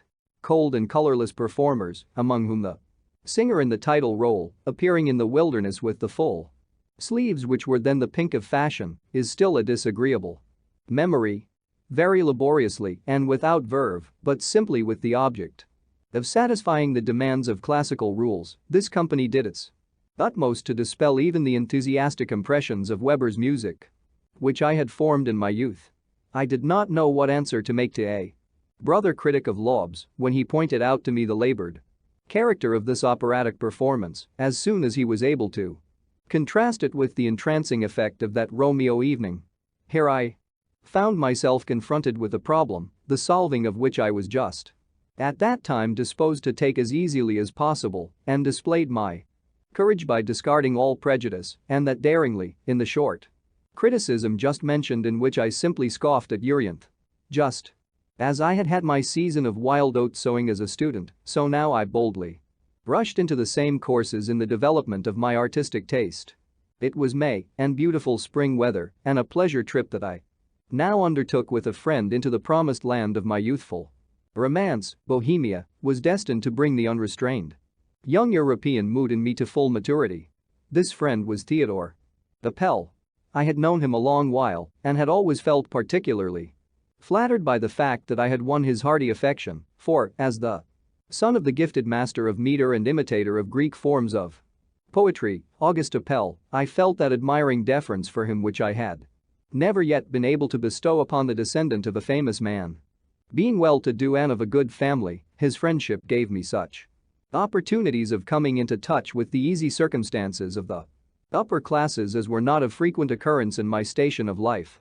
While my mother, for instance, regarded my association with this highly respectable family with great satisfaction, I for my part was extremely gratified at the thought of the cordiality with which I was received in such circles. Appel's earnest wish was to become a poet, and I took it for granted that he had all that was needed for such a calling, above all, what seemed to me so important, the complete freedom that is considerable fortune assured him by liberating him from all need of earning his living or of adopting a profession for a livelihood. Strange to say, his mother, who on the death of his distinguished father had married a Leipzig lawyer, was very anxious about the vocation he should choose and wished her son to make a fine career in the law, as she was not at all disposed to favor his poetical gifts. And it was to her attempts to convert me to her view, in order that by my influence I might avert the calamity of a second poet in the family, in the person of the son, that I owed the specially friendly relations that obtained between herself and me. All her suggestions succeeded in doing, however, was to stimulate me, even more than my own favorable opinion of his talent could, to confirm my friend in his desire to be a poet, and thus to support him in his rebellious attitude towards his family. He was not displeased at this. As he was also studying music and composed quite nicely, I succeeded in being on terms of the greatest intimacy with him.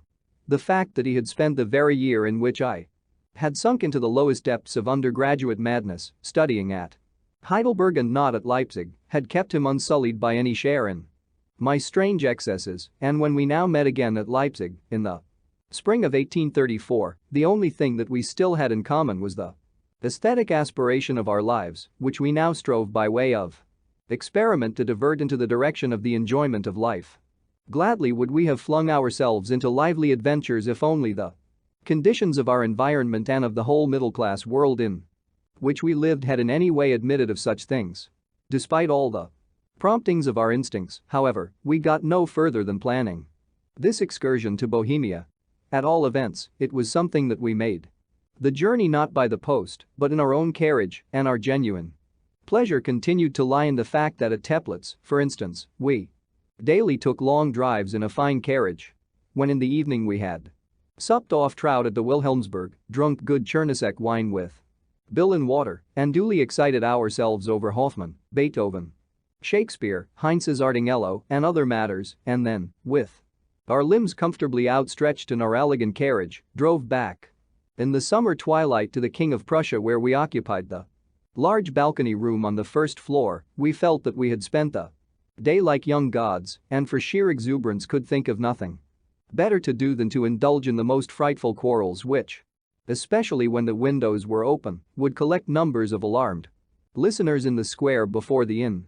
One fine morning I stole away from my friend in order to take my breakfast alone at the Schlackenberg and also to seize an opportunity of jotting down the plan of a new operatic composition in my notebook. With this end in view, I had mastered the subject of Shakespeare's Measure for Measure, which, in accordance with my present mood, I soon transformed pretty freely into a libretto entitled Liebesverbot, Young Europe and Ardinghello, and the strange frame of mind into which I had fallen with regard to classical operatic music furnished me with the keynote of my conception, which was directed more particularly against puritanical hypocrisy, and which thus tended boldly to exalt unrestrained sensuality. I took care to understand the grave Shakespearean theme only in this sense. I could see only the Gloomy straight-laced viceroy, his heart aflame with the most passionate love for the beautiful novice who, while she beseeches him to pardon her brother condemned to death for illicit love, at the same time kindles the most dangerous fire in the stubborn Puritan's breast by infecting him with the lovely warmth of her human emotion. The fact that these powerful features are so richly developed in Shakespeare's creation only in order that, in the end, they may be weighed all the more gravely in the scales of justice, was no concern of mine. All I cared about was to expose the sinfulness of hypocrisy and the unnaturalness of such cruel moral censure. Thus I completely dropped measure for measure and made the hypocrite be brought to justice only by the avenging power of love. I transferred the theme from the fabulous city of Vienna to the capital of sunny Sicily, in which a German viceroy, indignant at the inconceivably loose morals of the people, attempts to introduce a puritanical reform and comes miserably to grief over it. Die Stimme von Portici probably contributed to some extent to this theme, as did also certain memories of Die Sicilianische Vesper.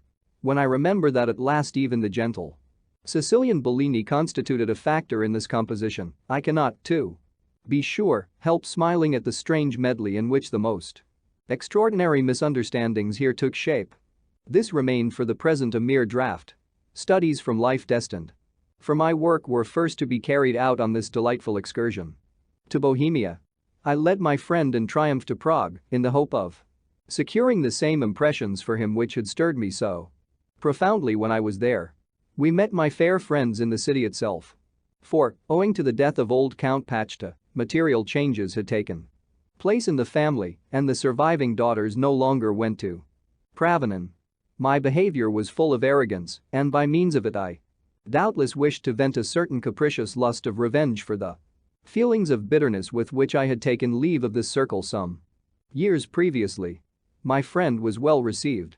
The changed family circumstances forced the charming girls ever more and more imperatively to come to some decision as to their future, and a wealthy bourgeois, though not exactly in trade himself but in possession of ample means, seemed to the anxious mother, at all events, a good adviser.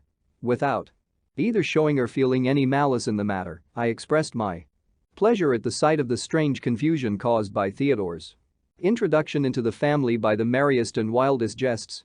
For my only intercourse with the ladies consisted purely of jokes and friendly chaff. They could not understand how it was that I had altered so strangely. There was no longer any of that love of wrangling, that rage for instructing, and that zeal in converting in me which formerly they had found so irritating. But at the same time not a sensible word could I be made to utter, and they who were now wanting to talk over many things seriously could get nothing out of me save the wildest tomfoolery.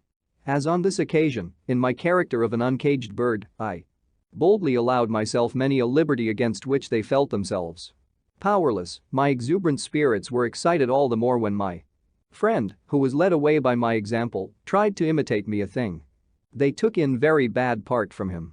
Only once was there any attempt at seriousness between us. I was sitting at the piano and was listening to my companion, who was telling the ladies that in a conversation at the hotel I had found occasion to express myself most warmly to someone who appeared to be surprised on hearing of the domestic and industrious qualities of my lady friends. I was deeply moved when, as the outcome of my companion's remarks, I gathered what unpleasant experiences the poor things had already been through. For what seemed to me a very natural action on my part appeared to fill them with unexpected pleasure. Jenny, for instance, came up to me and hugged me with great warmth.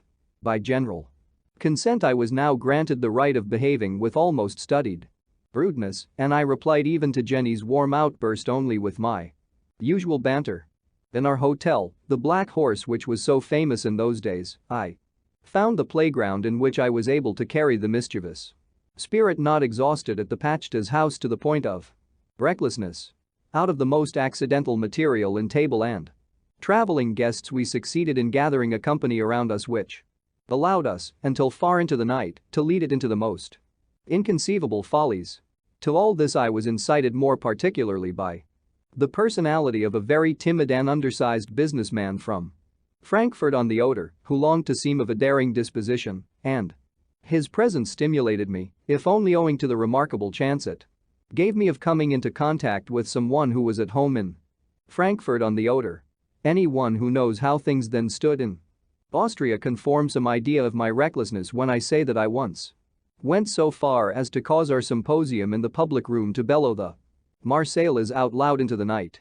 Therefore, when after this heroic exploit was over, and while I was undressing, I clambered on the outer ledges of the windows from one room to the other on the second floor, I naturally horrified those who did not know of the love of acrobatic feats which I had cultivated in my earliest boyhood.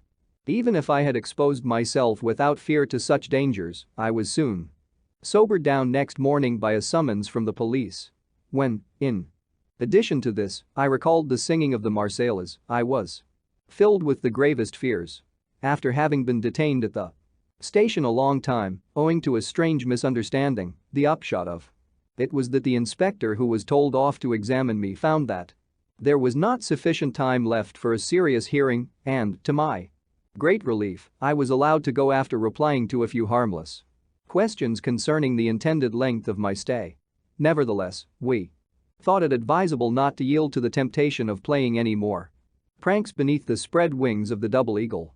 By means of a circuitous route into which we were led by our insatiable longing for adventures which, as a matter of fact, occurred only in our imagination and which to all intents and purposes were but modest diversions on the road, we at length got back to Leipzig.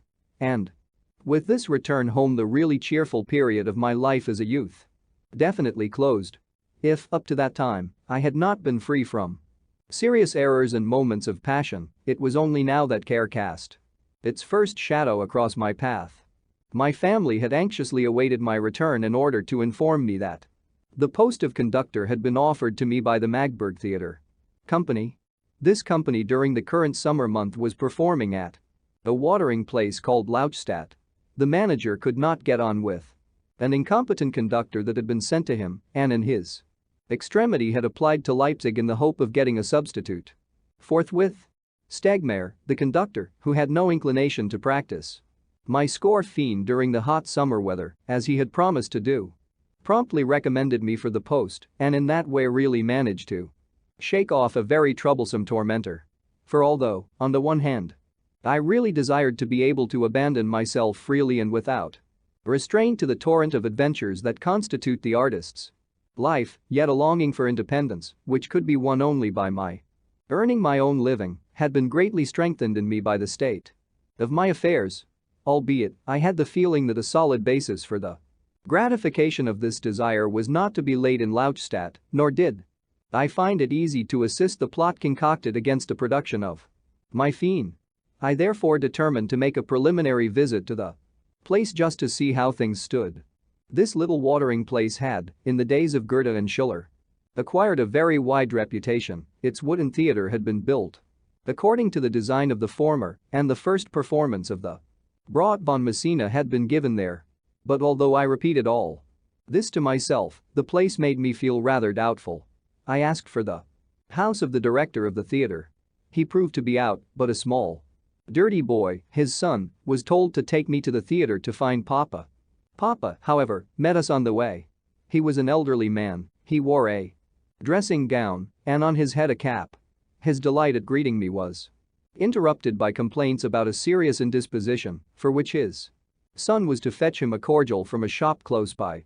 Before dispatching the boy on this errand, he pressed a real silver penny into his hand with a certain ostentation which was obviously for my benefit. This person was Heinrich Bethmann, surviving husband of the famous actress of that name, who, having lived in the heyday of the German stage, had won the favor of the King of Prussia and won it so lastingly that long after her death it had continued to be extended to her spouse. He always drew a nice pension from the Prussian court and permanently enjoyed its support without ever being able to forfeit its protection. By his irregular and dissipated ways, at the time of which I am speaking, he had sunk to his lowest, owing to continued theatre management.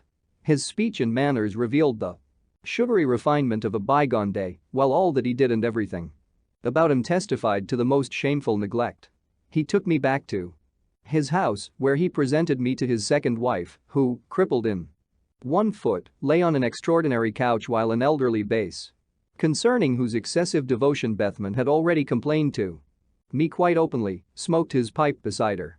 From there the director took me to his stage manager, who lived in the same house with the latter, who was just engaged in a consultation about the repertory with the theater attendant, a toothless old skeleton. He left me to settle the necessary arrangements. As soon as Bethman had gone, Schmale, the stage manager, shrugged his shoulders and smiled, assuring me that that was just the way of the director, to put everything on his back and trouble himself about nothing. There he had been sitting for over an hour, discussing with Croge what should be put on next Sunday. It was all very well his starting Don Juan, but how could he get a rehearsal carried out when the Merseburg town bandsmen, who formed the orchestra, would not come over on Saturday to rehearse? All the time Schmale kept reaching out through the open window to a cherry tree from which he picked and persistently ate the fruit, ejecting the stones with a disagreeable noise. Now it was this last circumstance in particular which decided me, for, strange to say, I have an innate aversion from fruit. I informed the stage manager that he need not trouble at all about Don Juan for Sunday, since for my part, if they had reckoned on my making my first appearance at this performance, I must anyhow disappoint the director, as I had no choice but to return at once to Leipzig, where I had to put my affairs in order. This polite manner of tendering my absolute refusal to accept the appointment, a conclusion I had quickly arrived at in my own mind, forced me to practice some dissimulation and made it necessary for me to appear as if I really had some other purpose in coming to Lautstadt. This pretense in itself was quite unnecessary, seeing that I was quite determined never to return there again. People offered to help me in finding a lodging, and a young actor whom I had chanced to know at Wurzburg undertook to be my guide in the matter. While he was taking me to the best lodging he knew, he told me that presently he would do me the kindness of making me the housemate of the prettiest and nicest girl to be found in the place at the time. She was the junior lead of the company, Mademoiselle Minna Planer, of whom doubtless I had already heard. As luck would have it, the promised damsel met us at the door of the house in question. Her appearance and bearing formed the most striking contrast possible to all the unpleasant impressions of the theater which it had been my lot to receive on this fateful morning. Looking very charming and fresh, the young actress's general manner and movements were full of a certain majesty and grave assurance which lent an agreeable and captivating air of dignity to her otherwise pleasant expression. Her scrupulously clean and tidy dress completed the startling effect of the unexpected encounter. After I had been introduced to her in the hall as the new conductor, and after she had done regarding with astonishment the stranger who seemed so young for such a title, she recommended me kindly to the landlady of the house and begged that I might be well looked after, whereupon she walked proudly and serenely across the street to her rehearsal. I engaged a room on the spot, agreed to Don Juan for Sunday, regretted greatly that I had not brought my luggage with me from Leipzig, and hastened to return thither as quickly as possible in order to get back to Lautstadt all the sooner. The die was cast. The serious side of life at once confronted me in the form of significant experiences. At Leipzig I had to take a furtive leave of Loeb. At the instance of Prussia he had been warned off Saxon soil, and he half guessed at the meaning which was to be attached to this move. The time of undisguised reaction against the liberal movement of the early 30s had set in. The fact that Loeb was concerned in no sort of political work, but had devoted himself merely to literary activity, always aiming simply at aesthetic objects, made the action of the police quite incomprehensible to us for the time being.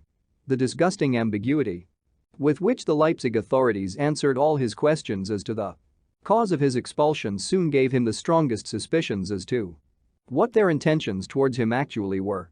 Leipzig, as the scene of his literary labors, being inestimably precious, it mattered greatly to him to keep within reach of it. My friend Appel owned a fine estate on Prussian soil, within but a few hours' distance of Leipzig, and we conceived the wish of seeing Loeb hospitably harbored there. My friend, who without infringing the legal stipulations was in a position to give the persecuted man a place of refuge, immediately assented, and with great readiness, to our desire, but confessed to us next day, after having communicated with his family that he thought he might incur some unpleasantnesses if he entertained Lob. At this the latter smiled, and in a manner I shall never forget, though I have noticed in the course of my life that the expression which I then saw in his face was one which has often flitted over my own features. He took his leave, and in a short time we heard that he had been arrested, owing to having undertaken fresh proceedings against former members of the Burschenschaft, Students' League, and had been lodged in the municipal prison at Berlin. I had thus had two experiences which weighed me down like lead, so I packed my scanty portmanteau, took leave of my mother and sister, and, with a stout heart, started on my career as a conductor. In order to be able to look upon the little room under Minna's lodging as my new home, I was forced also to make the best of Bethman's theatrical enterprise.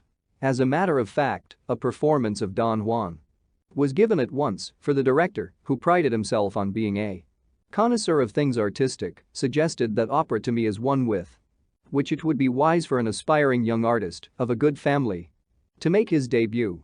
Despite the fact that, apart from some of my own instrumental compositions, I had never yet conducted, and least of all an opera, the rehearsal and the performance went off fairly well. Only once or twice did discrepancies appear in the recitative of Donna Anna. Yet this did not involve me in any kind of hostility, and when I took my place unabashed and calm for the production of L'impasse Vagabundus, which I had practiced very thoroughly, the people generally seemed to have gained full confidence in the theater's new acquisition. The fact that I submitted without bitterness and even with some cheerfulness to this unworthy use of my musical talent was due less to my taste being at this period, as I called it, in its salad days, than to my intercourse with Minna Planer, who was employed in that magic trifle as the amorous fairy. Indeed, in the midst of this dust cloud of frivolity and vulgarity, she always seemed very much like a fairy, the reasons of whose descent into this giddy whirl, which of a truth seemed neither to carry her away nor even to affect her, remained an absolute mystery. For while I could discover nothing in the opera singers save the familiar stage caricatures and grimaces, this fair actress differed wholly from those about her in her unaffected soberness and dainty modesty, as also in the absence of all theatrical pretense and stiltedness. There was only one young man whom I could place beside Minna on the ground of qualities like those I recognized in her. This fellow was Friedrich Schmidt, who had only just adopted the stage as a career in the hope of making a hit in opera, to which, as the possessor of an excellent tenor voice, he felt himself called. He too differed from the rest of the company, especially in the earnestness which he brought to bear upon his studies and his work in general. The soulful manly pitch of his chest voice, his clear, noble enunciation, and intelligent rendering of his words have always remained as standards in my memory, owing to the fact that he was wholly devoid of theatrical talent and acted clumsily and awkwardly. A check was soon put to his progress, but he always remained dear to me as a clever and original man of trustworthy and upright character, my only associate.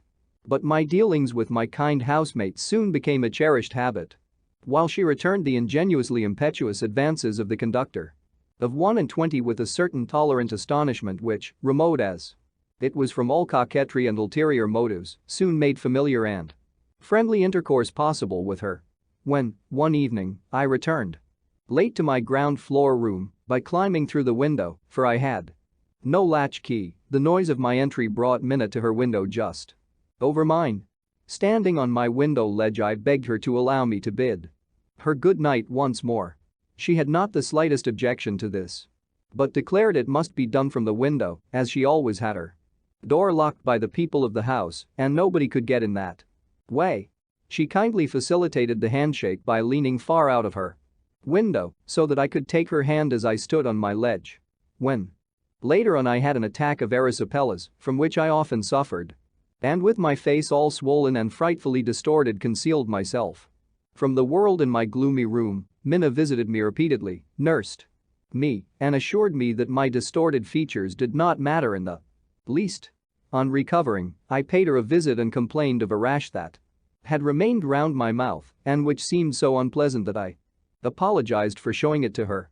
This also she made light of.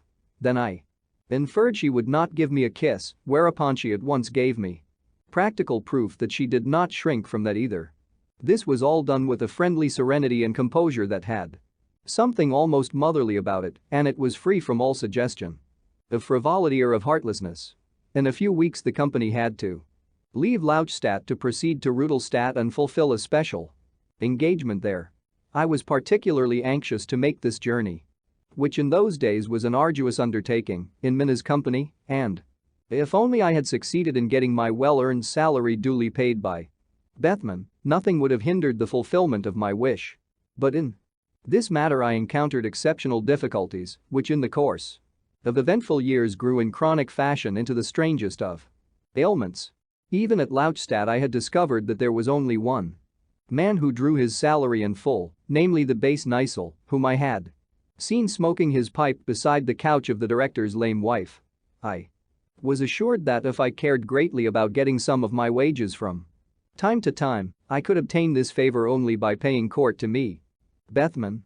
This time I preferred once more to appeal to my family for help and therefore traveled to Rudolstadt through Leipzig, where, to the sad astonishment of my mother, I had to replenish my coffer with the necessary supplies. On the way to Leipzig I had traveled with Appel through his estate, he having fetched me from Lautstadt for the purpose. His arrival was fixed in my memory by a noisy banquet which my wealthy friend gave at the hotel in my honor.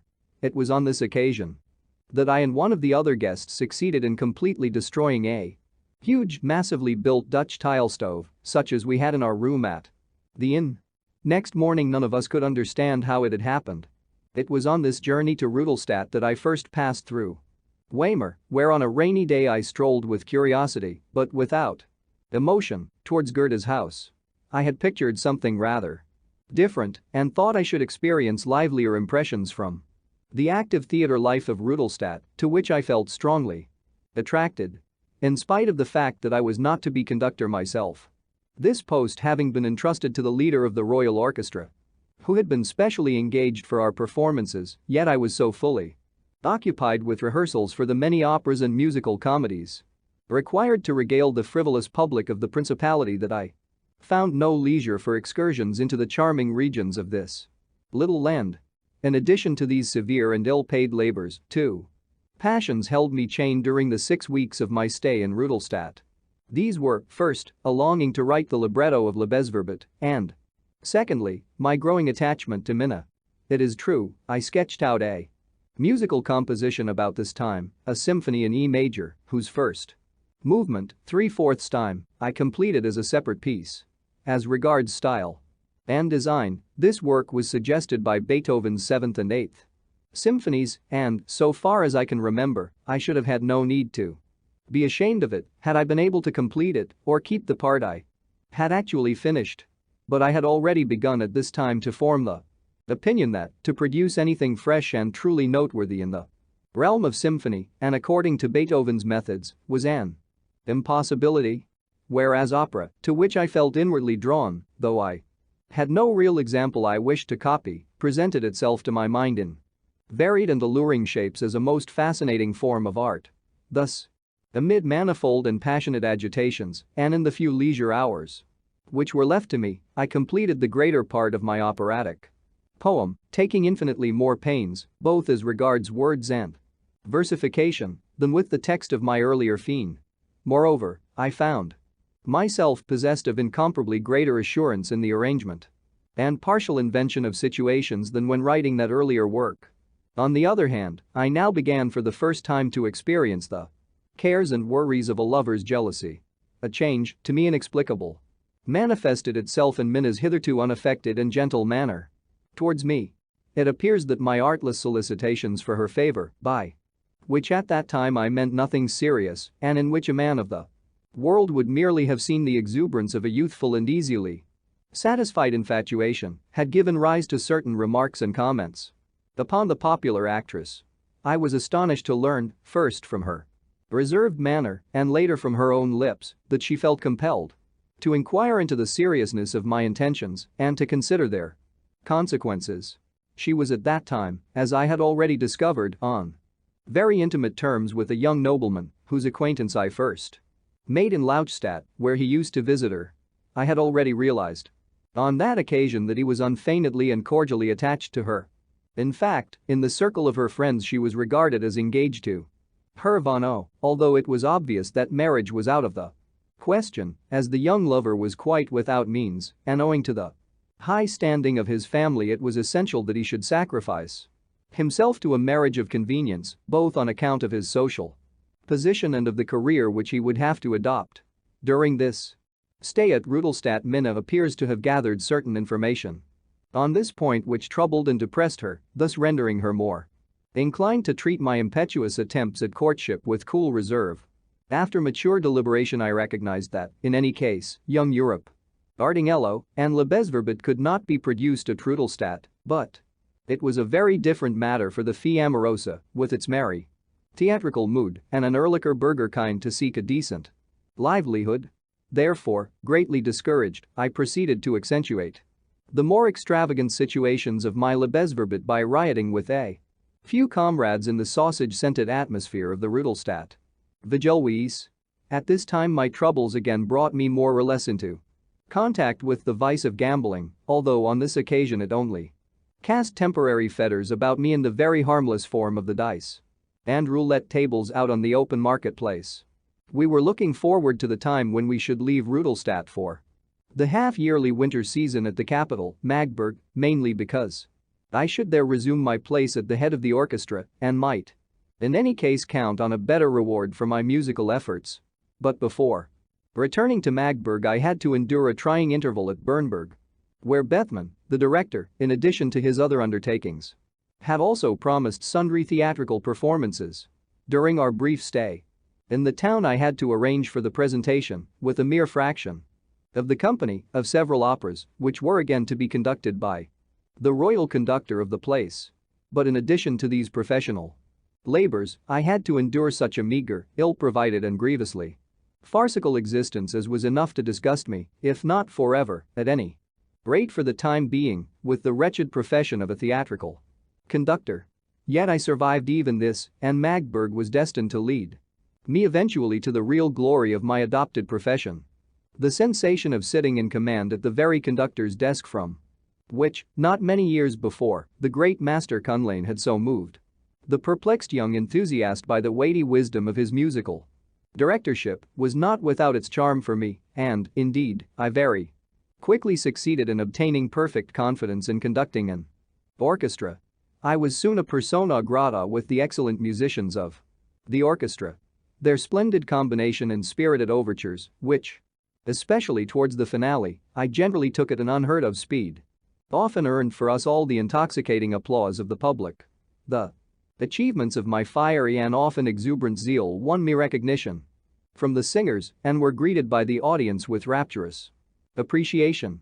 As in Magdeburg, at least in those days, the art of theatrical criticism was but slightly developed, this universal satisfaction was a great encouragement, and at the end of the first 3 months of my Magdeburg conductorship I felt sustained by the flattering and comforting assurance that I was one of the bigwigs of opera. Under these circumstances, Schmale, the stage manager, who has been my good friend ever since, proposed a special gala performance for New Year's Day, which he felt sure would be a triumph. I was to compose the necessary music. This was very speedily done, a rousing overture. Several melodramas and choruses were all greeted with enthusiasm and brought us such ample applause that we repeated the performance with great success, although such repetitions after the actual gala day were quite contrary to usage. With the new year, 1835, there came a decisive turning point in my life. After the rupture between Minna and myself at Rudolstadt, we had been to some extent lost to one another, but our friendship was resumed. On our meeting again in Magdeburg, this time, however, it remained cool and purposely indifferent.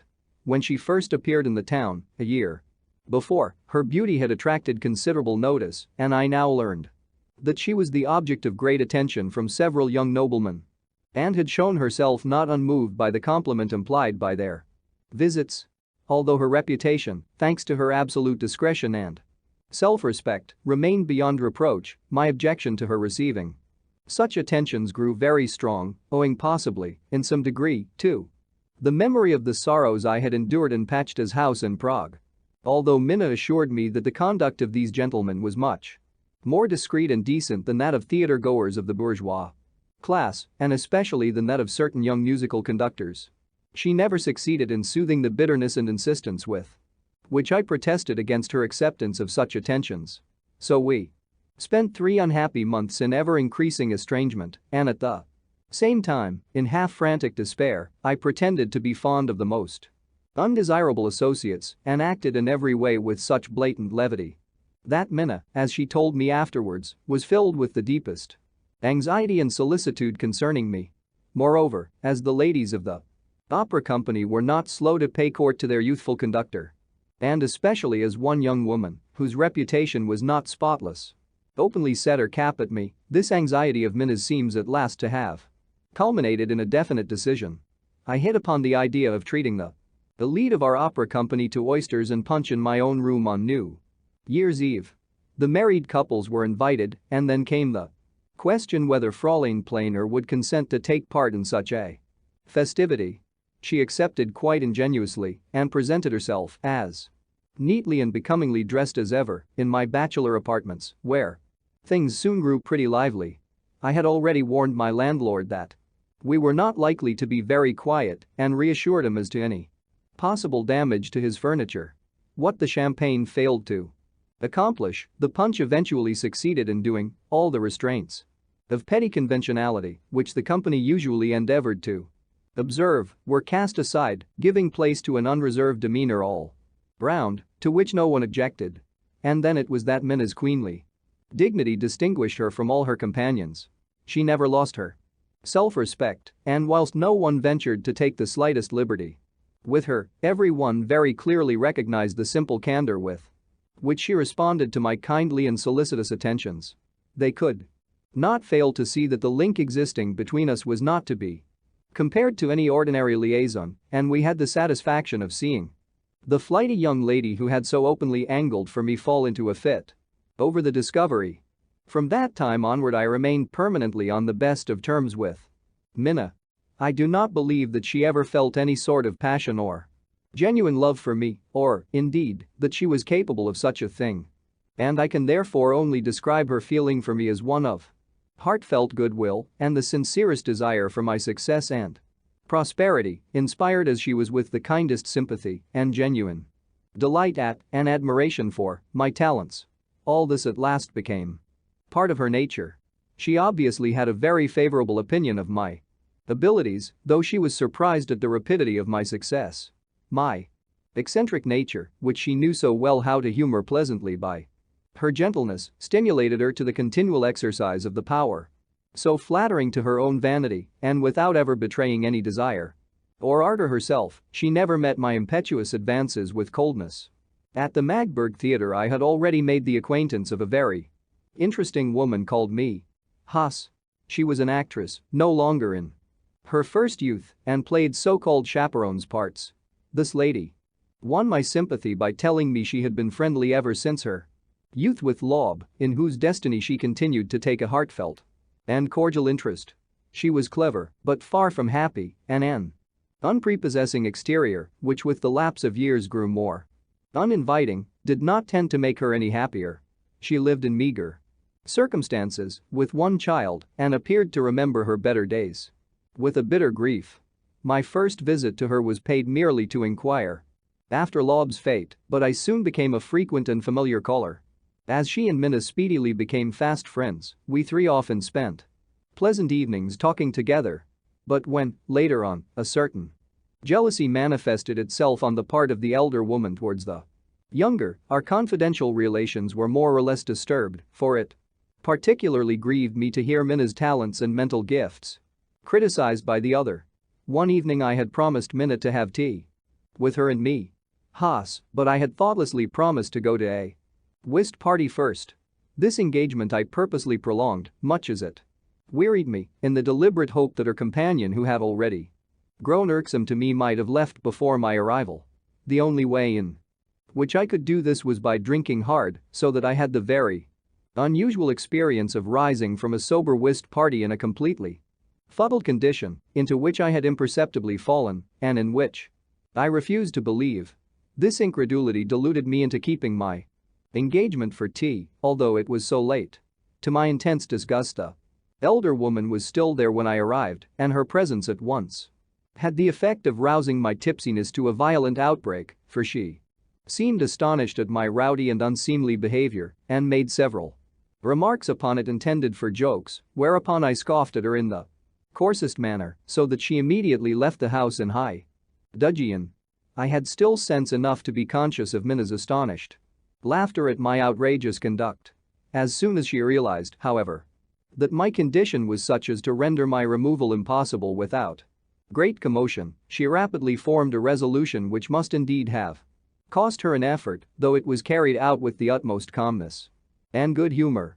She did all she could for me and procured me the necessary relief, and when I sank into a heavy slumber, unhesitatingly resigned her own bed to my use. There I slept until awakened by the wonderful gray of dawn. On recognizing where I was, I at once realized and grew ever more convinced of the fact that this morning's sunrise marked the starting point of an infinitely momentous period of my life. The demon of care had at last entered into my existence. Without any light-hearted jests, without gaiety or joking of any description, we break-fasted quietly and decorously together, and at an hour when, in view of the compromising circumstances of the previous evening, we could set out without attracting undue notice, I set off with Minna for a long walk beyond the city gates. Then we parted, and from that day forward freely and openly gratified our desires as an acknowledged pair of lovers. The peculiar direction which my musical activities had gradually taken continued to receive ever fresh impetus, not only from the successes but also from the disasters which about this time befell my efforts. I produced the overture to my Fiend with very satisfactory results at a concert given by the Legendgesellschaft and thereby earned considerable applause. On the other hand, news came from Leipzig confirming the shabby action of the directors of the theater in that place with regard to the promised presentation of this opera. But, happily for me, I had begun the music for my Lebesverbot, an occupation which so absorbed my thoughts that I lost all interest in the earlier work and abstained with proud indifference from all further effort to secure its performance in Leipzig. The success of its overture alone amply repaid me for the composition of my first opera. Meanwhile, in spite of numerous other distractions, I found time during the brief 6 months of this theatrical season in Magdeburg to complete a large portion of my new opera. Besides doing other work, I ventured to introduce 2 duets from it at a concert given in the theater, and their reception encouraged me to proceed hopefully with the rest of the opera. During the second half of this season my friend Appel came to sun himself enthusiastically in the splendor of my musical directorship. He had written a drama, Columbus, which I recommended to our management for production. This was a peculiarly easy favor to win, as Appel volunteered to have a new scene representing the Alhambra painted at his own expense. Besides this, he proposed to effect many welcome improvements in the condition of the actors taking part in his play. For, owing to the continued preference displayed by the directors for Neisel, the bass, they had all suffered very much from uncertainty about their wages. The piece itself appeared to me to contain much that was good. It described the difficulties and struggles of the great navigator before he set sail on his first voyage of discovery. The drama ended with the momentous departure of his ships from the harbor of Paulus, an episode whose results are known to all the world. At my desire, Appel submitted his play to my uncle Adolf, and even in his critical opinion it was remarkable for its lively and characteristic popular scenes.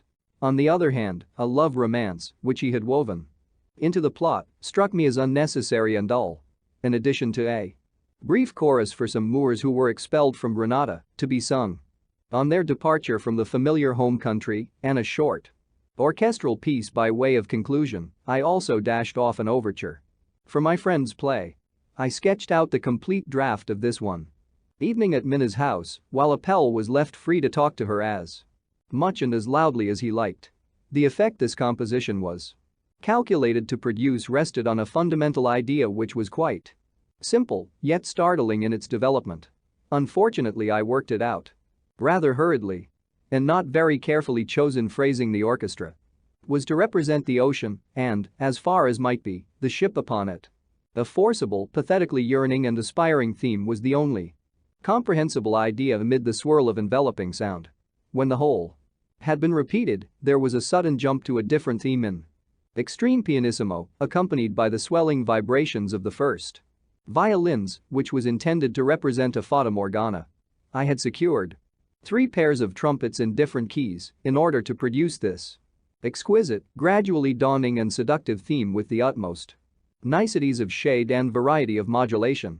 This was intended to represent the land of desire towards which the hero's eyes are turned and whose shores seem continually to rise before him only to sink elusively beneath the waves until at last they soar in very deed above the western horizon, the crown of all his toil and search, and stand clearly and unmistakably revealed to all the sailors, a vast continent of the future.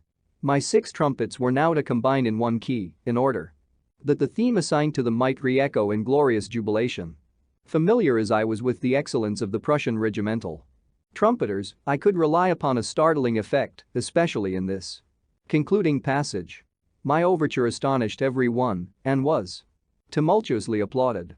The play itself, however, was acted without dignity. A conceited comedian named Ludwig Meyer completely ruined the title part, for which he excused himself on the ground that, having to act as stage manager also, he had been unable to commit his lines to memory. Nevertheless, he managed to enrich his wardrobe with several splendid costumes at Appel's expense, wearing them, as Columbus, one after the other. At all events, Appel had lived to see a play of his own actually performed, and although this was never repeated, yet it afforded me an opportunity of increasing my personal popularity with the people of Magdeburg, as the overture was several times repeated at concerts by special request.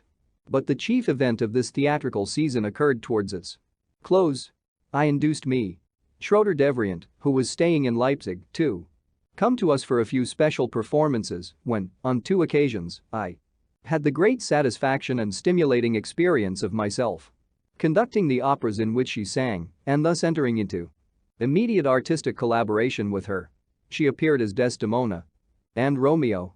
In the latter role particularly she surpassed herself and kindled a fresh flame in my breast. This visit brought us also into closer personal contact.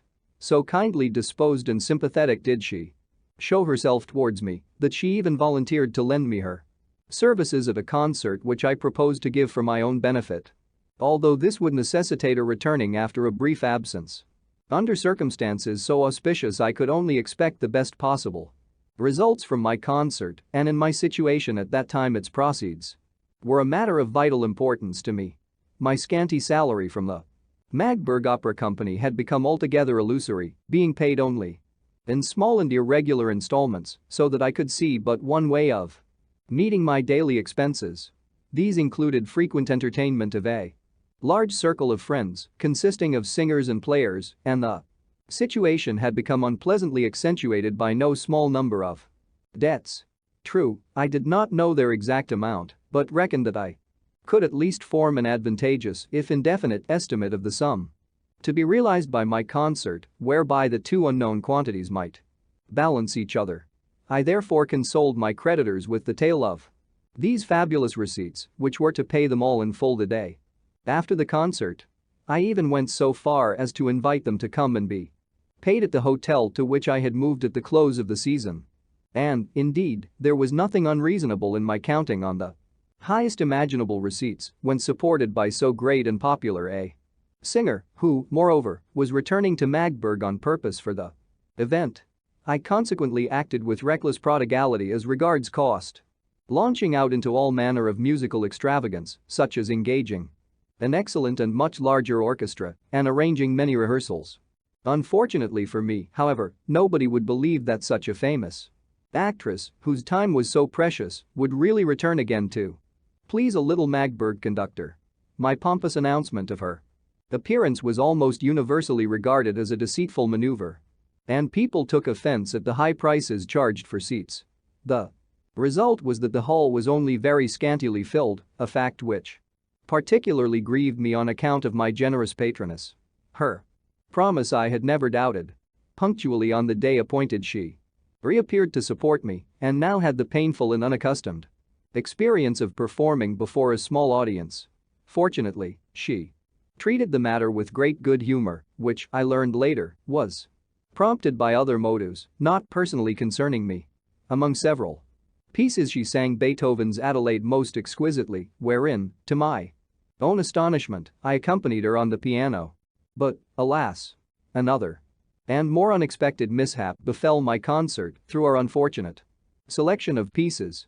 Owing to the excessive reverberation of the saloon in the Hotel the City of London, the noise was unbearable. My Columbus Overture, with its 6 trumpets, had early in the evening filled the audience with terror, and now, at the end, came Beethoven's Schlacht bei Vittoria, for which, in enthusiastic expectation of limitless receipts, I had provided every imaginable orchestral luxury. The firing of cannon and musketry was organized with the utmost elaboration on both the French and English sides by means of specially constructed and costly apparatus, while trumpets and bugles had been doubled and trebled. Then began a battle such as has seldom been more cruelly fought in a concert room. The orchestra flung itself, so to speak, upon the scanty audience with such an overwhelming superiority of numbers that the latter speedily gave up all thought of resistance and literally took to flight. Me. Schroeder Devrient had kindly taken a front seat that she might hear the concert to an end. Much as she may have been inured to terrors of this kind, this was more than she could stand, even out of friendship for me. When, therefore, the English made a fresh desperate assault upon the French position, she took to flight, almost wringing her hands. Her action became the signal for a panic-stricken stampede. Everyone rushed out, and Wellington's victory was finally celebrated in a confidential outburst between myself and the orchestra alone. Thus ended this wonderful musical festival. Schroeder Devrient at once departed, deeply regretting the ill success of her well-meant effort, and kindly left me to my fate. After seeking comfort in the arms of my sorrowing sweetheart and attempting to nerve myself for the morrow's battle, which did not seem likely to end in a victorious symphony, I returned next morning to the hotel. I found I could only reach my rooms by running the gauntlet between long rows of men and women in double file who had all been specially invited thither for the settlement of their respective affairs, reserving the right to select individuals from among my visitors for separate interview. I first of all led in the second trumpeter of the orchestra, whose duty it had been to look after the cash and the music. From his account I learned that, owing to the high fees which, in my generous enthusiasm, I had promised to the orchestra, a few more shillings and sixpences would still have to come out of my own pocket to meet these charges alone. When this was settled, the position of affairs was plain. The next person I invited to come in was me.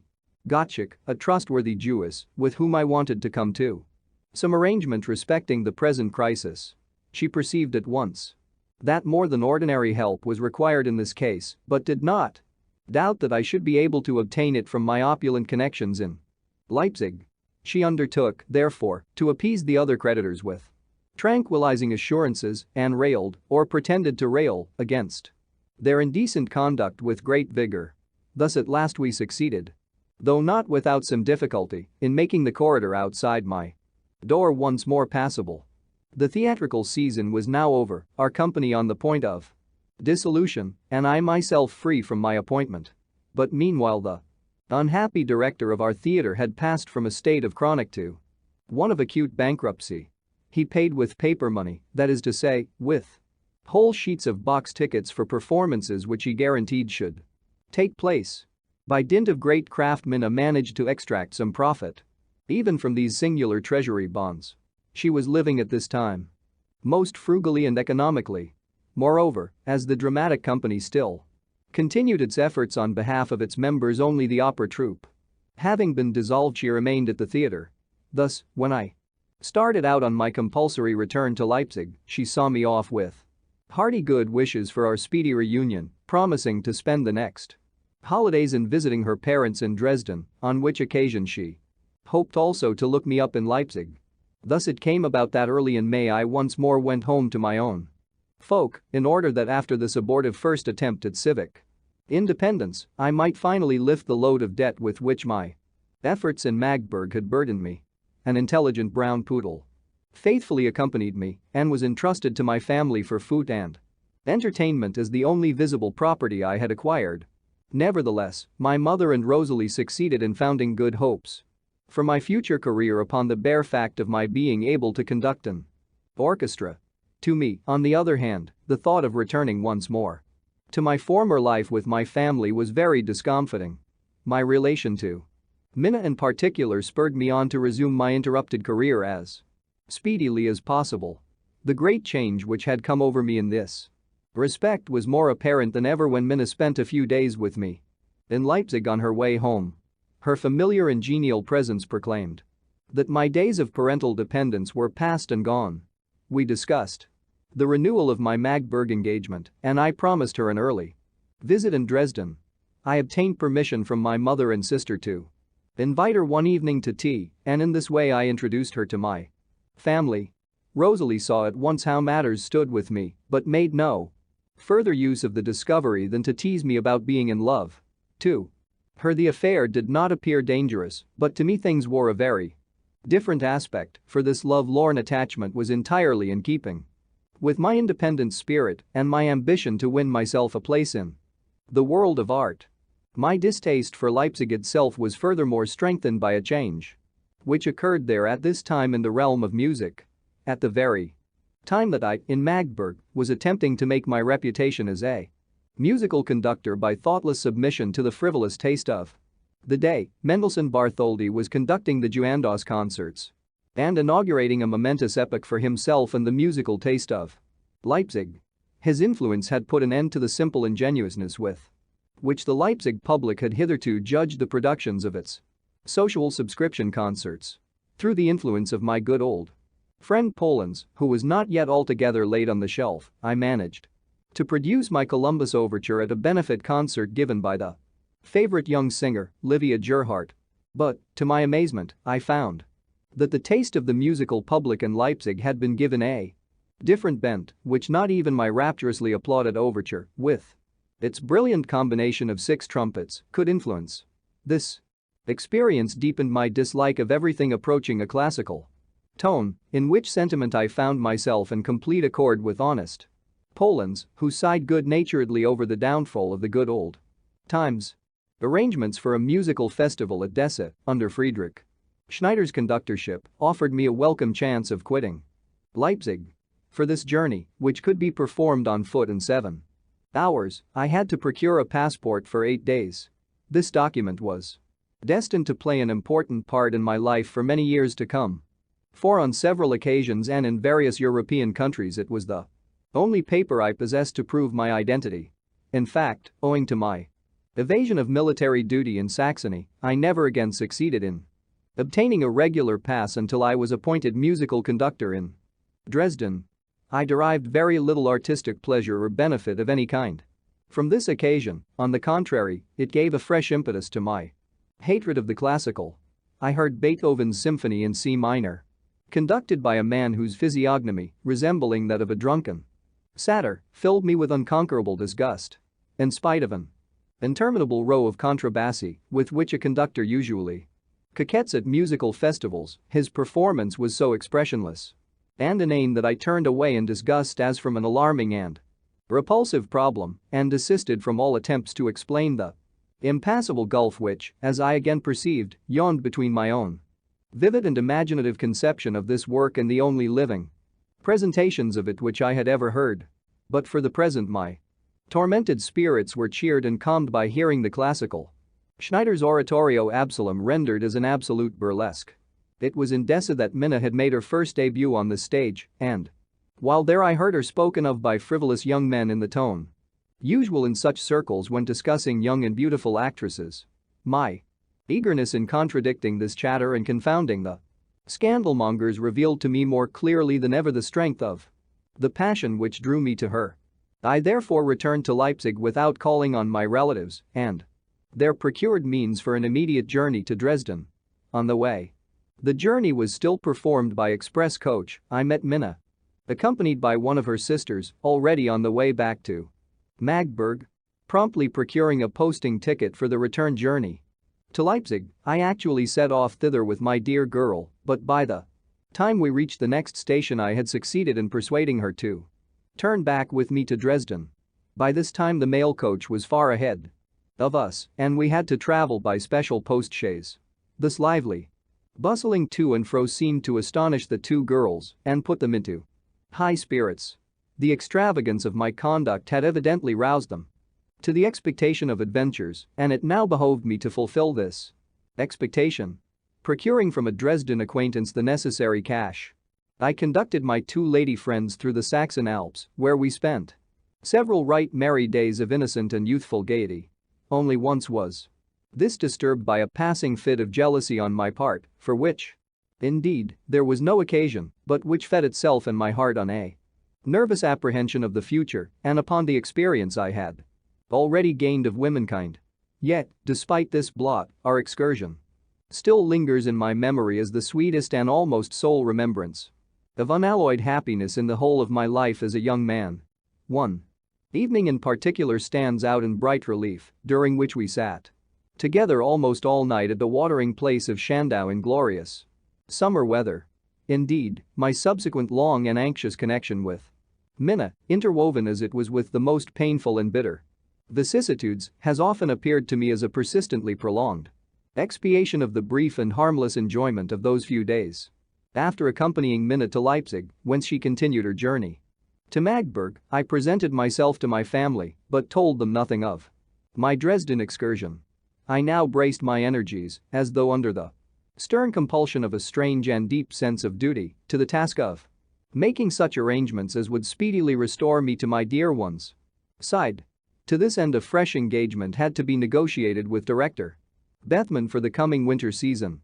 Unable to await the conclusion of our contract in Leipzig, I availed myself of Loeb's presence at the baths in Kosen, near Naumburg, to pay him a visit.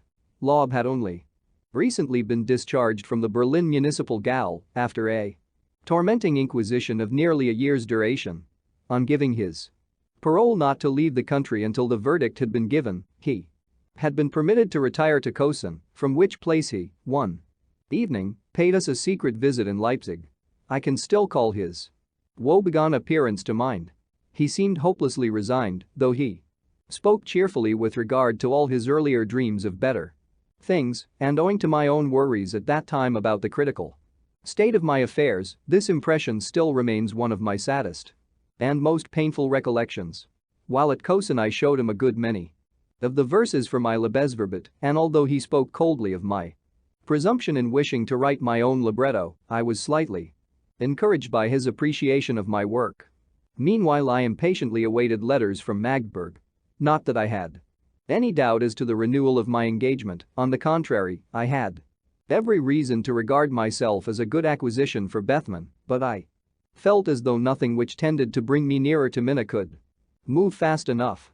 As soon as I received the necessary tidings, I hurried away to make all needful arrangements on the spot for ensuring a magnificent success in the coming Magdeburg operatic season. Through the tireless munificence of the King of Prussia, fresh and final assistance had been granted to our perennially bankrupt theatrical director. His Majesty had assigned a not inconsiderable sum to a committee consisting of substantial Magdeburg citizens as a subsidy to be expended on the theatre under Bethmann's management. What this meant, and the respect with which I thereupon regarded the artistic conditions of Magdeburg, may be best imagined if one remembers the neglected and forlorn surroundings amid which such provincial theatres usually drag out their lives. I offered at once to undertake a long journey in search of good operatic singers. I said I would find the means for this at my own risk, and the only guarantee I demanded from the management for eventual reimbursement was that they should assign me the proceeds of a future benefit performance. This offer was gladly accepted, and in pompous tones the director furnished me with the necessary powers and moreover gave me his parting blessing. During this brief interval I lived once more in intimate communion with Minna, who now had her mother with her and then took fresh leave of her for my venturesome enterprise. But when I got to Leipzig I found it by no means easy to procure the funds so confidently counted on when in Magdeburg for the expenses of my projected journey.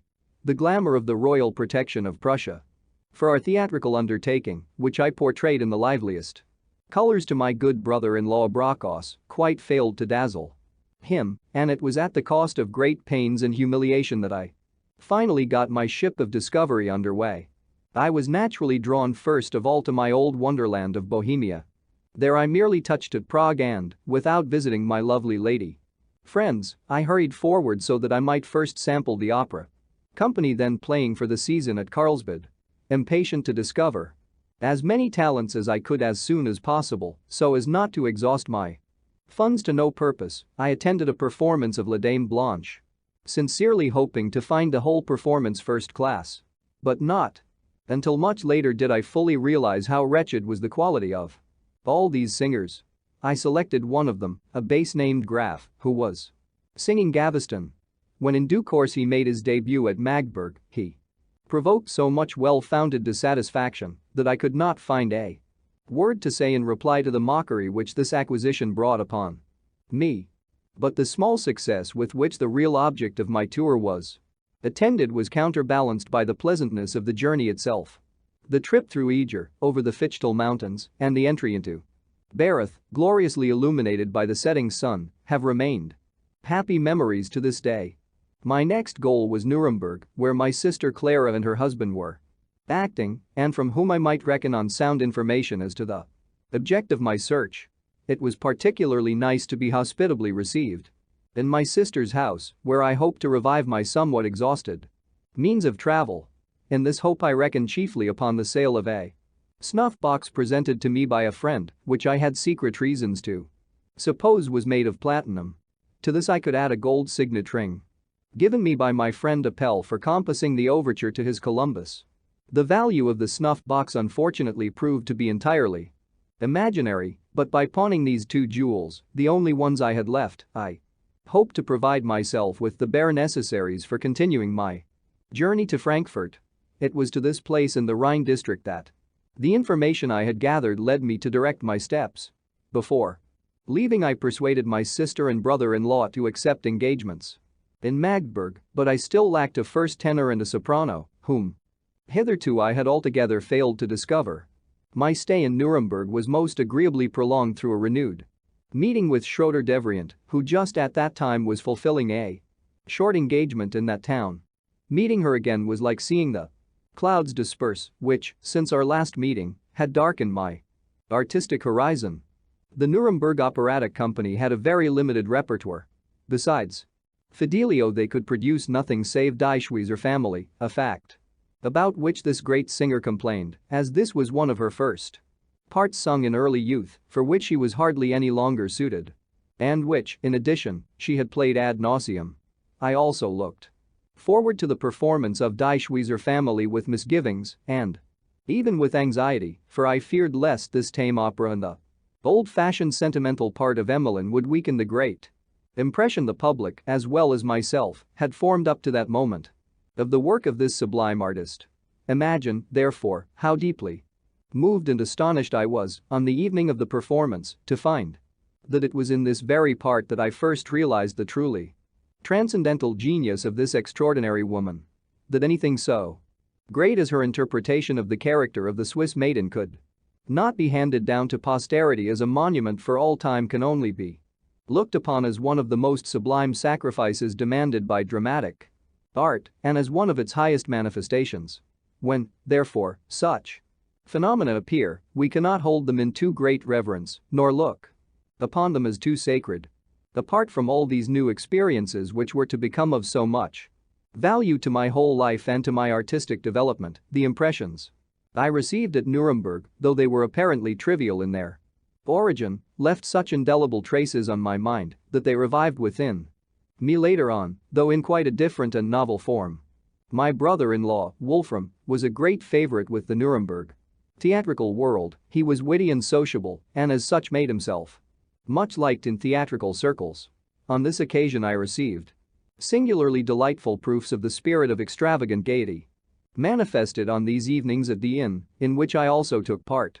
A master carpenter, named Lauerman, a little thick-set man, no longer young, of comical appearance and gifted only with the roughest dialect, was pointed out to me in one of the inns visited by our friends as one Of those artists who involuntarily contributed most to the amusement of the local wags, Lauerman, it seems, imagined himself an excellent singer and as a result of this presumption, evinced interest only in those in whom he thought he recognized a like talent.